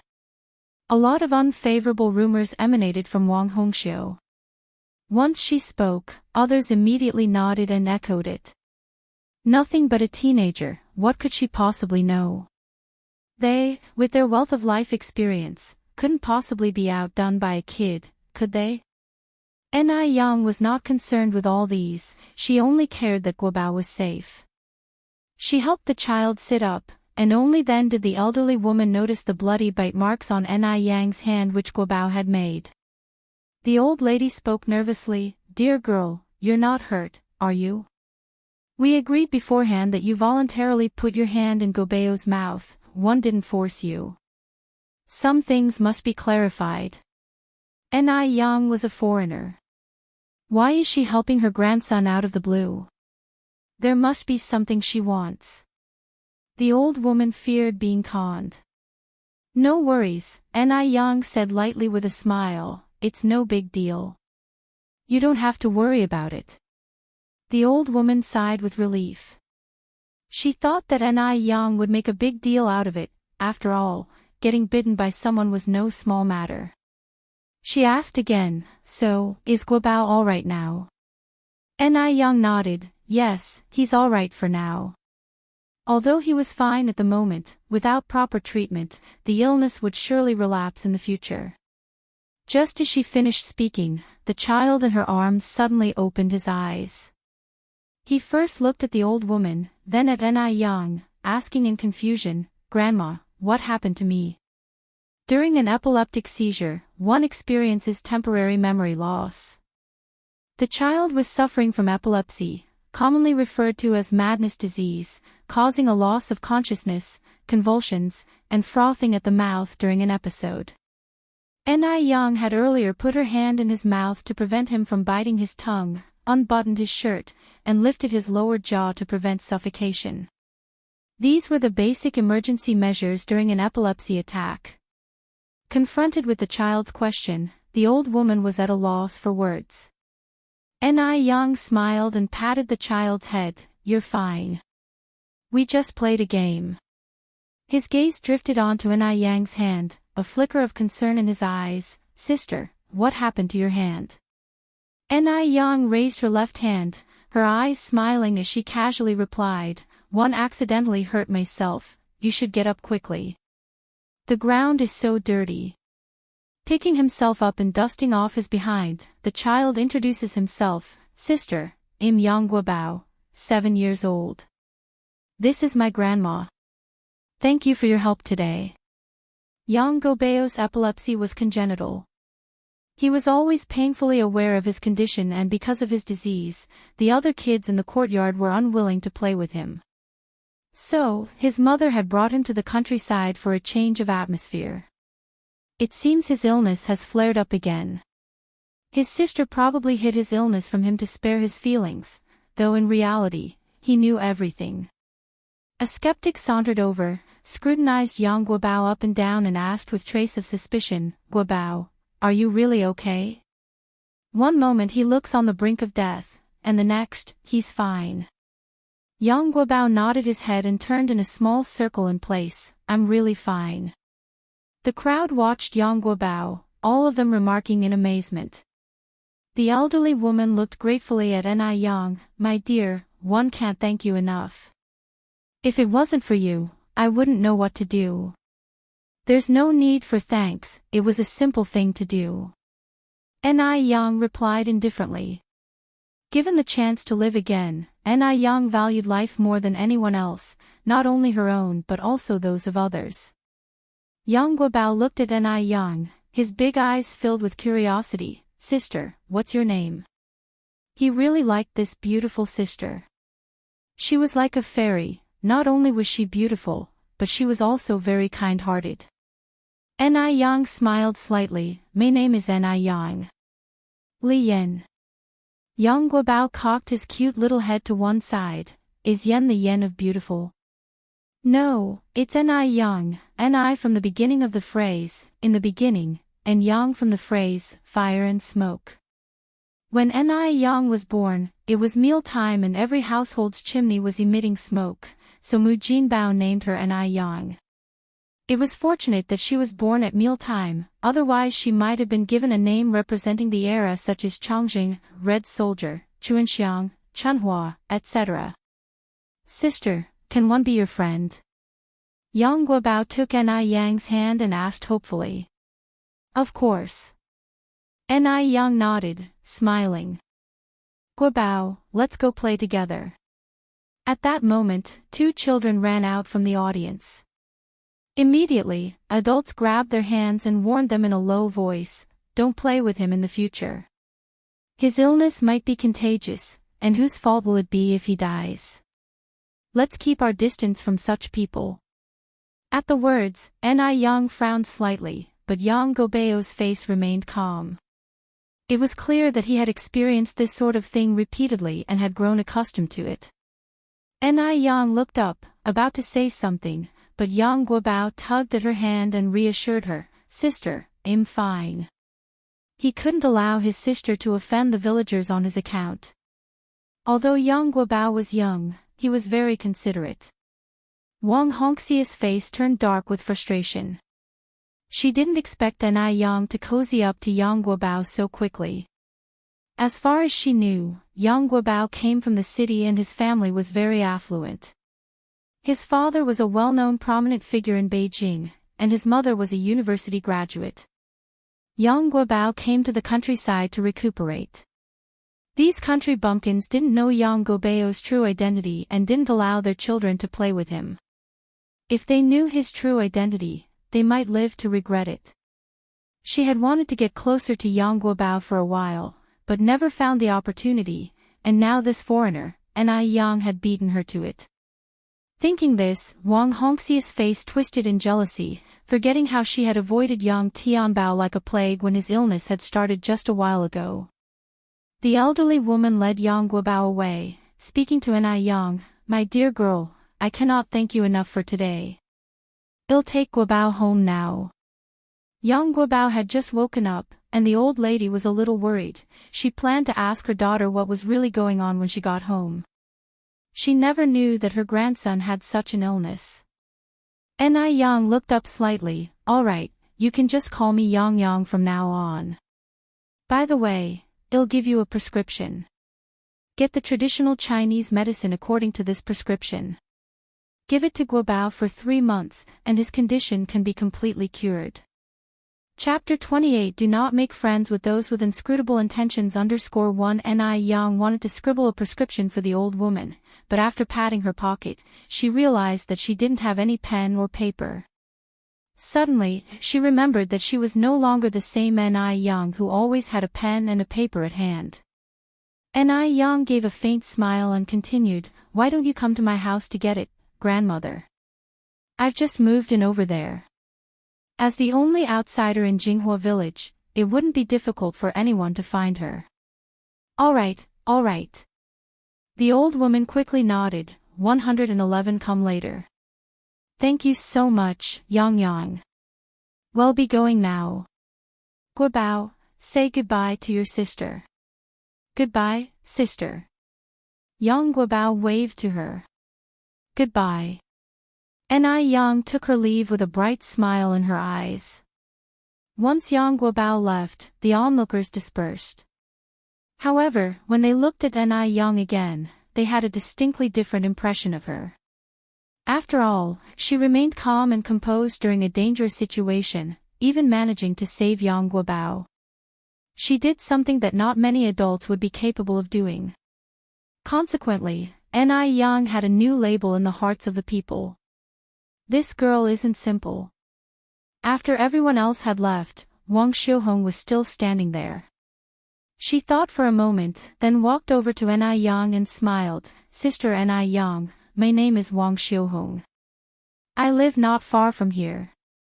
Can we be friends?" Given the present circumstances, she could only try to befriend Yang. Only by infiltrating the enemy's ranks could she effectively control and suppress them. Wang Xiuhong was no fool. Yang smiled lightly and looked up. "Sorry, no." Wang Xiuhong was taken aback. She hadn't expected Yang to reject her outright. At that moment, her face darkened. She had taken the initiative to extend an olive branch, yet Yang wasn't taking the hint. She must be from a small place. She lacks discernment. "Why?" Wang Xiuhong asked. Yang's expression was serene as she replied candidly, "Because I don't befriend people with ulterior motives." She had been aware of Xiuhong for a while and was naturally aware that Wang Xiuhong didn't have good intentions. She refused to waste her time on such people. Ulterior motives. Being so openly confronted, Wang Xiuhong started trembling with anger and slapped Yang. "You ill-mannered brat. Since your mother didn't teach you how to behave, allow me." With her striking looks and a group of young boys fawning over her, Wang Xiuhong was like a petty tyrant in Jinghua village. Kids would make sure to respectfully address her as Sister Xiuhong. Who would dare to offend her? Running into a brick wall with Yang today naturally left her with a bad taste in her mouth. Since her sweet words were falling on deaf ears, she had no choice but to resort to violence. Yang caught Wang Xiuhong's swinging wrist in an instant, her voice ice-cold. "Apologize." It may have appeared that Yang simply caught Wang Xiuhong's wrist effortlessly, but the actual force she exerted was something only Wang Xiuhong could comprehend. She was in so much pain that her face contorted. You little wretch. Let go of me. Ni Yang's expression chilled further. Apologize. Let go of me, you wretch. Wang Xiuhong struggled violently. The more Wang Xiuhong struggled, the harder Ni Yang's grip became, until finally, she started crying out due to the intense pain. Ni Yang's face remained expressionless, her red lips tightly pursed. She emitted an oppressive aura that left Wang Xiuhong flabbergasted. She had initially thought that Ni Yang was simply a piece of soft clay to be molded as she pleased, but never expected Ni Yang to be such a tough nut to crack. Apologize. Ni Yang repeated, her voice frosty. I'm sorry. I'm sorry. I'm sorry. Wang Xiuhong's voice wavered with her sobs. Are you willing to submit? Ni Yang asked as she looked down at her. Wang Xiuhong bit her lip hard, nodded reluctance and conceded, I yield. Louder. Ni Yang demanded, her eyes coldly piercing. I yield. Wang Xiuhong bit her lip, raising her voice, her face a mask of humiliation. Louder. Ni Yang commanded, narrowing her eyes slightly. Wang Xiuhong took a deep breath and shouted out loud, I yield. One yield. Ni Yang smiled contentedly, her eyes sparkling as if filled with stars.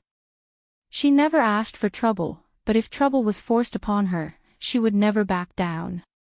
If she didn't deal with Wang Xiuhong this time, Wang Xiuhong would doubt whether Ni Yang was as soft as she looked and could be easily preyed upon. No matter the era, the rules of survival remain the same.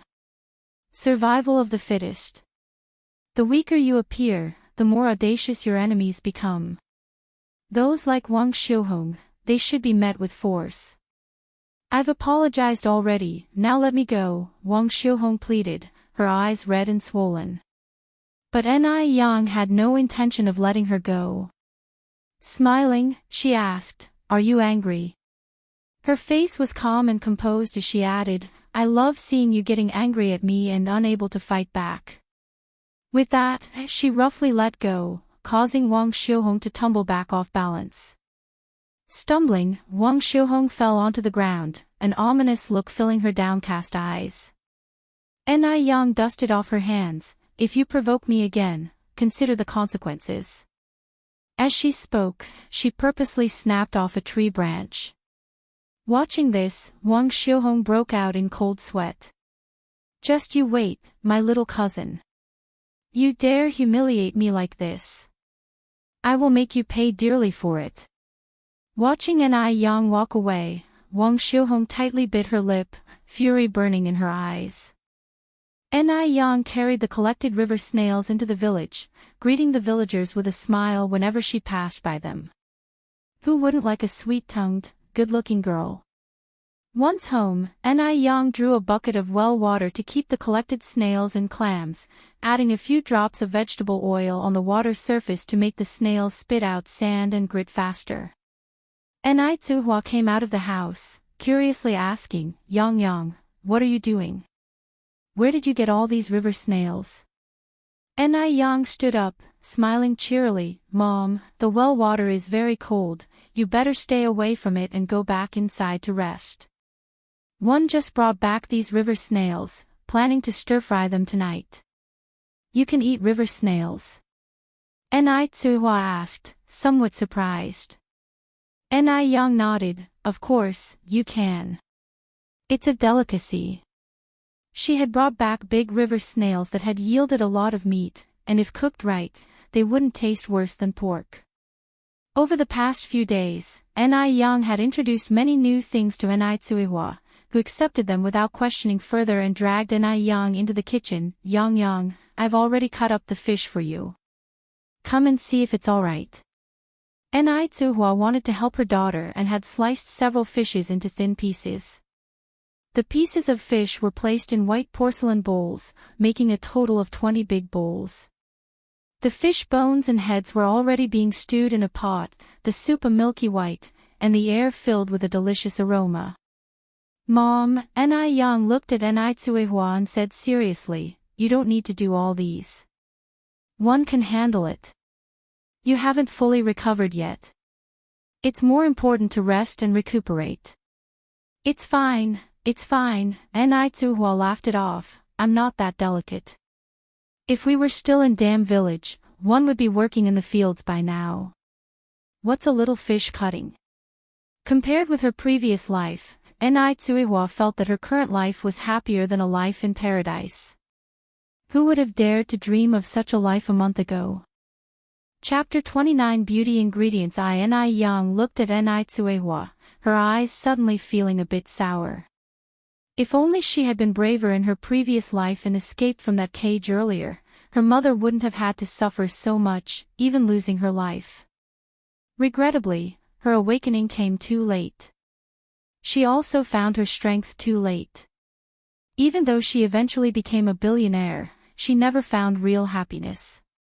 On the screen, she was the glamorous boss but no one ever knew just how much she had given up to earn that title of boss Actually, the old bachelor didn't die of illness. It was she who killed him with her own hands. In order to murder that old bachelor, she planned it for a whole 10 years. This delayed her prime years by a full decade.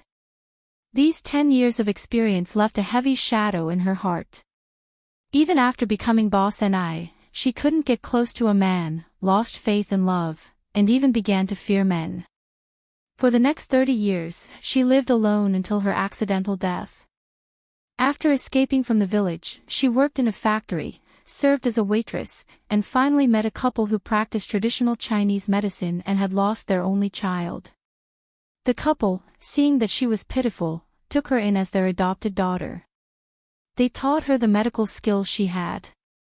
Later, she worked part-time whilst attending university. Then, she managed to own her own store. Then her business grew and she became Beijing's wealthiest person, a well-known entrepreneur, frequently appearing on TV screens and financial newspapers. She became boss but didn't obtain everything she wanted. This time around, she was determined to live a more brilliant life. Everything she hadn't had in her previous life, she vowed to have this time: family, friendships, love. For a moment, Yang's eyes felt a bit sour. Seeing this, Tsuehua was panicked and grabbed Yang's hand. Yang, Mom is really fine. Don't all the women in our village go through this? It really doesn't matter if I sit the month or not. Yang was only 16 after all, and Tsuehua wouldn't bear to see all the burdens fall on her shoulders alone. Tsuehua looked at Yang, her eyes full of concern. She must have accumulated a lot of blessings in her past lives to have a good daughter like Yang. Yang recovered, wiped her eyes, and said, Mom, the body is yours. If you don't want to sit the month, I won't force you. But you need to remember, don't touch anything cold. Just leave the housework to me. After you've finished sitting the month, you can work as much as you want. Having been a traditional Chinese doctor in her past life, Yang naturally knew how important postpartum care was for a woman. But since her mother didn't want to stay in bed, she wouldn't force her. She would just take extra care with her mother's diet. Tsuehua nodded, okay, I'll listen to Yang. Then go back to your room and see your sister. Yang pushed Tsuehua towards the house. There's not much work here, just leave it to me. Having no other choice, Tsuehua returned to her room. Yang started cooking pickled cabbage fish soup for tomorrow morning's breakfast in the kitchen. Today, Yang added pig's trotters to the fish soup, resulting in a white and richly flavored soup that was incredibly delicious. People in this era, due to their meager diets, loved fatty meat. No one bought bones, allowing Yang to purchase 10 kilograms of bones for only 3 yuan. After cooking the soup, Yang carried a plastic bucket to the river. It was already past 5 at this point. The sun was gradually setting. The golden sunset reflected on the river, like an exquisite natural oil painting. Even the clear water of the lake seemed lively, filled with texture. It seemed like a fairyland on earth. The remaining sun shone on the water, half of the river was calm, half of the river was painted red. There were a few shirtless little boys playing and bathing by the river. A few water buffaloes were leisurely grazing near the river. Everything seemed exceptionally serene and harmonious, a kind of contentment that was lost in the later generations. Yang walked to the river, rolled up her trouser legs, took off her shoes, and headed in the direction where she had set her fish trap that morning. The little boys by the river were shy when they saw Yang step into the water, diving quickly and disappearing under the surface, transforming into agile fishes lurking beneath the water. Yang, carrying the fish trap upon returning, had a slight smile on her face. The trap was heavy with quite a few fish. On reaching the shore, Yang poured all the fish from the trap into a plastic bucket. The bucket was filled with fish of various kinds such as carp, crucian carp, mullet, grass carp, and many small river shrimps. This was a sight unseen in later generations. Only in this pure, unpolluted era could one find such an abundance of wild fish and shrimp. After pouring out all the fish, Yang put the trap back in its original place. A little boy who was swimming approached cautiously and asked, "Sister, is your name Yang?" "Yes," Yang replied with a smile. "What's your name?" The little boy tilted his head looking at Yang. "Sister Yang, you are really pretty, even prettier than Sister Xiuhong."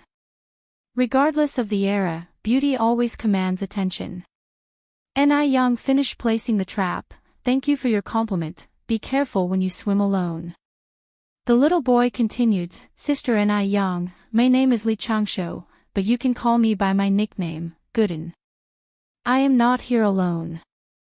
I came here with my brother Li Fugue, and one also have an older sister called Li Ronghua." "Gooden." Yang laughed without replying. Gooden continued, "However, my sister is not as pretty as you and she has a terrible temper, always ready to hit people. Only a real younger brother would dare to diss his sister this way."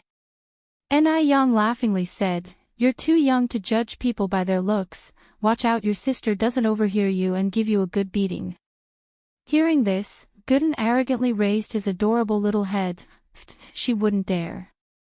Yang smiled faintly. "All right, one need to go home and cook now, one won't chat anymore, bye." "Bye," Gooden waved to Yang. After Yang left, Gooden quickly swam to his brother Li Fugue. "Brother, Sister Yang is such a nice person, she's nothing like what Uncle 2 and Auntie 3 said. Anyway, I really like her." Li Fugue, 6 years older and more mature than Gooden, replied, "A gentleman doesn't judge someone by rumors, nor does he spread rumors about others. If she really is as everyone say, we'll find out with time." After Yang returned home, she placed all the fish and shrimp from the bucket into a large basin. She then removed the river shrimps, planning to make a dish of fried river shrimp for dinner. Next, she cleaned a carp, planning to use it with food purchased today to make a dish for beauty and breast enhancement, stewed carp with kelp and pork feet. Just having a pretty face isn't enough for a woman, she must also have a perfect figure. Wanting fair skin, a perfect figure, rosy lips, sparkling eyes can all be achieved through dietary therapy. In later generations, many people neglected their eating habits, had irregular meals, craved sweet and spicy foods, and were addicted to internet-famous foods and fast foods, leading to obesity, dark skin, spots and acne. Their looks would gradually deteriorate. Hence, Yang decided to start now and use the knowledge of traditional Chinese medicine she learned in her previous life to improve herself, both externally and internally. Not just herself, but also Tsuehua. Tsuehua, now only 36 years old, already had wrinkles on her face. Her skin was extremely dull, and her figure had lost its shape. Yang wanted to help her regain her youth and find her happiness again. After prepping the ingredients for stewed carp with kelp and pork feet, Yang fetched a casserole and put all the ingredients in it to stew. Soon, delicious fragrance filled the small kitchen. Chapter 30 Mo Bai Chuan I. There were 3 dishes and 1 soup for dinner. The first dish was a clear stir-fried pig kidney. Pig kidney contains micromineral elements like zinc, iron, copper, and phosphorus, as well as vitamins and fats. This is a good dish to alleviate aging. The next dish was sautéed green beans with river prawns. Both the green beans and river prawns are high-protein foods that have a strong lactogenic effect, promoting healthy breast development. This is considered an excellent dish for breast enhancement. Ni Chingue ordered the sour fish dish. Aside from tasting good, sour fish had no other effects. Finally, there was a dish of stewed carp with kelp and pork feet, another breast enhancement dish. The main dish was chive porridge.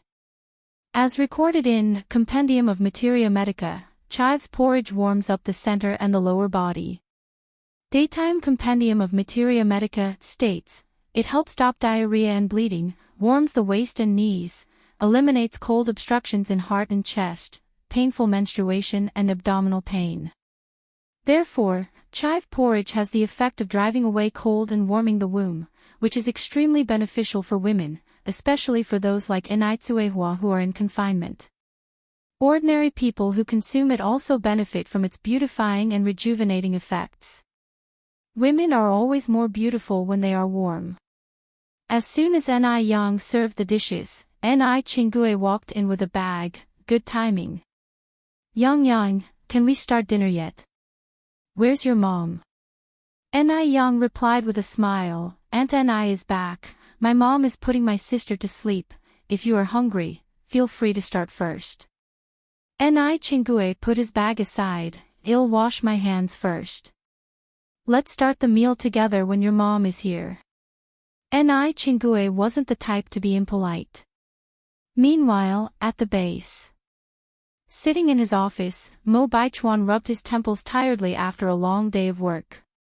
Remembering something, he picked up the telephone on the desk, dialed a number. A moment later, the call was connected. Hello, Aunt Wu, it's me. Perhaps due to not speaking for a while, his voice sounded deep and husky, filled with magnetism. On the other end of the line, Aunt Wu quickly handed the phone to an elderly woman with white hair. Hello, Xiao Chuan. My dear boy, when will you come back to visit your grandma? The elderly woman's face lit up with a loving smile, her speech sweetly childlike. Grandma, I'll come to see you as soon as one finish my work. His expression softened somewhat. How are you and Grandpa doing?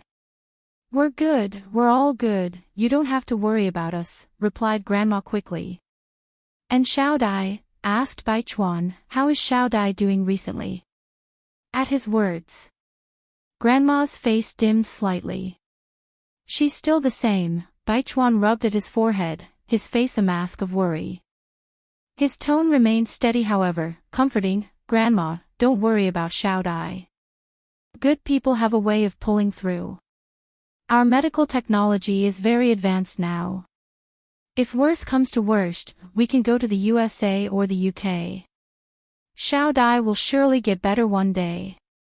Grandma responded, a few days ago, one heard from your Uncle Li that there is a renowned doctor in Jiangnan who is a descendant of Hua Tuo and is skilled in treating complex diseases. Grandpa has already sent for him, hoping he can cure Xiao Dai's illness. If he's as good as they say he is, I'm sure he'll definitely be able to cure Xiao Dai. Baichuan replied, Grandma, has any stranger visited our house lately? Possibly carrying a watch of mine. No, replied Grandma, frowning slightly. I've been at home all these days and haven't seen any strangers. Did you lose your watch? No. Are you sure?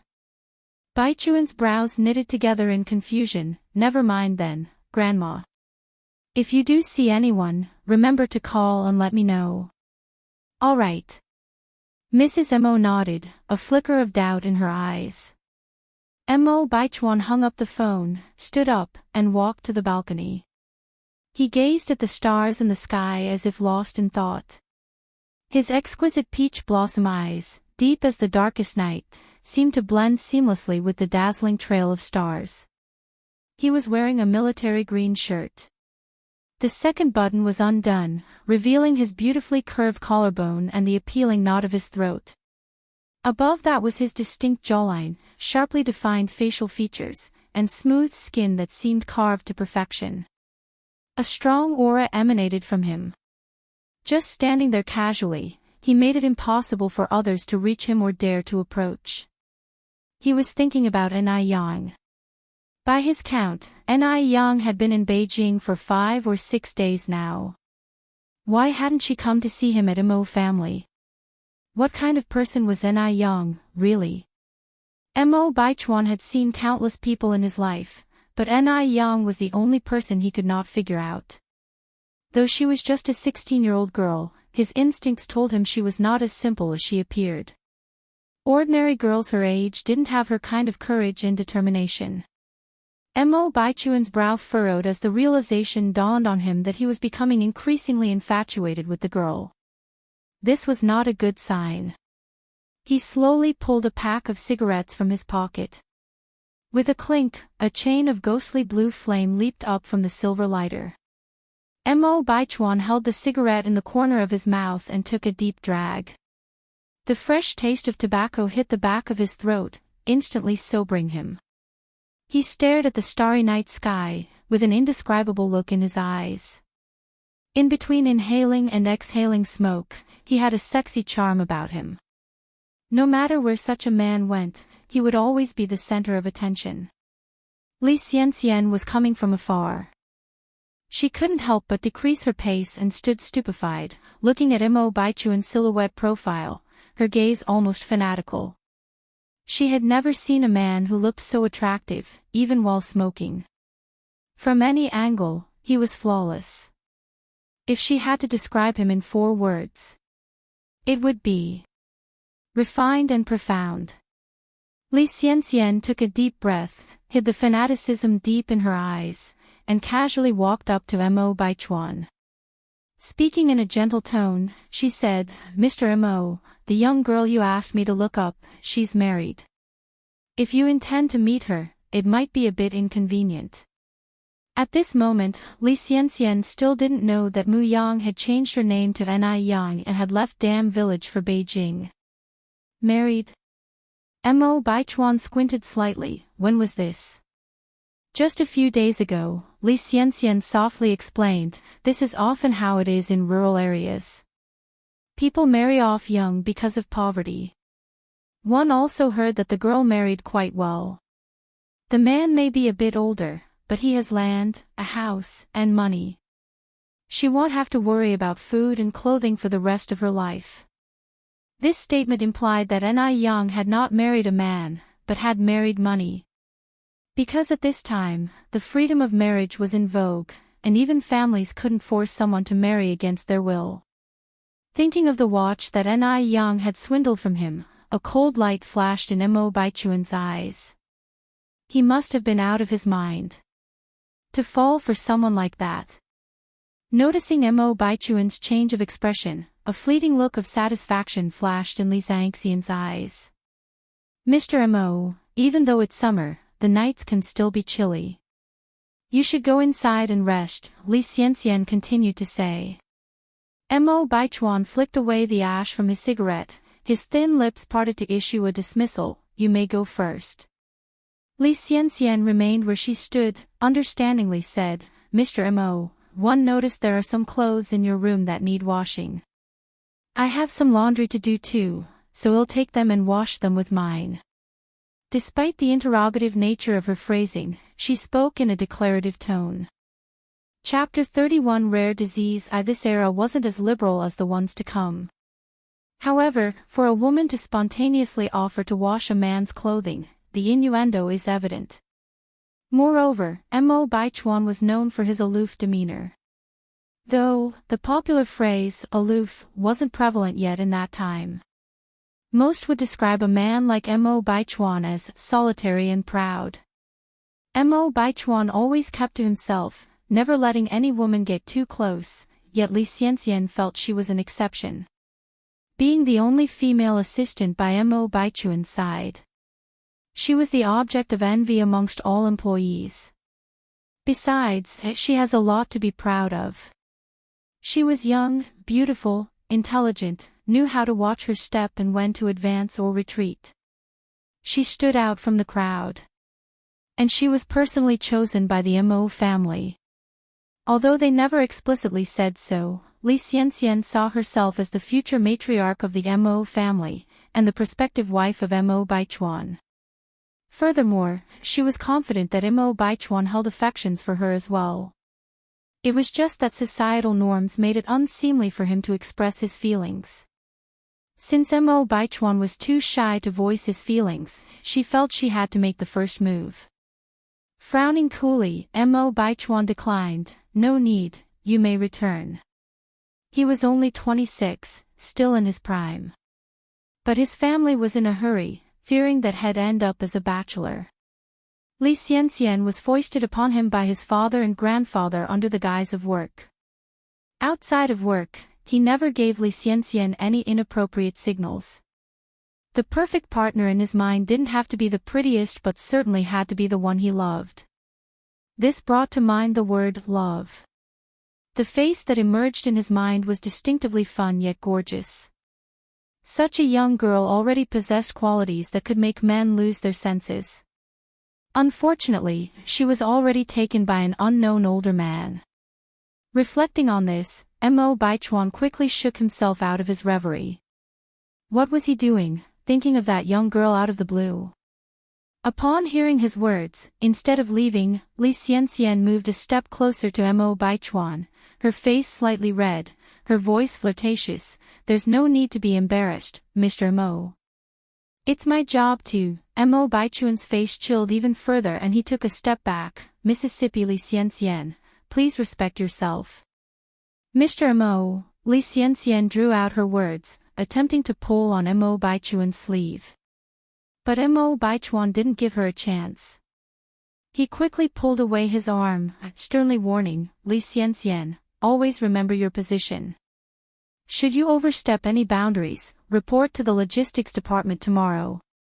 Li Xianxian was recommended by his father and grandfather. If he sent her to logistics, it would be a slap to their faces, questioning their ability to judge character.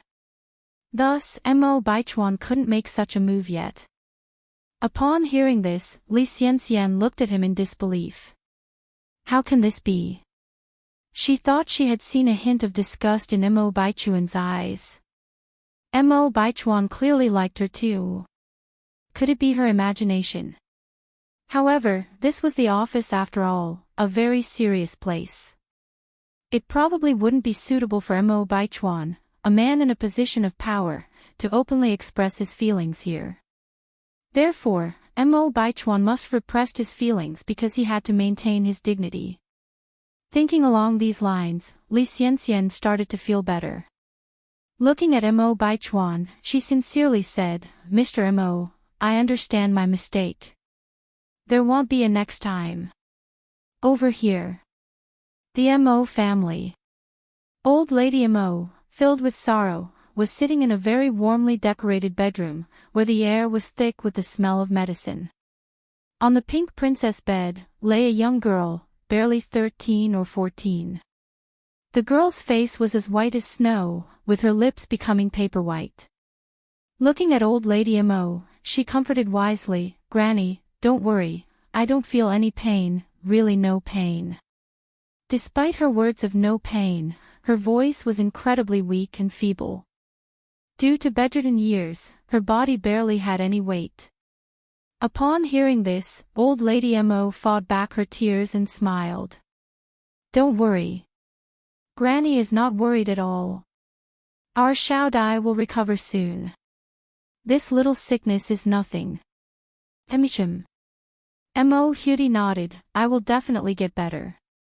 Although Mo Hudi was not very old, her mind was extremely mature. She knew that her days were numbered. In fact, it might be better to die quickly than to live. Every minute she lived now was filled with tormenting pain. It was unbearable. Yet, to prevent Granny from worrying, she never admitted the pain. The departure of her mother had already dealt a severe blow to Granny. She could not cause her grandmother to endure the pain of losing a loved one again. Therefore, she had been actively cooperating with the treatments, not letting go of any chance to survive. It had been 5 years, lying in bed. She really tried hard to survive.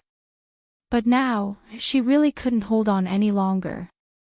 With the help of sleeping pills, Mo Hyuri fell into an uneasy sleep. Even in her dreams, her brows frowned tightly. One could only imagine the bone-crushing pain she was enduring. At this moment, old Lady Mo finally could not control her emotions and started to cry softly. Her daughter had already left. No matter what, she had to keep hold of the only bloodline left in the world by her daughter. Otherwise, she would have no face to meet her daughter in the afterlife. After crying, old Lady Mo went to the living room, made a call, and said, "Tell Divine Dr. Lee that as long as he can cure Shaodai, our Mo family will meet all his demands." The Wang family. Yang Guobao was chasing a big rooster around the yard. Grandma was telling her daughter, Wang Meifeng, what happened on the river beach this afternoon. Listening, Wang Meifeng felt a cold chill. As Yang Guobao's mother, she knew her son's condition well. She knew that in such a situation, if Ni Yang didn't stop her mother and take prompt rescue measures, she might not have seen her son this lively today. Thinking of this, Wang Meifeng was filled with lingering fear. "Mom, we must thank that girl properly. Where does she live? Take me to her quickly." Grandma frowned slightly. "Are you saying that this girl, Yang, is really quite capable?" Even now, Grandma still held doubts about Ni Yang, considering her intervention as nothing more than her good luck. "Of course." Wang Meifeng continued, "If we sent Guobao to the health clinic today as you suggested, I might not be able to see Guobao right now. Mom, you've really met a noble person today." Grandma looked at Wang Meifeng, recalling the words Ni Yang said in the afternoon, and said, "Meifeng, that girl also said that her family has been practicing medicine for generations and she has a cure for Guobao's disease." Originally, Grandma didn't take this matter seriously, but seeing her daughter praising Ni Yang so highly, she decided to mention it. When she heard these words, Wang Meifeng exclaimed excitedly, "Mom, are you serious?" Chapter 32 Prescription. Yang Guobao's epilepsy originated from his mother's womb. Over the years, they had consulted countless hospitals and even tried folk remedies, but to no avail. If anything, Yang Guobao's condition only worsened. The frequency of his seizures also increased substantially. Even foreign medical experts stated that such a disease could only be managed, not cured. Hearing someone claim that they could cure her son's epilepsy, Wang Meifeng was of course elated. Seeing her daughter's excitement, the old lady gently advised, "Meifeng, don't get your hopes up too high. That young girl is only 17. The greater the hope, the greater the potential disappointment." At her words, some of the hope in Wang Meifeng's eyes dimmed. She responded, "Mom, no matter what, I want to give it a try." The old lady sighed helplessly. "All right, let's go take a look." Wang Meifeng nodded and glanced at Yang Guobao, who was chasing after a rooster, a pang of sadness filling her eyes. Due to his physical condition, there were no children willing to play with Yang Guobao since he was young. As a mother, she wished so dearly for her son to enjoy a normal, happy childhood like other children. When Wang Meifeng and her group arrived at the Ni family's home, Ni Yang was serving food in the kitchen, while Ni Tsuehua was feeding her daughter in the room. Ni Chingue was sitting at the table, waiting for the meal to start. The table was set with 3 dishes and a soup, hot steam rising and filling the air with appetizing smells. "Is Chingue at home?" the old lady called out as she entered the house.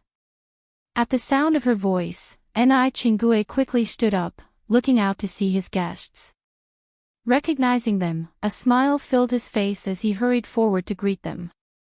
"Aunt Meifeng, what brings you here? Have you eaten yet? We were just about to start dinner, please come in and join us." Ni Chingue had heard a bit about Wang Meifeng's situation. He didn't know the specifics, but he knew the Yang family had some influence in Beijing. Therefore, Ni Chingue had always been very courteous to the Wang family. The old lady chuckled, "Chingue, no need for formalities. We've already eaten. By the way, is that girl called Yang Yang staying here with you?" "Yes, that's right." Ni Chingue nodded. As he spotted Wang Meifeng holding Yang Gobeo's hand, his face looked slightly uneasy. Lowering his voice, he asked, "Did something happen? Did Yang Yang cause you any trouble?" Seeing Ni Chingue's misunderstanding, Wang Meifeng quickly clarified, "No, not at all, sister-in-law. I'm here specifically to thank her." After that, she briefly explained the situation. Ni Chingue let out a sigh of relief, laughing, one knew it. Yang Yang's a clever and capable girl, she wouldn't cause any trouble. "She's inside, come in."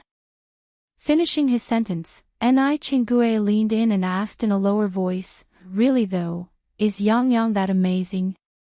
Having lived with Ni Yang for so long, Ni Chingue knew that she was no ordinary girl. However, he was clueless that she could also treat illnesses. "Yes, she is." Wang Meifeng nodded, holding Yang Gobeo's hand as she followed Ni Chingue into the house. As they entered, Ni Yang was just bringing out 3 bowls of rice. Upon spotting Ni Yang, Yang Guobao immediately ran over, smiling, "Sister." "Guobao." Ni Yang calmly put the bowls on the table, then squatted down to pat Yang Gobeo's cute little head, smiling gently. "Did you have dinner yet?" "Yes."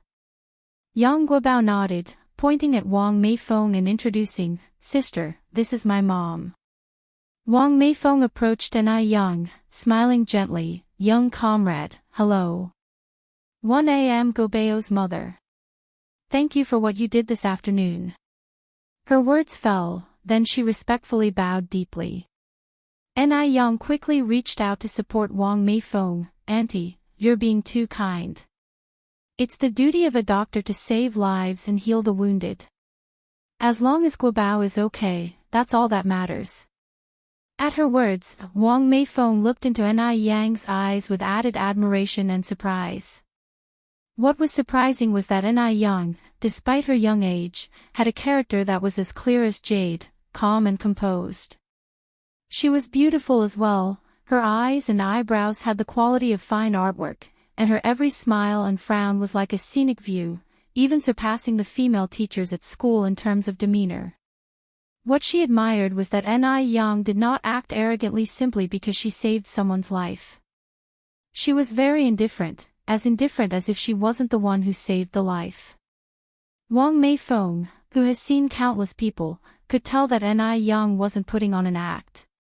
"No matter what, we must thank you properly." Wang Meifeng motioned to Yang Guobao, "Guobao, hurry and thank your sister." Most people would avoid Yang Guobao as soon as they saw him convulsing, fearing that they could get involved. But Ni Yang was the only one who not only did not avoid him, but also saved him. "Thank you, sister." Yang Guobao bowed slightly. Ni Yang's eyes curved, and she reached out to touch Yang Gobeo's head. "Guobao, wait here for a moment. One need to talk to Auntie outside, okay?" "Okay." Yang Guobao obediently nodded. "Auntie." Ni Yang looked up at Wang Meifeng. Wang Meifeng immediately understood and followed Ni Yang's footsteps. Outside, the sky had darkened, with frog calls and insect choruses filling the air, the stars scattered across the sky, and the fragrance of anemone flowers carried in with the breeze, creating a serene ambience. A few elderly people sit under the camphor tree, holding palm leaf fans and chatting while enjoying the cool breeze. The young children sat on small stools, listening attentively to the old people's tales of the past. This scene does not exist in the future world, where towering skyscrapers separate people from each other. Even neighbors who live next door might not speak to each other despite living in such close proximity for more than a decade, they might even be strangers.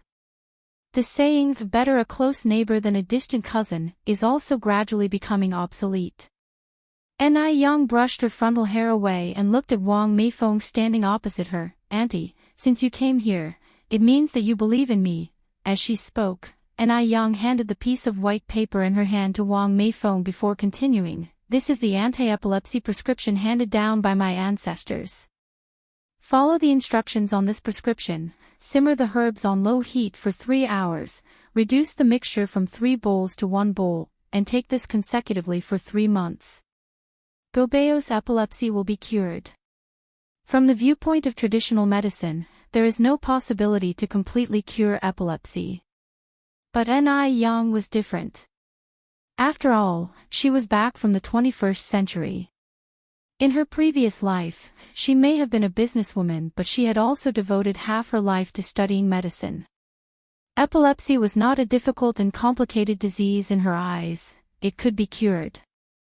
Wang Meifeng took the prescription with both hands, gratefully saying, young comrade, thank you, thank you. At this moment, Wang Meifeng was so moved that she didn't know what else to say. Although she did not know if this prescription would be effective for her son's illness. But at least, Ni Yang had given her a glimmer of hope. As long as there was even a slightest chance, she would not give up. All the doctors could only shake their heads helplessly when faced with Yang Gobeo's illness. Only Ni Yang claimed that it could be cured. Don't thank me yet, Ni Yang smiled slightly before continuing, wait until Guobao is cured, then it won't be too late to bring him to thank me. But you must accept this money. Wang Meifeng stuffed the prepared money into Ni Yang's hand. She was in a hurry and hadn't brought any gifts. Moreover, in this era, there was nothing more practical than giving money as you're tuning into the Path of the True Immortal YouTube channel. Don't forget to subscribe and join us on this journey to catch the most captivating stories.